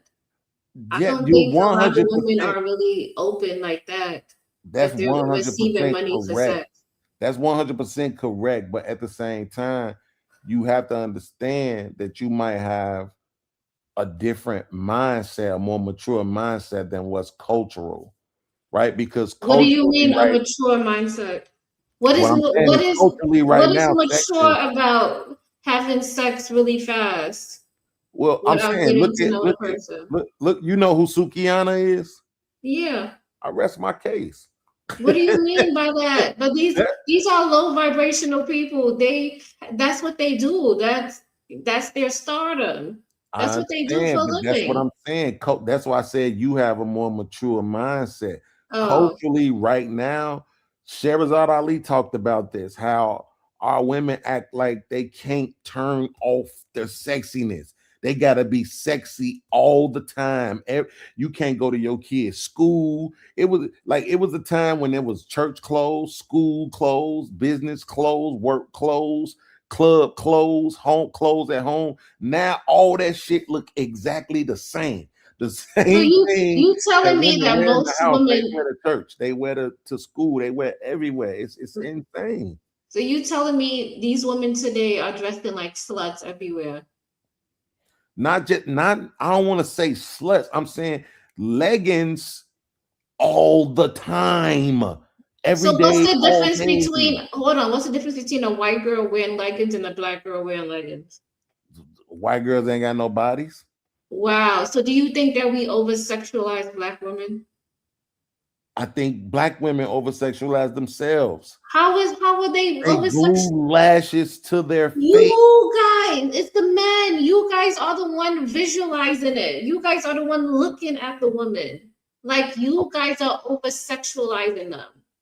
It was one time, back in the day when in caveman times where women was just straight up naked and men wasn't just going around and having sex with them all the time like that. You just made that up. I did not make that up. What do you mean? Because I had this same argument with this African dude, right? Because I'm gonna keep it 100 with you. I'm scrolling through YouTube and I seen your channel, and when I hovered over it with my mouse, the screen came up. I saw all that cleavage, all that melanin busting out the top of your blouse right now, and that's what made me keep watching, right? And it reminded me of when I had this debate with this African, because he gonna say, "Oh, y'all black men in America, y'all just so crazy over titties. Y'all so crazy about titties. I mean, you just go crazy when you see titties. Like we in Africa, our women walk around with our titties out and it don't even bother us, and we can just do whatever we got to do." But guess what? Guess who have more kids? The Africans or Black Americans? Guess who have more sex and make more babies? Them niggas. So they lying to themselves. They pretending like that shit ain't getting to them when those it really women. is. I understand, but those women don't have any birth control. They don't have access to that, so that's not a fair comparison. It's 2026. So let me ask this question. So women have always been celebrated, right? And throughout time, and as far as physically, you had the Venus de Milo, you have Cleopatra, and that's the nature. God designed women to be pleasing on the eyes. That's a fact. The fact that you have your curvatures, the curve of your breast, your hips, your behind, all that is visually appealing in nature. Those are visually appealing shapes in nature. Curves. Absolutely. And so women are designed very intentionally to be appealing to men. Yep. And I think what Brother Beans is getting at is that women also in today's accentuate those things with the understanding that these are very appealing aspects of me. So when you talk about when a lot of women take pictures, what's one of the things I don't care if she's a CEO, I don't care if she's a Walmart cashier. Most women, if they're feeling themselves and they take a picture, what's something they usually capture in the picture? The curvature of their body. If they got a nice behind, they're gonna turn and show that. If you take a picture and you know your boobs are looking really nice and you're enjoying your curves that day, you're naturally going to accentuate those features of your body. You're going to sexualize yourself. Now, and the thing is that, you know, I think that sitting there and wanting to relegate sexualization to being something that's always just raw and animalistic is not necessarily true, because that is, you can have a appreciation for the sexual nature of a woman without necessarily saying you have to be animalistic about it. I think Black women are beautiful. I see a lot of beautiful Black women. I see a lot of beautiful with great curves, great bodies, and all that stuff, and I can appreciate that. And I can appreciate that she's appreciating that about herself. And I was just saying that Black women are over-sexualized. Do you guys agree that Black women are over-sexualized? I think that this culture is built. We live in American culture. Sex sells is literally a term, and I think that when you say Black women are overly sexualized, I think that Black women also, a lot of Black women embrace that and lead with that and lead with that. Bro, if I go to my Facebook right now, right? If I just go to my Facebook and share it with y'all, I swear to you, the first 30 pictures, 10 of them is gonna be chicks holding their feet up to the camera. Well, that's your algorithm, brother. You got something for feet. Wait a minute. I wasn't on Facebook for years. But I say it like this: Do you think that Black men are vilified in popular society? That we are given the thug moniker, the convict moniker, the gangster moniker, when a lot of brothers may not necessarily present that way. Yes, absolutely. Yeah. If you present yourself that way, but what I'm saying is that we do, and I'd be the first to say that there are a lot of brothers that present themselves that way. Okay. And there's a lot of sisters that present themselves that way. It happens. I mean, we live in a society now where people follow trends. Let's be real. Does anyone know why a lot of women choose to put the fake lashes on or cover their heads up, or why brothers sag their pants, or why brothers, these tend to be trends. These tend to be popular trends amongst, our different cultural groups, and we follow those. So to say that Black women are overly sexualized, but not also say that Black women sometimes play a part in that. I mean, we know Cardi B does what Cardi B does, but who's listening to Cardi B? Wait, but this is the difference though, bro. There was never a time, right, in this country where the majority of men were wearing their pants sad. Absolutely. And all of that. Right now, and particularly in the last 10 to 15 years, the majority of our women are over sexualizing themselves. Have you been to the hospital lately? Have you seen the scrubs? They're basically leggings. They don't even have those original scrubs with the I don't even know what that material was, that cardboard ass material on the original scrubs that was sort of baggy. They don't even have it. Now they had these stretchy, athletic ass quote unquote scrubs. So let me ask you this: I can't even come in here and get my foot looked at because you got ass all in my face. Like, come on. Let me ask you this: like with the brothers in this this idea, the reinvention of the Black man into this thuggish, criminalistic, that we admit there was a point that we weren't like that. Do you not think this is the same thing that's happening with our sisters? If you ask me if it's programming, I'm asking, do you think that's part of programming? I'm with you. I go to the gym a lot, And I can only begin to tell you that there are literally women in what we equate as draws in the gym. Right. And that's and it's interesting to me because I've been going to gym a long time, and you see kind of the change in trends. And I always ask myself, well, why is this becoming socially acceptable? Why are Black women participating in it? Same thing I asked about the brothers. Why are brothers participating in it? Like, what's the overall? Because we have to take accountability. We can't say that. It's just do we choose to participate in it? Do we choose to? And if so, what are Black women getting from it that they're missing? So what is this? And I'll ask you, creative, as a Black woman, your opinion on this. What do you think sisters are getting from this that is making it easier for more and more of them to? Is it for attention? Is it for validation? Attention, validation. Maybe they just want to look good. Because I do a lot. Like I have an 18-year-old daughter, so I do a lot of stuff in regards, like we're coaching her and stuff like that. She plays ball, and I can tell you at her school, these young ladies, man. It is, and she and I talk about this a lot because I tell her, I said the future is bleak, and because what they say, a culture can only rise as high as its woman. And so, where are women? Are they rising? Are they sinking?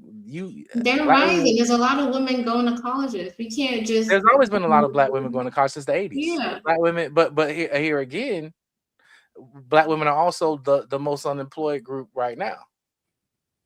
So but let's examine that though. But wait, what is college? What's the gain from going to college for Black women? Not even that part. Just the fact that I think the thing that gets lost a lot, creative, is that they go to college, but the girl that's going to college is the same one half naked. That's what I'm saying. There's no real distinction now. Like I said, when I was younger, my aunties, my mom and them, the ladies that back then, they had church outfits, right? These baggy ass dresses and shit that they used to wear and all that with the shoulder pads and shit. Like they had that and the big hats. They wore that to church. Then they had what they had on at home, blouses and gowns and different things like that. They had what they wore to work, which was something that was going to be business casual, whatever it was, that if they had a uniform at work, they had different things for different places. It's the same thing now wherever they go. It don't even matter. And it don't matter what the job is. They all got on tight, everything form fitting.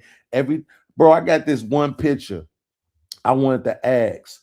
I just want to be on a panel with a bunch of women and ask them this. So it's like the chick got on this, I don't know if it's a shirt or if it's like a one piece, but it's a whole cut out right in where the cleavage is. Why cut the hole right there where the cleavage is? Why do you want your breast to show? And then to turn around and tell men you're sexualizing me. No, you cut a hole in your shirt so that your cleavage could show. So don't get mad at me for being attracted to what look good and you showed off on purpose. But that's what I'm saying. They gonna wear that to their kids' teacher-parent conference. I don't know about that. They go wear that. That's what I'm trying to tell. Man, listen. And don't get it twisted. What men are gonna do, sis, and this is where we are culpable at it. What we gonna do is we gonna enjoy it, right? We're gonna appreciate it. Hey, listen, you showing it, I'm looking. Have you been on Twitter lately? It's 1 million sisters on Twitter sucking peen. I'm not even kidding. It's 450,000 new chicks every single day on Twitter. Literally oral sex, anal sex, all of that. It's too much. Like Beans, I will say, brother, your time online is wild, bro. I know, right? I think that he's saying, like, I don't even watch those things. Like, I read books. I am not in these social media streets like you. It's not. I don't get it on Facebook. I don't get it on Instagram, but I damn sure get it on Twitter for whatever reason. I did, but that Twitter be cracking. But what I'm saying is that Now imagine for the kids like that. And I got a lot of respect for where I'm in Kentucky. They are trying to make it to where you got to put I don't like this, but I respect it. They trying to make it to where you got to upload your ID to see any adult material because they trying to force kids to not be able to see the material because Yes, they understand how much is sexual. The kids are being sexualized by viewing the material. That's good. You see what I'm saying? So that's what I'm saying. They understand how this is impactful on the kids, but it's impactful on adults too. You guys, you your own person. You can tell like this is not right for me. Maybe I should stop watching it. Yeah, I mean, if it's doing something to you that bad, I'm just saying, don't. If it's there, people are going to indulge. You see what I'm saying? You can't expect. Again, most men probably won't. A lot of men won't admit this out loud because of this whole gender war thing. But being with a woman, experiencing a woman is the best thing that can ever happen to. It ain't your kids being born, none of that shit. It's having the experience of a woman. Experiencing a woman and her naturalness is the best shit that can ever happen to you. Yeah, why would men not admit that? That's crazy to hear you Because say it's that. this whole gender war thing going Really? on where men act like we not supposed to never say nothing nice about women because it's just gonna both. Yeah, because if you think that's the purpose. That is like men should be ready to lay down everything for their woman, for everything that comes from her. So it would make sense that if God made anything better, he must have kept it to himself. I agree with you, brother. Like I'm saying, like, wow, I can't believe dudes would say that I would be afraid or would choose not to mention that or that fact that there's Bro, you're gonna be a lame, you're gonna be a square, you're gonna I guess I'm a lame and square then because you know what I'm saying. That's like all the stuff you're gonna be a simp. They're gonna call you all these different things, But you made a great point earlier, man. That was so I'm gonna have to clip this and show people when I was on here when I come back. Because you made a great point earlier when you was talking about the form of a woman. You took what I said and you expanded it and labeled it the right way so that it was digestible for everybody. When you was talking about the form of a woman and how beautiful the woman is, and this was so cold about it, creative. It ain't just men. The woman's form don't just affect men; it affect women too. But women absolutely enjoy the beauty of their friends, enjoy the beauty of you can see women are beautiful. They are. That's a fact, bro. I got this funny ass video of this kid. They was at the Hooters restaurant. I'm talking about the kid is in one of them kid chairs. So we talking about a whole baby out here, like 2 years old. When the woman came and stood next to him, he couldn't stop looking at her. He just was staring at her. He reached out and started grabbing her booty cheek and shit. And he was just squeezing it on that motherfucker like, what the fuck? This shit is amazing. And this, we talking about like a 2-year-old. And I know creative, I can tell that you probably would agree with that when a woman is in her real femininity and her true essence, her aura is really hidden, that I'm sure you've had those moments where every eye is on you. You just know that you're beaming. Mm-hmm. You're melanated and it's popping and the skin is popping. You oiled up right, you out and the sun hitting you just right and everybody's looking. That's because you're a woman designed by God to be looked at and appreciated. That's really and this was so crazy. You could get that fully dressed. Yep. You can get that kind of attention. You can give off that kind of aura completely dressed, 90% of your body, nothing, no shoulder showing, no cleavage showing, no toes showing, no finger, nothing. And you could still give off that. So now imagine what it's going to be when you start showing parts of your flesh. Of course, it's going to be energy coming off of that that's going to really, I hate to say it, Shahrazad Ali said it before me, and I ain't taking credit for it. That sexual energy is destroying the community because our sisters don't know how to turn it off. I was just about to say the mismanagement of that sexual mismanagement. Why we have to turn it off? Well, I A didn't lot say of turn it. women is No, I not didn't even know. in their full femininity. Hold on. To quote Uncle Ben in Spider-Man, with great power comes great responsibility. Yo, I can't with y'all. Y'all. I'm just saying. Hey, with great power comes great responsibility. Black women want to stand on the fact that y'all are the most beautiful, most powerful, most feminine, most and I agree 1000%. But you have got to manage that. You got to manage that because Man, that's a great point. Yeah, you have got to manage that, and there's nothing wrong with that. That's fine, because for a long time, women before you managed it. They did. Them sisters was dressed because they knew what was under there. Sister Shirley knew how beautiful, so she made sure she didn't want to be a distraction because she understood that all this here, I got to be responsible for this. Our grandmama didn't have 10 kids for no reason. Oh my God, y'all something My grandma else. had 11. Are you guys married? Oh yeah, I'm married. fresh out of a 15-year relationship. Damn. So I'm divorced at this time, but it's okay. I'm about to get me a fat white girl. No, I'm about to get me a fat white girl. Hey man, listen, I see these brothers with these fat white girls. And it's like, I guess once you get past the fact that ain't none of your homies gonna be impressed by, you learn how to be happy. So I think that's where I'm on my way to. I think I gotta go ahead and give me a heavy, not like fat. She could be like 230. She probably be like 230. Give me a fat white girl. Just have sex once a month. Because I mean, the thing about the sisters is they all want too much. What is too much? Because they know, like, I met a chick recently. This motherfucker was 40. I can't remember exactly what she was, 40 something. Mm-hmm. But she was talking about, I'm looking for somebody to build with. I'm like, build with? You don't sit your old ass down somewhere. How is she's still young? That's still young. No, hell no. Yes, it is. Hell no. At 40 some years old, ain't no building. What we building? That's insane. What do you mean? You can still buy a house. You can still do a lot of things. You can still build. No. You can even still build a business. So, especially when you still got kids at the house, you ain't supposed to be looking for no man to build with. That's not what you're supposed to be. That makes no. I have a son. I can still build with somebody.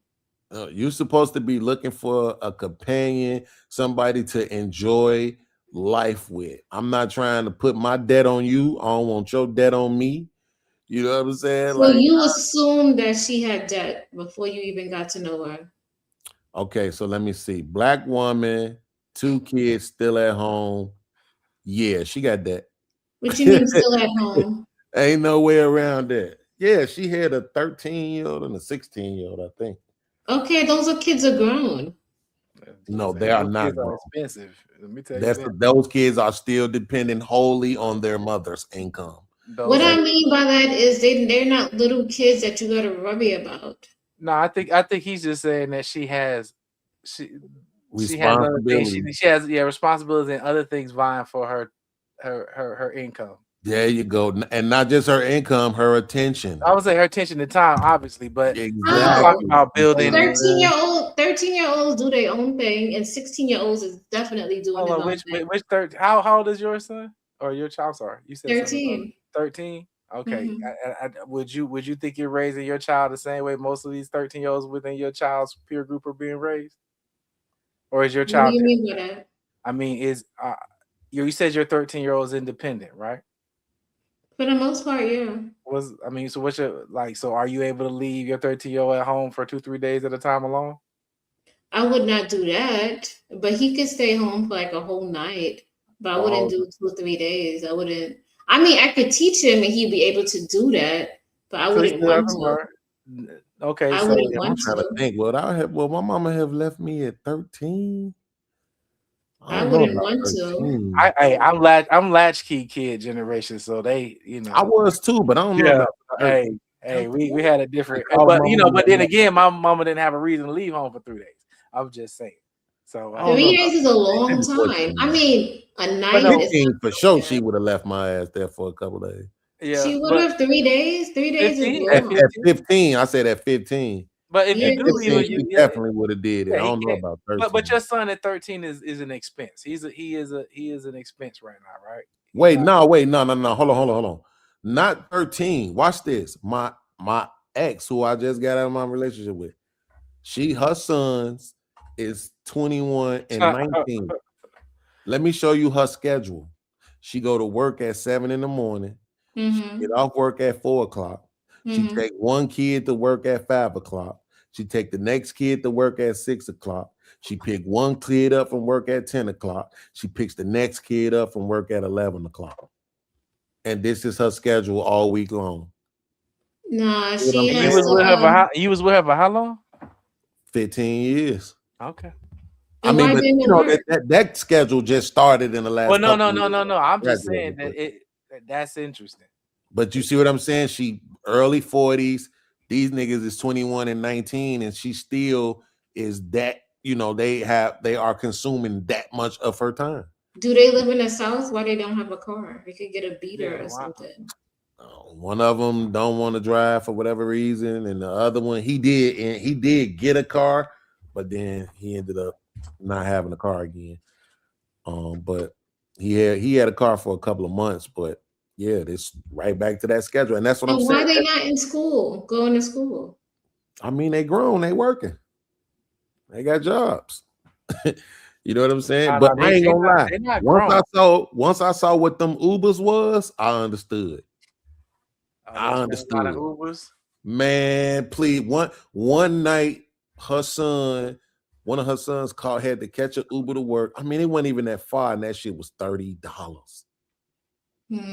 I'm like, yeah, I get it. I ain't gonna even lie. I get it why you just go ahead and take them, because that is crazy. You know, it was averaging 12 to 15, but then they have, I think they call it peak hours or some shit. And it was like, I'm like, yeah, that's insane. I'm like, I'm in the wrong business. But hold on, you didn't tell me exactly what was too much that she wanted. Just to build together was too much. Yeah, this like, you know what I'm saying? Like these women, they sound like they in their 20s. Like, what do you mean? Give me an example. I'm looking for somebody, you know, who who gonna understand. Oh, this is the worst one right here. And I was on this app called POF. Oh, I can't tell you how many times I saw this line. My kids come first. Well, get off the app. What you mean? Anybody who has kids, the kids come first. Everybody knows why you shouldn't have a man. That makes no sense. It's exactly right. What you saying there makes no sense at all. See, it makes no sense because you're a woman, right? You don't care, and women don't care. Do you have kids, Beans? Absolutely, but wait, listen to what I'm saying. So do you want your kid's mother to put her kids first? Absolutely, I want her to. Do you want her to have a healthy dating life? Absolutely, I want her to have a healthy. All right, and do you want the man to be understanding of that? Absolutely, I want him. So why would you say that to somebody else? Because I was just agreeing with you so that we can get through it. Here's the truth. Wait, look, here's the absolute truth right here. Watch this. Watch this. This is the absolute truth. The problem is that women want to be understood. They want men to compromise, sacrifice, and all this other shit, and they don't give us that same thing. As a man my age, you know what I want? I want a woman who, when she ain't at work, she with me. That's what men want. Aren't you at work? Wait a minute. Just can you take her out of work? Hey, don't listen to question me off what I'm saying. Listen to understand. See, you can't even give it to me now. You can't even give me understanding now. You want a woman. This is what men want. We want our own woman. Our woman that is there with us. We don't want your phone ringing 24 hours a day. We don't want you to have to be gone. Every time I look up, you got to run here, you got to run there. You got this girlfriend, you got that sister, you got that auntie, you got that coworker. Like, men don't want that.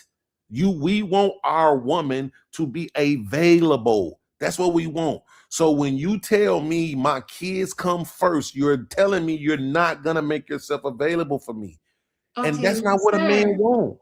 So sir, when I you see the know point that, going with you. All right. Do you believe that a woman is a human being? yeah, No, for real. Do you believe that? it's crazy because you're dehumanizing men by even asking me How am that I question. dehuman? You're dehumanizing a woman because I'm you're not. telling her she can't run to go with her friends. She can't have her family member that she goes to. Like, this lady had a whole life before you. No offense, but Absolutely. some women would be like, "Who the fuck is you?" Like, And you now have you in your established damn 40s still running yourself around like first. you 20. That's crazy. To be honest, when I'm in my 40s, I want to act like I'm 22. I'm gonna travel, buy whatever the fuck I want, go wherever. And that's exactly why What I is wrong promote. with that? That's why nothing is wrong with that. The That's kids why I are grown. promote. What are you supposed to do? That's Continue? stay single. What you're supposed to do is stay single. This is Why the are you staying problem. single? You can still Because date the guy until he marries you. Because sis, this is what I'm trying to tell you. This is the part that you're gonna, and I'm not gonna change your mind. I'm not even gonna I get had you a show called "Being a Girlfriend Is a Scam." So go right. ahead. I'm 100% with you. I'm not gonna be able to convince you of this, but this is the problem. Y'all don't give a shit about what men want. You just want men to want what you want. You want the man to want you to be happy, to want to make sure everything is all right with you. When I'm telling you, this is what especially older men who ain't running the streets no more, men who go to work and come home. The reason why a man is going to want a woman to be in a relationship with, to be in a marriage with, to be committed with, is that when I come home from work, I have my woman there. What is the point of me having a woman if you finna be gone every time? What's the point of me? I went on this date with this chick. She had her phone in her hand the whole time, bro. The whole date. Okay, She that's a never red You flag. let the the date phone up, continue bro. on. That's a red flag. Okay, but go ahead. You see what I'm saying? I So could agree and when with we was that. sitting at That the is a red restaurant, I flag. said something to her. I'm like, do you even consider like maybe a man might want you to just be present in the moment? Oh, it's my kids, it's my this, it's my sister. They just checking up on me. I'm like, man, whatever excuse you want to make at the end of the day, if you're not gonna be present in the moment with this man, just don't go nowhere with man. Just leave men alone. Y'all don't want to give men what they want. You want these men to be faithful and not have no other women, but then you don't want to be a woman that the man want. Men want a woman to be I already got to let you go to work. That shit's upsetting enough because I ain't rich and I can't fucking retire you. Okay, so there we go right there. If you could do that, that would be No, I'm about to report this channel. That is abuse. that is abuse and bullying. And I will not stand No, for I'm it. messing with you. But okay, you said, but think about it, because if she's working, you expect her to be at home cooking, cleaning, and doing all that too? Or no? I'm sorry. Don't you work? Yeah. Do you cook? Yeah. Do you clean? Yeah. What the hell are we talking about there? But I'm not doing that if I have a partner. If I have another able working adult in the house, he about We to gotta pitch stop in and do this. some shit No, we're too. not doing this. I'm Like, definitely what not the gonna let fuck you I do this look 'cause you like? dark That's why skinned. being a girlfriend is a scam. No. I'm not gonna let you paint this narrative because you dark skinned, and we will not have this from the dark skin coalition of black women. You will not pretend like men don't clean up or cook. Stop it. Okay. I'm That's raw all with I'm the egg. My saying. Like egg game is fire. one hand washes the other. That's it. That's all I'm saying. But you will cook and clean more. You know why? Because women are OCD. If That's not you true. That don't is not clean it the true. right way, a woman will come Sir, behind that's you and not clean true. that shit again. That is not true. What? In some cases, we are. In some cases, but that's no reason why you can't clean. If I leave watermarks on the silverware, this motherfucker come behind me. Damn, they got some high standards there. Man. If I'm folding the towels, the laundry, we done did laundry. I'm folding the towels. If I don't fold the towels the right way and leave that, just accept you don't know how to fold towels correctly. I already accepted that one. Hey, I ain't gonna lie, I don't. I've accepted it. Hey, towels, I definitely don't know how to fold correctly. Definitely don't know how to fold them, bro. Them shits don't never be the exact same for every time. And that's fine. I'm okay with my role because, as they say, when something go bump in the night, I know what I got to do. Can't look at it and say, who turned is it to go down there and check and see if the house being ready. How often does that happen, though? It don't need to happen once. It don't need to happen once. It don't have to happen a whole bunch of times. I ain't gonna lie, that's a good rebuttal. I'm not gonna stunt. I ain't know you was gonna say it creative, but that is a good rebuttal because I be saying that.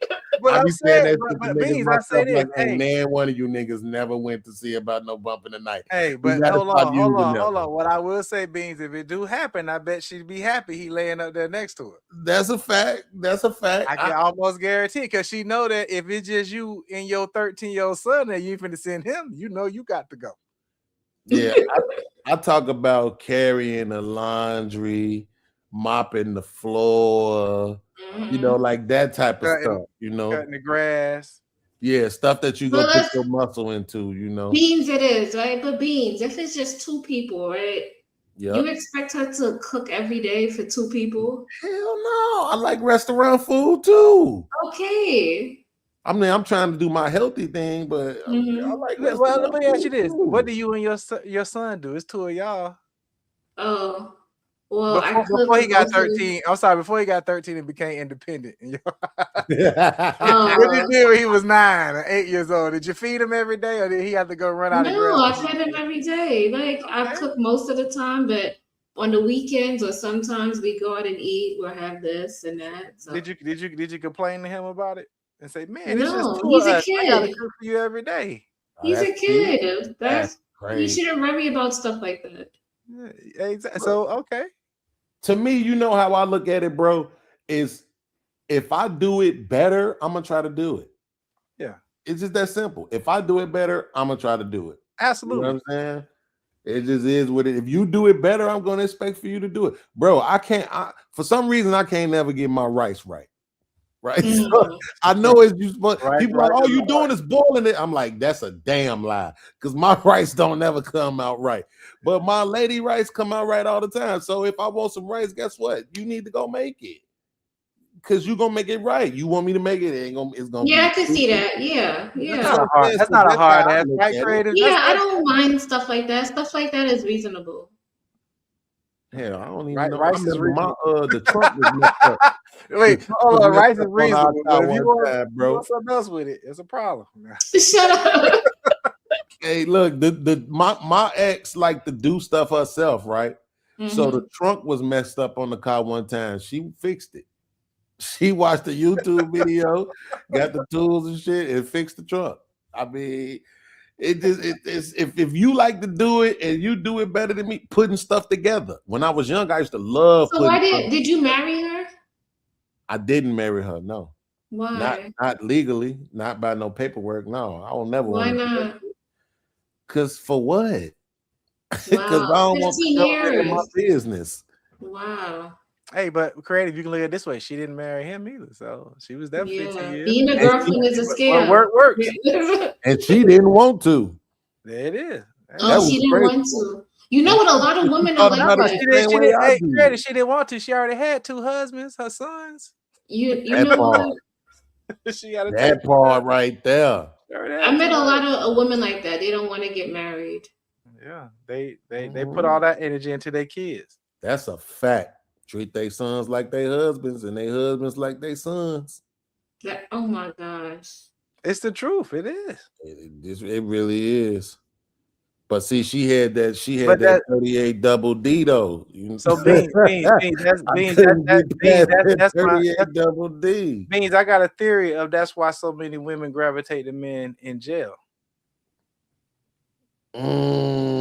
Why? Because of that control factor, that wanting more of a son than an actual counterpart man in their life. So I don't know. If he's in prison, you know exactly where he's at. You can talk to him any kind of way. You know who he is. I think that's desperation. You control when you see him, and guess what? When he get out, you know what, he ain't gonna have much of nothing, so he gonna depend on you. Dependency is what it is. I don't know. I think that's desperation, and that's also like infatuation.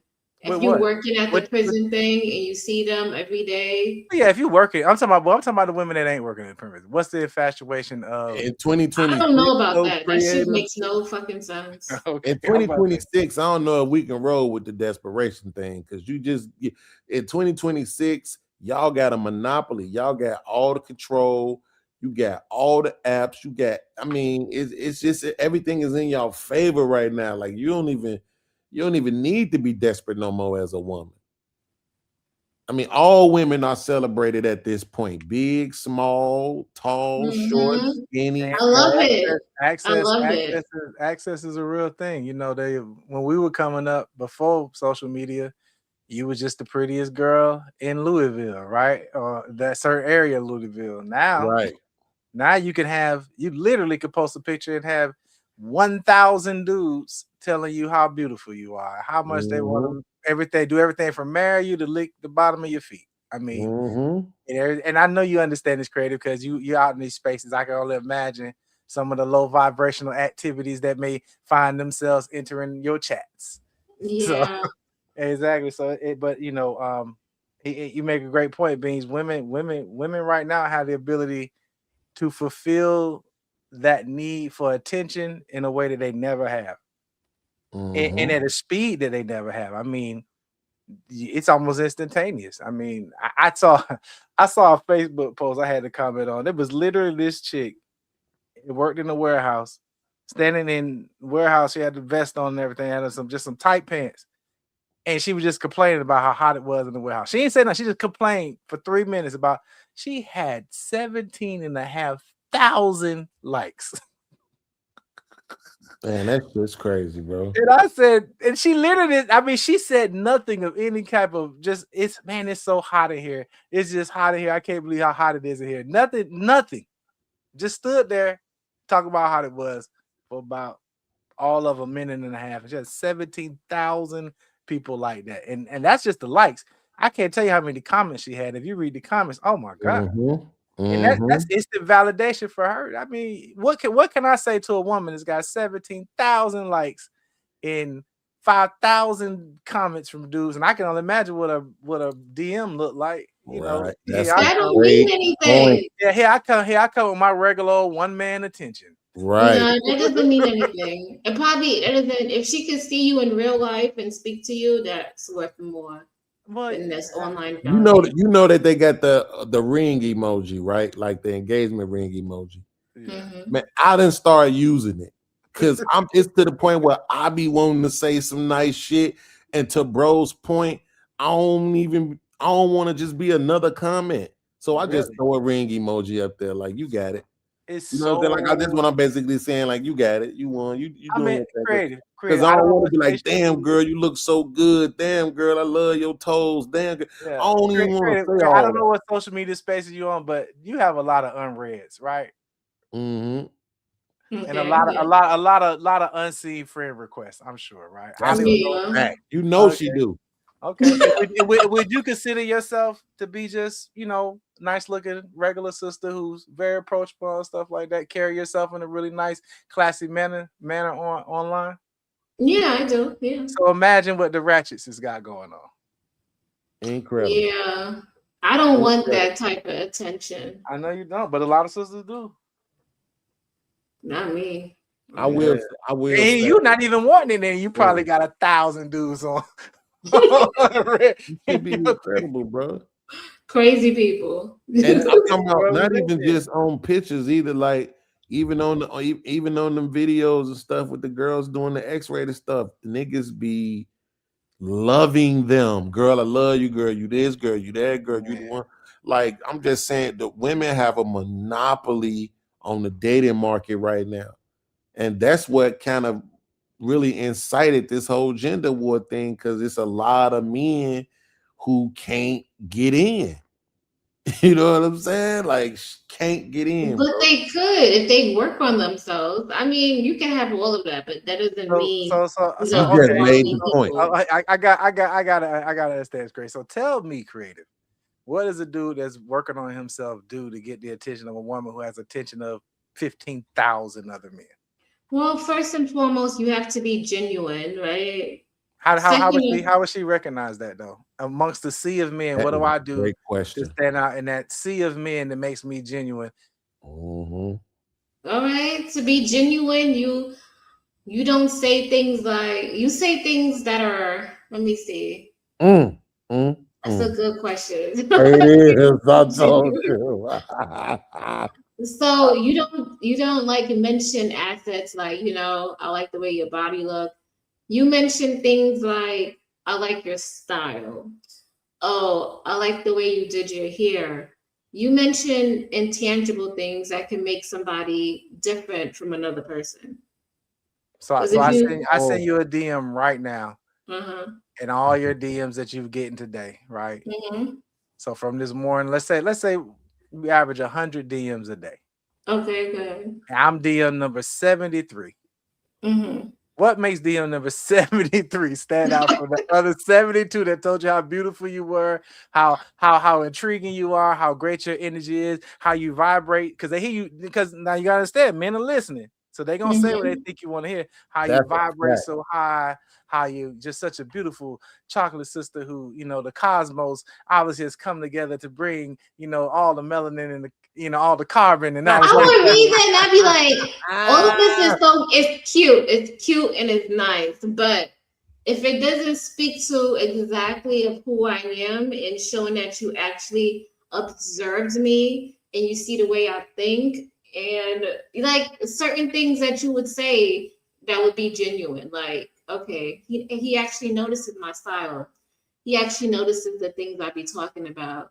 So Oh, how many he picks up shows I on gotta this. listen to get to that type of information? So I like the way you did that. You Yeah, get see? them views up, right? And then I gotta show some likes and I gotta subscribe. You know, right? You want all that, right? You'll be like, are you gonna check to see if I'm a subscriber? Let me see if he's It's subscribed. not even about that. It's about like you actually listened to me. Okay.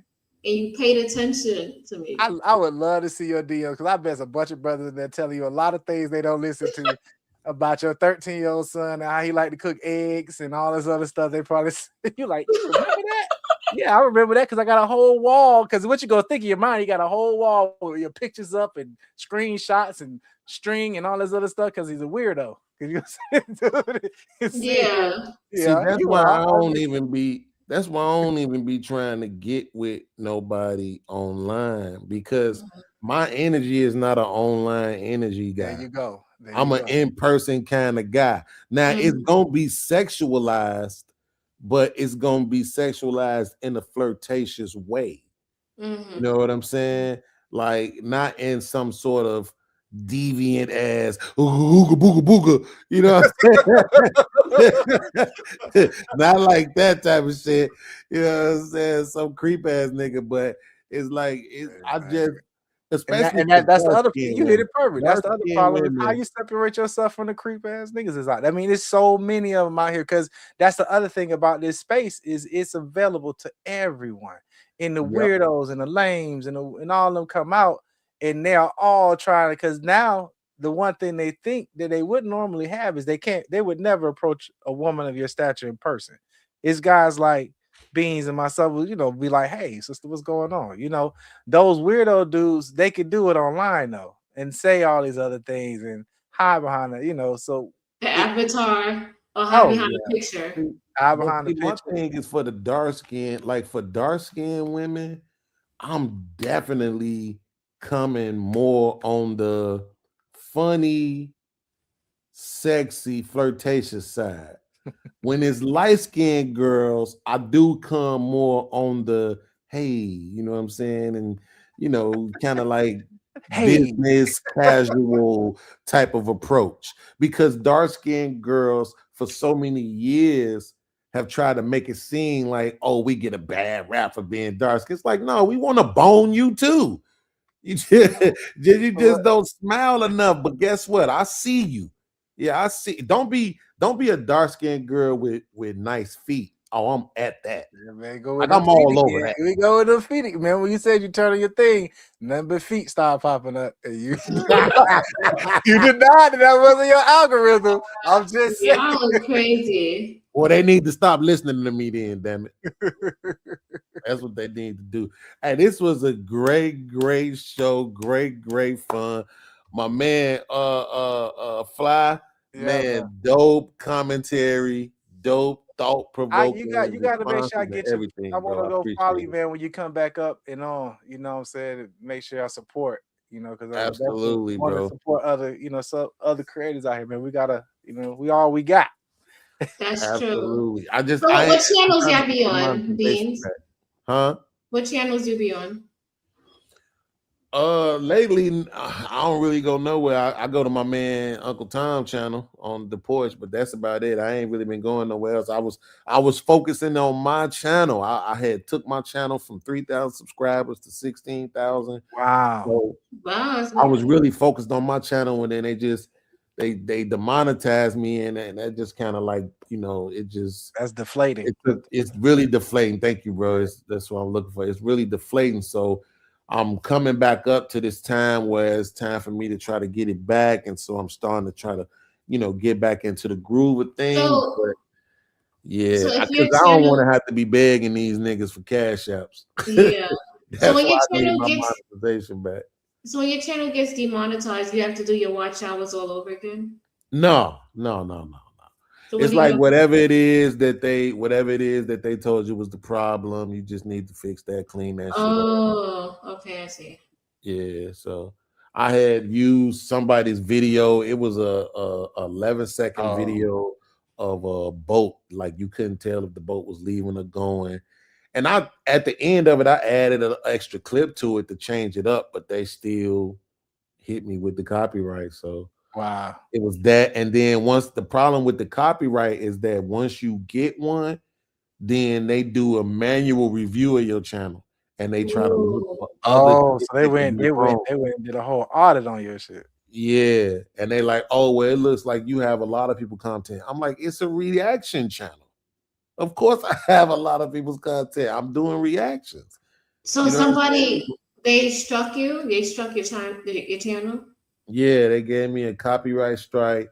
Damn. Then they did the manual review and came back and was like, yo, if you can't, they wanted me to do a video explaining to them how I create my videos. And to be honest with you, I just didn't even take it serious. I literally sent them a 59-second video. Because I knew it was like, I'm not finna beg y'all not to demonetize me, bro. Like, you see what I'm doing. I'm doing reactions like everybody else is doing. Either it's me in there doing a reaction or I'm adding in edits. So just do what y'all do.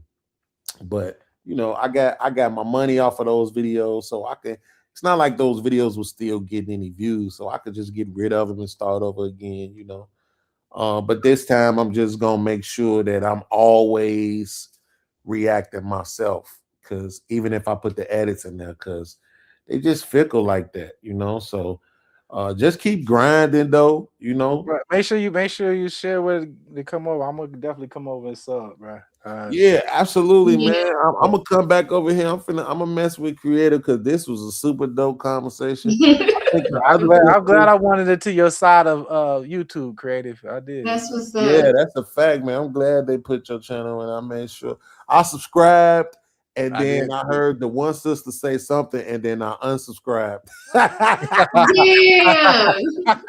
I stayed subscribed. I didn't. Because I'm subscribed back now because I was mad though. You know what I'm saying? I was like, come on, man. This another feminist channel. I can't do this, bro.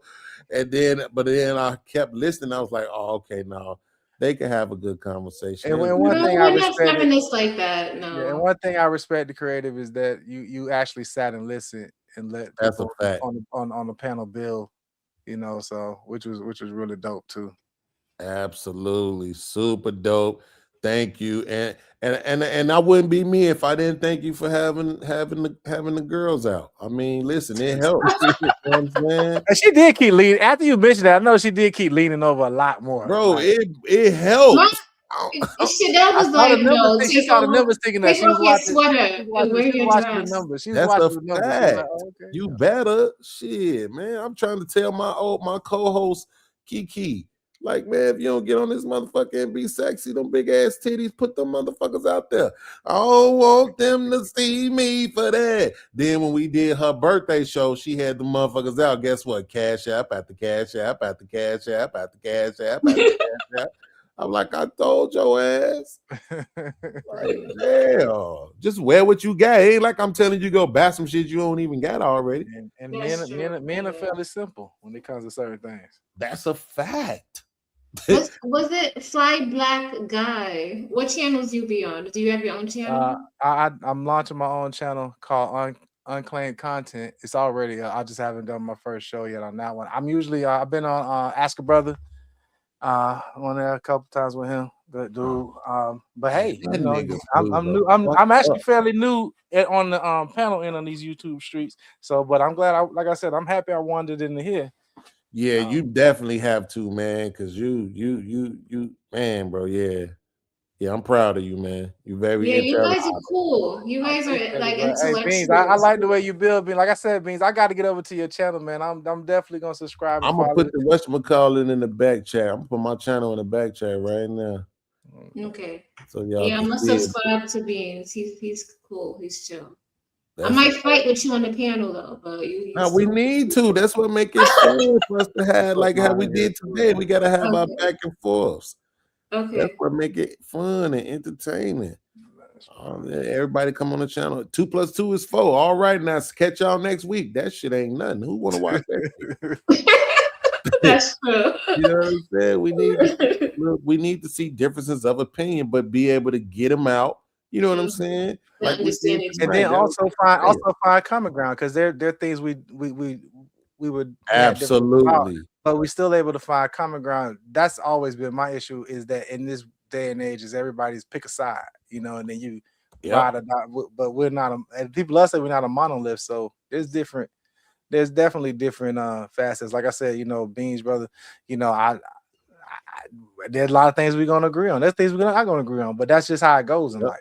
Absolutely. I didn't agree with my mama on everything, so I absolutely don't agree with y'all on everything. That's why I said I appreciate you. But from the first time that you said, "Nah, I kind of agree with Beans on this," and I was like, "Okay, I like this guy."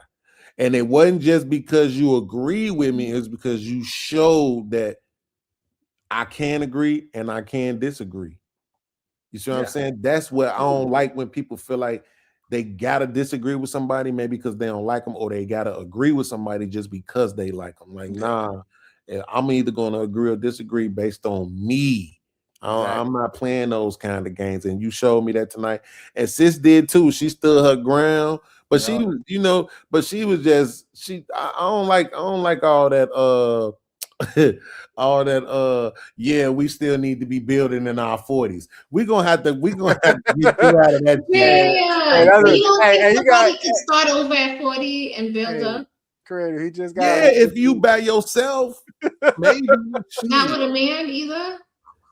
If it's just you, and you, let's say you 43 and you meet a man, he 44, 45, whatever. Let's just make him a couple years older than you. You ain't got no kids at home. You got what they call an empty nest. He got an empty nest. Both of y'all still looking to have some things more, you know, whatever, then that's fine. You know what I'm saying? But most people not doing that.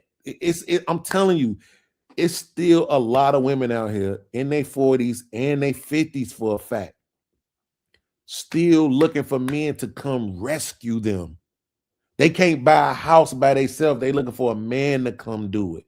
They looking for a man to come co-sign.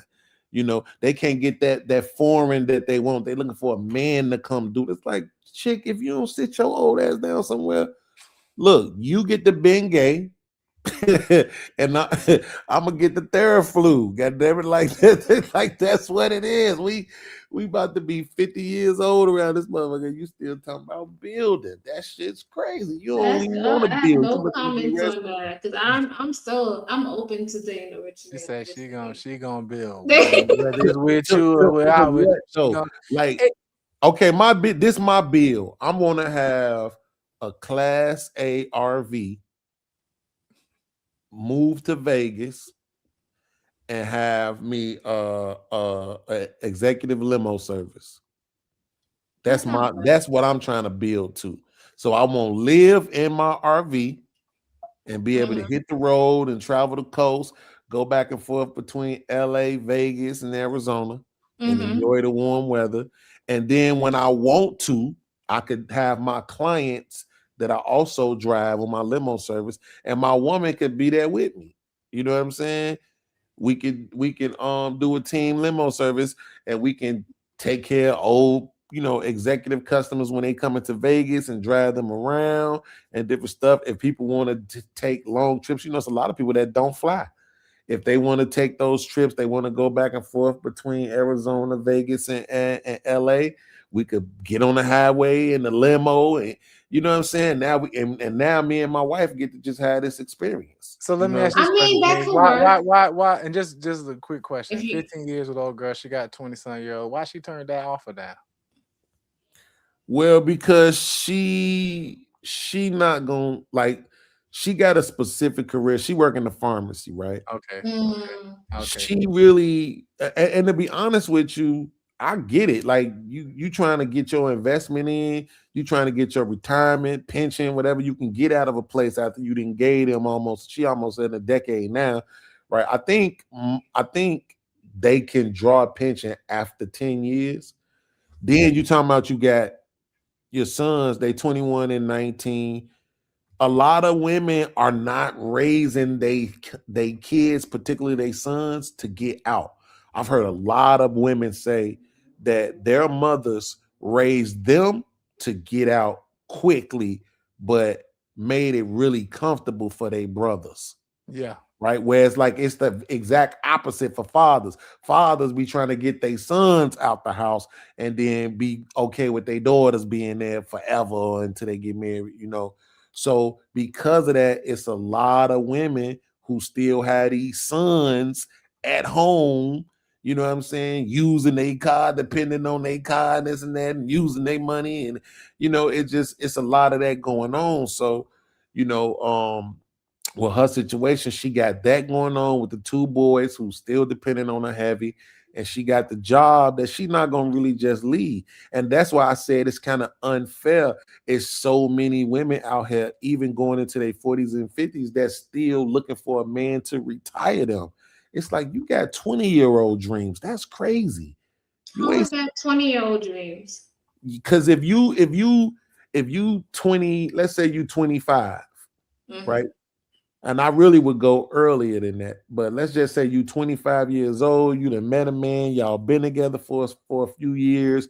And it's like, okay, look, we've been planning, we're going to have some kids and we're going to build our family and do our thing. Boom. So y'all been together for a little while. Y'all done created these accounts. Y'all save money. Y'all got investments. You buy a house. You do all this shit. And then you set it up to where now, okay, cool, I can retire you. You could stop working, so that way you could stay at home with our kids, or we could have an at-home business that you running so that you could be at home with our kids. You see what I'm saying? Then it makes sense to do that. But to say I'm 40-some years old, 50-some years old, grown-ass woman, still got kids. I'm saying my kids come first and all that, but I'm still expecting for some man to come in and retire me and provide for me and build with me while I have somebody else's kids in tow. That's just not a fair ask. I don't even see that. But hold on, those kids are grown, so I don't think they're requiring as much. Yeah, I was gonna say that They that's still do. Wow. Any kid that live at home is still like, when they that young, when they get like maybe late 20s, 24, 25, then it could be a little bit That's too old. If I you need go- my son to get out, go to school. She got things to do. No, I'm She dead got things to do. serious. Get your old ass out this house. I don't You know got about things all to do. that. That is ludicrous to me. that's I'm telling you, listen, you're not crazy, but it's a lot of people that is the case. the daughters be gone early. You don't hear all these women talking about how these niggas still be living at home with their mama in their 30s. And when we hear that, like from an anecdotal point of view, That's we might be like, scary. nah, I don't know nobody like that. But that was our generation. That was Generation X. Do you think that for a lot of women, they hold their sons hostage to present them as a barrier to be able to connect with a man because they know any real man is not going to be okay with her 22-year-old son still laying up on the couch up in the house. So I think that's possible. I don't think that's the majority. I think what it is that they just have this I heard this girl talk about it on IG before. She called it the son husband syndrome. Mhm. And it's like, especially if they didn't have a man in the house for so long, they kind of connect with their sons in that way. And so what they do, it's not even, bro, you know what is so crazy about it? Because it's not even like a frontal lobe thing. It's a back of the mind thing. yeah, it's a lizard brain thing. Yeah, you know what I'm saying? It's a back of the mind thing where they are doing certain things and operating a certain way with their kids that undermines their development. And they not even intentionally doing it. You know what I'm saying? I'll give you an example just to make it a little bit more personal. Remember, I told you my ex, one of her sons, he had a car, right? Well, he did some things, got out here and made some mistakes that he ended up losing his job and losing his car. And you know what she was doing? What? Driving him and taking him everywhere he wanted to go. Now, what? Now, you had a job and a car. You got out here doing shit you ain't got no business doing, and then you lost all that shit. Guess what? I'm not gonna be doing. I ain't taking you nowhere. Cause that's your penance for you making those mistakes. I don't gotta try to punish you. Why, in your opinion, did she feel like she was still on the hook for doing those type of things for him? Well, it's not an opinion. She's admitted it to me for Okay. many years ago that she had a tumultuous childhood with her mama. Okay, so And she didn't want to be because her mom. mom's disappointed her and hurt her so badly, she just don't want to do that to her kids. So no matter what, like they always say, they come first. You know, she's making up for what she went through with her kids. I was gonna say, is that the kids coming first, or is that her coming first? And there's she's That's operating. a great question. She's operating from a position of her pain and her hurt. This guy is different. You need to hold on to this guy, creative. You need to make sure he here for every show because this guy asks the right questions. That is fucking insightful, bro. That is a really good question. I am so glad you just asked that because you're right. You're absolutely right. It ain't even for them. It's for her. Wow. Damn, that is so deep. And I ain't the one to even express it to her. Because when I do, it's always 3 months or a year later when she finally be like, you was right about that. Would you get back with her or no?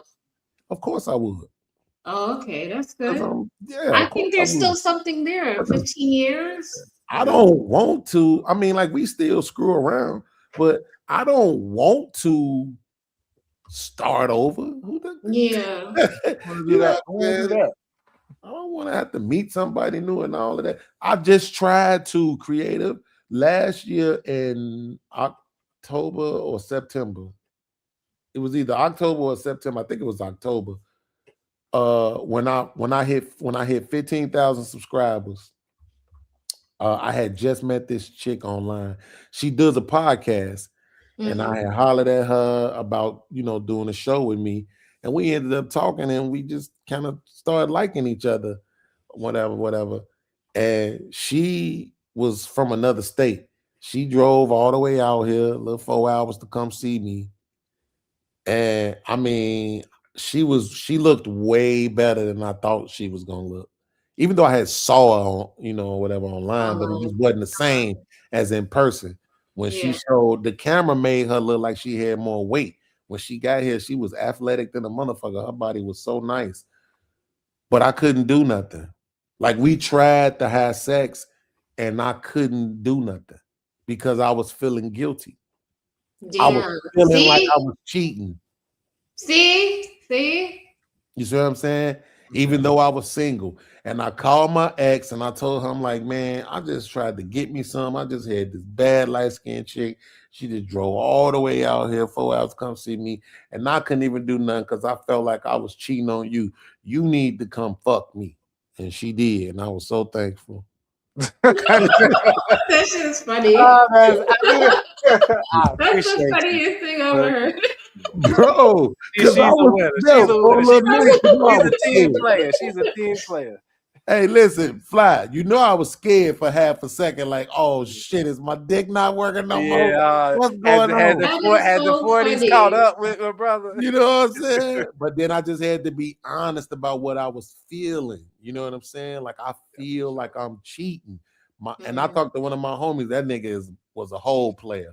And he was like, bro, actually, I've been through that before too. I'm like, damn, you too? He's like, yeah, bro, like I couldn't do nothing because I felt like I was being unfaithful, you know? So yeah, we men, we not robots, brother. We have right. We have, you know, and like you said, you've spent 15 years building with this woman. So absolutely. There is a connection. There's a connection there on a level that supersedes the physical, obviously. Absolutely. So, that's what Creative was talking about earlier. Yeah, what she's talking about. Look at shit with that earlier. Y'all biting off high vibration right now. Right. So I said that earlier. Y'all know I said that. Give me my credit. You did. I mean, you guys proved me right. That. I have young guys ask me all the time, like, bro, it don't get boring to you after all them years? I'm like, hell no. First of all, my woman is melanated. She chocolate. So every time she step out the shower and come walking in here, I'm excited. Every time. Even now after all these years, I'm still excited. Every single time we're about to have sex. That sounds like love. That sounds like some good love. I mean, it is, but I think it's also it's beyond love. It's like it's appreciation. I was about to say that it's appreciation. You know what I'm saying? And people probably don't even think appreciation is better than love, but I promise you, on some levels, it really is. Absolutely. You know what I'm saying? Men love. We love through appreciation. Absolutely. If you want to make a man feel love, appreciate him. That's a fact. That's a simple. When I tell you, that's the most you'll ever feel loved as a man, when a woman appreciates you. Because That I'm talking about right and when she came over here, man, listen, boy, I ain't trying to be one of them niggas who brag on his dick, but I definitely rotted her out real good. The sex was really amazing. I mean, no holds barred. I wasn't nothing wrong, no problems with erections, none of that other stuff, you know. And I told the other chick too. I'm like, man, I tore her ass up. So yeah, it was my feelings. I was in my feelings. Beans get comfortable. He starts sharing. Right. I like it though. He's telling the real truth, you know. He comfortable now. He like, man, let me I've been like that since day one on my channel, bro. I tell everything. Like, people be telling me some stuff I gotta start holding back. You tell people too much and then they just be judging you. But the fact of the matter is, bro, it's like, bro, we all human. Yeah. We having this human ass experience, and it's nothing. It's very few things better than understanding.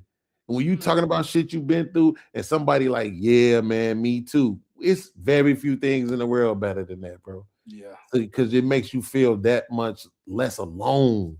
You know, a lot of times we be thinking we feel shit or going through shit, and it's just us.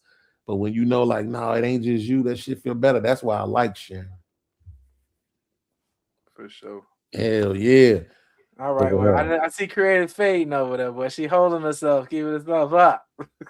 No, what he said was real. I really appreciate that. That's what's up. Are you on the East Coast, Creative? No, I'm on the West Coast. Man, y'all like I'm on the East Coast. Are you on Pacific time? Yeah. Man, you lucky as hell. Yeah. Even though football started at 10 o'clock in the morning on the West Coast, that shit's crazy. Yeah, I used to be in the West Coast. I used to be in San Diego. So I miss it. Beautiful. Man, I That's heard where I'm San Diego at. is I'm in fire. San Diego. I heard San Diego is fire. Love it. It's one of my favorite places, man. Best weather I've ever experienced. Yeah, that's where I'm at.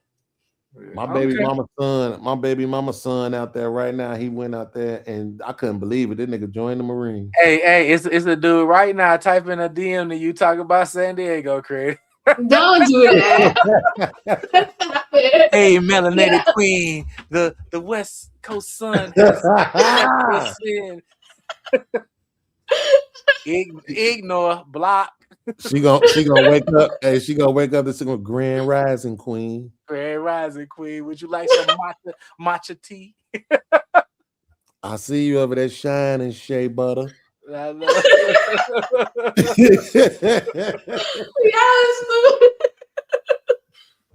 funny. Straight like that. I'll be honest with you though. 13-year-old son don't scare me. That, especially you just got the one kid. It's a boy at 13. I could connect with a 13-year-old. So that's not really that's not the scary part. You know, the scary part is like Michael Jackson said, will you be there? Will you be there? You know what I'm saying? I mean, I just need to know. What'd he say? Hold me forever and hold me. I don't even know, but forever just hold me. Make me some eggs. I don't know what the hell Mike was saying in that song, but he was snapping, baby. This will you be there? I'm telling you, men had this bad rap that we just want our girls to just shut up and not be around. That's just not the truth, especially when you start getting older. Do you know they say married men live longer, right? Yeah. But they don't give you the context on why that is. They just say it like, oh, it's something about being married. No, what it is when you marry, you got a woman that's there. She know you need to take your ass to the hospital when you need to take your ass to the hospital. She giving you tea and soup and shit when you need it. You know what I'm saying? And you take less risk. You take less risk. And you take less risk too. But my stepdad, hey, that motherfucker wouldn't be here right now if he wasn't married to my mama. For sure. Cause that nigga, they caught him early on with the cancer shit. You know what I'm saying? Cause he was feeling some kind of way and she got his ass in there. And I mean, he 84 now. 84 years old, bro. 84. I couldn't even imagine. I'm wondering if I'm gonna make it past 52. Right now. Yes, you will. Unless you eat bad. I mean, I'm trying to eat better and shit, you know, but I can't get this girl to act right for longer than 3 months. So I'm tired of this 3 months on, 6 months off shit. That's why I'm finna give me a white girl creative. Then you're gonna really be mad at me. This was gonna happen. I'm gonna give me a white girl and I'm gonna hit the lottery. Oh gosh. But if you hit the lottery, then you solve your ex-girlfriend's problems. No, fuck that. See, you know why? Now you a trigger. Why you want to trigger? No, because you know why though? What do you mean? If you got the money, what's the money if you can't share with the person you love? Hey, Beans, you see how they did that? You won the lottery, but y'all got the money now. Exactly. Now I gotta go back to the love story. What do you mean? You just now you go about, right back. If I won the big lottery, I would though. If I won the big lottery, I would. Exactly. See? Yeah, I always said that if I won 100 million, my ex would get $1 million, both my baby mamas get $1 million out the door. Would you go back with your ex? No, absolutely not. Because see, the thing is, now I got 97 million. I'm about to say, now he ain't no good. He definitely for the streets now. No, that's a fact. I'm definitely going to get every Puerto Rican. You ain't shit. What happened to money enhances who you are? Listen, I love black women. But if I hit that 100 million, I need all the Puerto Ricans. Ven aquí. Then what's stopping you from getting a Puerto Rican now? I ain't got no money. Oh, They just like the So black so you women. take the black women because you ain't got no money. I'm not dating no black women. That's what I'm trying to tell you. I can't have one because they want too much, just like the Puerto Ricans. The only women who still down to earth is fat white ones. That's it. The rest of y'all ass want somebody, not that y'all lying and saying build with. You don't want to build with. Y'all want the nigga to come build for you. Yes. And I You want can't men that do are it. providers so we could be in our femininity. Yes. That is insane. That's the truth. You don't, that's the truth. Do you understand that women have always worked? That don't make That's a any mindset. sense. Move on. Next. So that's when you said if you date somebody who's 45 or 50, most of those men should be established already. And if they meet that woman and Wait, she don't want to established to work, do what? take care of her if you wanted to. That is crazy for you to say that out loud. I don't care. It's the You are truth. racist. How am I being racist? Because should a woman be established by 40 or 50 years, by 40 or 50 years old to be able to provide for a man? Why would she be able to? That's not her role. See what I mean? So I guess I asked this question. If she's 40 Mm-hmm. and she's been taking care of herself that entire time, Mm-hmm.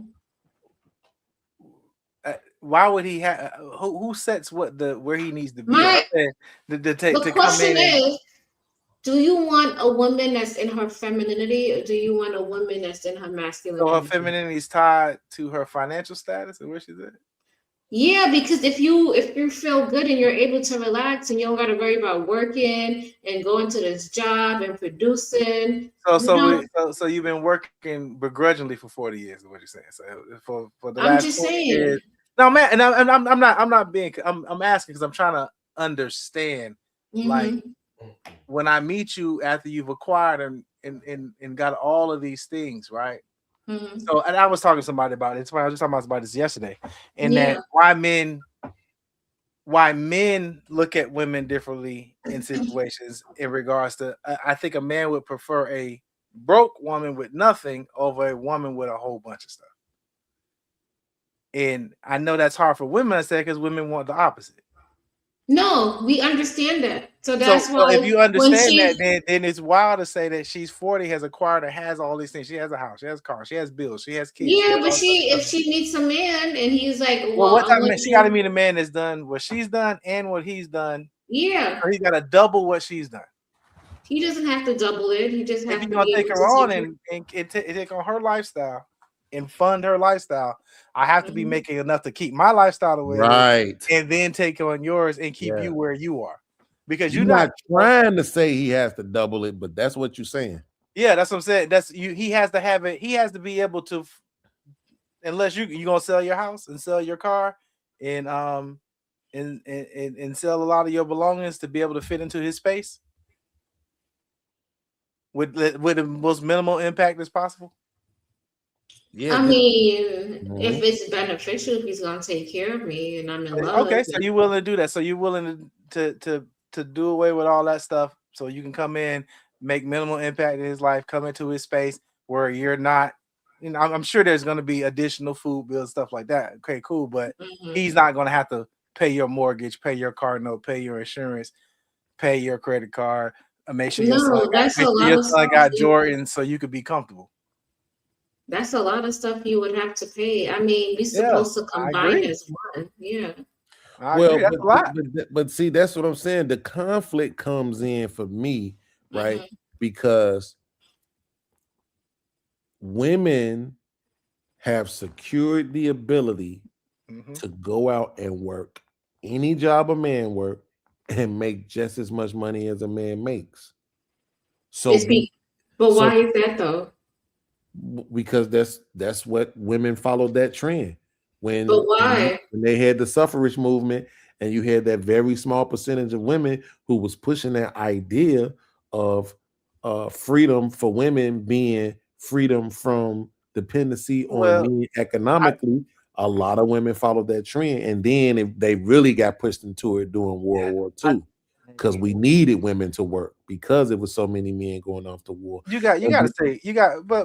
gotta say white women, because black women took a different path. I'm just gonna be real with you. Black women, and I think, and I know a lot of black women don't agree when I say this, but a lot of black women are being trained, being raised to be single mothers, independent, without a man.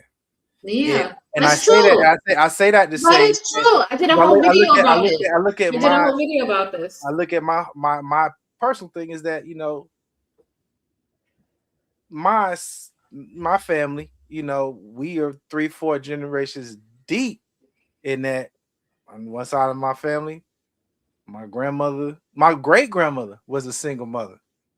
My grandmother was a single mother. My mom was a single mother. So I got those 3 generations of women working on my sister, training her to be what? Well, only thing that they've ever known women to be. Where is she gonna get the wifely teachings? Where is she gonna get that from? Those women are experts at teaching her how to survive as an independent single mother. So my sister does that very well. And I'm just saying, she ends up doing that very well. But what is she going to struggle with? That which she does know. And where's she going to pull on that knowledge from? Her knowledge base, her mom, her grandma, her great grandma, all is, it's easy. That's the easy. So with black women, this is something that has become cultural for us, not situational. So when you say the war happened, white women had to go out and work. Women didn't want to work. But when they stopped having to work, what did it? Went right back to being wives. No. Hold on. First of all, that's a misnomer. They did. First of all, they had a lot of black women was working in the factories, building. Okay, so let's say women of the 50s, and what did they do when that or the 30s or whenever we're talking about that time of war when they finished? Let's just say all women, they went back to being wives, right? Well, no, because and I ain't gonna lie, I wasn't specifically talking about white women. I'm usually always talking about black women, but black women have always worked. That's what it's a misnomer. Black women have always worked, whether it was picking cotton during slavery or whether it was working domestically during the Reconstruction. Well, I'm not saying about working. I'm talking about wives. Well, but this is why it matters because you hear our sister right now on the panel telling us that in order for them to be in their femininity, they need to be taken care of. And what I'm saying is that our women have always worked. But what happened was with the feminist movement, what they ended up doing was getting let into other positions. They weren't forced into those domesticated roles, right? Now, instead of just being able to go earn 50 cents a goddamn hour, you know, now they can go get the $3 and $4 an hour and whatever else was happening minimum wage wise. And then once you start doing, you go into the 70s and they start going to school more. Going to the 80s, they really start going to school more, but then they start getting let into, they pretty much took, white women in particular took over the school system. That used to be 80% men, now it's 80% women, right? But then the government supplied, right now to this day, the government was the biggest employer of black women. Absolutely. You see what I'm saying? But that's by design, though, right? That's by design, right? I know. I'm saying they went from just cleaning toilets to now. Guess what? In the last quarter, black men was earning 52,000 for the year. Black women was earning 49. Yep. They right there. It's not like they not making no money. They right there with us. Not to mention, it's 2 million more of them, and of that 2 million, 700,000 of them are of adult age. The other 1.3 is under 18. So it's still 2 million more of them. So in your research, during this time that you're talking about, on the flip side, what's happening with black men?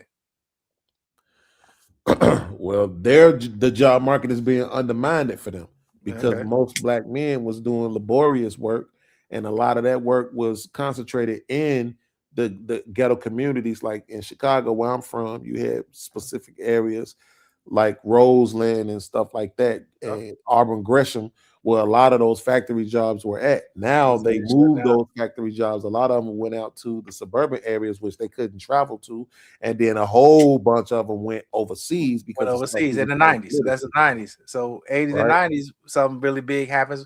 We got introduction of the drug era, right? And we got the removal of factory jobs, textiles, because I'm in the Carolinas. Textiles go away. They move those overseas. And what happens then to the black household when you have that kind of hit where you get more and more black women that are moving into the workspace, getting more and more money, more and more opportunities, as on the flip side, black men's opportunity and ability is drying up. And it actually started before that, right? Oh, so yeah. in my research, what you see is a steady decline in the marriage rate in the black community from 1962 to 1981. You had a 1% drop every single year, right? And then from 1981 to 1999, you had another like 0.7% drop every single year, which is how we ended up all the way down to only 30% from when we was at around 70 to 80%. So that's why I'm saying, like, the women always worked, but now you're not forced to just do these domesticated roles. You can go do these other jobs and you can make just as much money as the men, but somehow now they've turned that into, oh, I can't be feminine because I work. It's like, what are you talking about? Especially all these Bible thumping ass women who most of the shit that they believe from the Bible, and then you start talking about Proverbs 31, the virtuous woman. I don't go by the Bible. Well, I'm just saying. Go ahead. I'm just saying for yin and yang energy, like you can't have both people could work in a house. But an effective household is one person is working and the other person is supporting and nurturing the place. Yeah, that made sense that made sense. But here's the thing about that. This is the part that women don't acknowledge when they say that. You know what else was happening when that was going on? Women weren't getting red bottoms and Chanel purses. They weren't taking trips to Dubai and Jamaica and Egypt. None of that shit was going on. They had their house and they family, and that's what it was. And then maybe they would take vacations and go to Walt Disney World, or go to LA, or go to these different places. But I think because that was back then, and no offense, but we as a people have a very limited mindset. But as we continue to grow and we expand, more of us have more wealth. So people are going to want to take these trips. And I don't see anything wrong with it because these trips inspire you to make more money. You think of an idea, you do something, and you want to make that trip and you make it happen. But sis, this the part that you missing. You're talking about a time where you're saying one person was able to work, and that person wasn't making no money to be able to do all of that for a wife and maybe 2 kids. And today, guess what? People still don't make enough money to do all of that and provide for a spouse and maybe 2 kids. That's the point. I don't think people are looking to go travel and do all those things, but people do want to go on vacation one time a year. But it doesn't necessarily mean that you got to go to Egypt or something like that. Very true. So that's why when I started this, the one thing I asked you was, what were you willing to give up to achieve that lifestyle? Because there's going to have to be a sacrifice in this world. If he is able to provide for you and your child, there's, what does that look like for you? What is that, because if you to the brother's point, if you want the trips to Dubai, which you should have, that may require you having to get a job, you having to work. So that doesn't mean he can't take care of the base level, making sure the house is good, everything's paid for, the lights is on, and all that stuff like that. But the extras, and even back then, when families wanted the extras, sometimes the mom would pick up another job. She would clean some houses, or she would do some stuff like that to say, hey, we want to do a vacation as a family this year. So she may put her little piece in there. And this idea that there's contributions happens in many different ways within a marriage or a relationship or a family. Everybody, the same thing could be said about the kids. And when there was times when things get tough and rough, I know a lot. Like I said, my grandma had 11 kids, you know, and they all had to pitch in sometimes at different points. That's a lot of people, you know, and you know, if you wanted extras, you put in there for to get the extras. And it's, you know, like I said, you could be that kept woman, you know, but are you ready to give up your place? Are you ready to give up, you know, your creature comforts that you are able to afford on your, you know, to be able to come in and not have to worry about that? And he takes care of you. So if you say, hey, I can't carry 2 car notes, we gotta sell your car. Are you willing to do that? Or keep working, because this is one of the things that get lost, bro. A lot of women talk about how men were very abusive back in the day. And I'm like, you know why y'all don't have a conversation seriously about this? Is because in your mind, you just think a man's supposed to just work and pay for everything. You don't understand the pressure and the stress that was on the man. Man. No matter how many kids you shit out, he got to work and try to work harder and try to go and make as much money as he can to take care of them. We had a lot of families. Magic Johnson talk about this. It was 6 of them in a 1-bedroom house. Okay, the kids sharing beds and shit like that.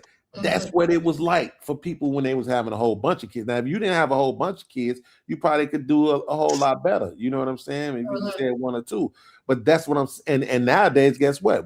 Women really are only having 1.7 kids. There you go. Even having 2. So that's what I'm saying. Today, when I looked at your situation, that's why I said 13-year-old son, that wouldn't necessarily scare me off. You know what I'm saying? It just, is this kid super dependent, or do you have his mindset that he come first? Because if he come first, then he ain't never getting out, because you ain't raising him to get out, because you conditioning yourself to be dependent on him, depending on you. So that to me, it's like, get past that. We could get more done if you working too. I got this video. I get what you're saying. You could work in 2 and make it work that way. I'm all for that. Yeah. But she's saying she don't want to work. That's what she said. I'm saying there has to be a yin and a yang energy, because it's not going to work. You can't have 2 masculine things in the home. It's not going to work. It's just not. And see, I rock with that. Like I rock with that idea. If you're willing to, whatever man you decided, you attach yourself to him, he attach yourself to you. If y'all have that conversation and you're willing to make the adjustments to be in that, and that works for y'all. Like I said, it's all different for everybody else, man. You know, everybody has their thing. Like, absolutely. Because if I hit that $100 million lottery, guess what? I'm gonna give me about 4 Puerto Rican girls. They not gonna have to work. They not gonna have to work for nobody else. They definitely gonna still have their jobs in our blended family. And guess what? I might get a Puerto Rican girl who got a baby already, if she fine enough, if her feet pretty enough. There it is. I knew it was gonna come back to the feet. I want all my kids to be papi when they see me. I want them to papi. ¿Qué tú haces, papi? He just thought this thing out. Well, good people. I appreciate the time. It's 3:00 on the East Coast. It has been a great build. Creative. Salute, sister. You have, absolutely put together a good thing. I'm so happy I wandered into your side of YouTube. I was like, let me click on this and see what's going on here. And you saw, I asked her, like, so is this panel open? She was like, yep. She responded back quick. I was like, well, let's make it happen. She so did. So I put it in the chat. Appreciate both y'all. Like I said, yeah, the subs is there, the follows there. Beans, I look forward to you getting back on your grind, brother. I will support you. Let's see that. Absolutely. I put my link in the back too for y'all. Yeah, I already clicked and subscribe, man. Yeah, I got your link. Yeah. You see me live, man. Just come through. I'll be dropping a link too, man, for people to come up. Say less. Oh, you do? Let me give me a screenshot real quick. And you go live also? Yeah, I go live too. Yeah. I know that's got to be fun. That's gonna be interesting. My life, man. Listen, I've been doing this for 4 years. This is my 3rd channel, so You know, I'm learning. I'm still got some growing to do, but once you start getting that little YouTube money, it be all right though. Yeah. Early on, I was on my first channel, I was doing $3,000-$4,000 a month. Boy, that shit was feeling good. Man, $3,000-$4,000, but you got to get the views, right? Yeah, views, people The hitting the engagement, right? Cash App, people hitting the PayPal. Yeah. But the YouTube money too, like the external money was about 1,500. The YouTube money would be about 1,500, 2,000.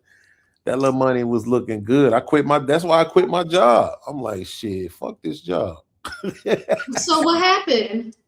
It's you know, this is entrepreneur. You know what I'm saying? So it's like it's ebbs and flows. You know It's what I'm ups and saying? downs. You gotta find, like, you really gotta find your niche, and then you gotta press on that shit.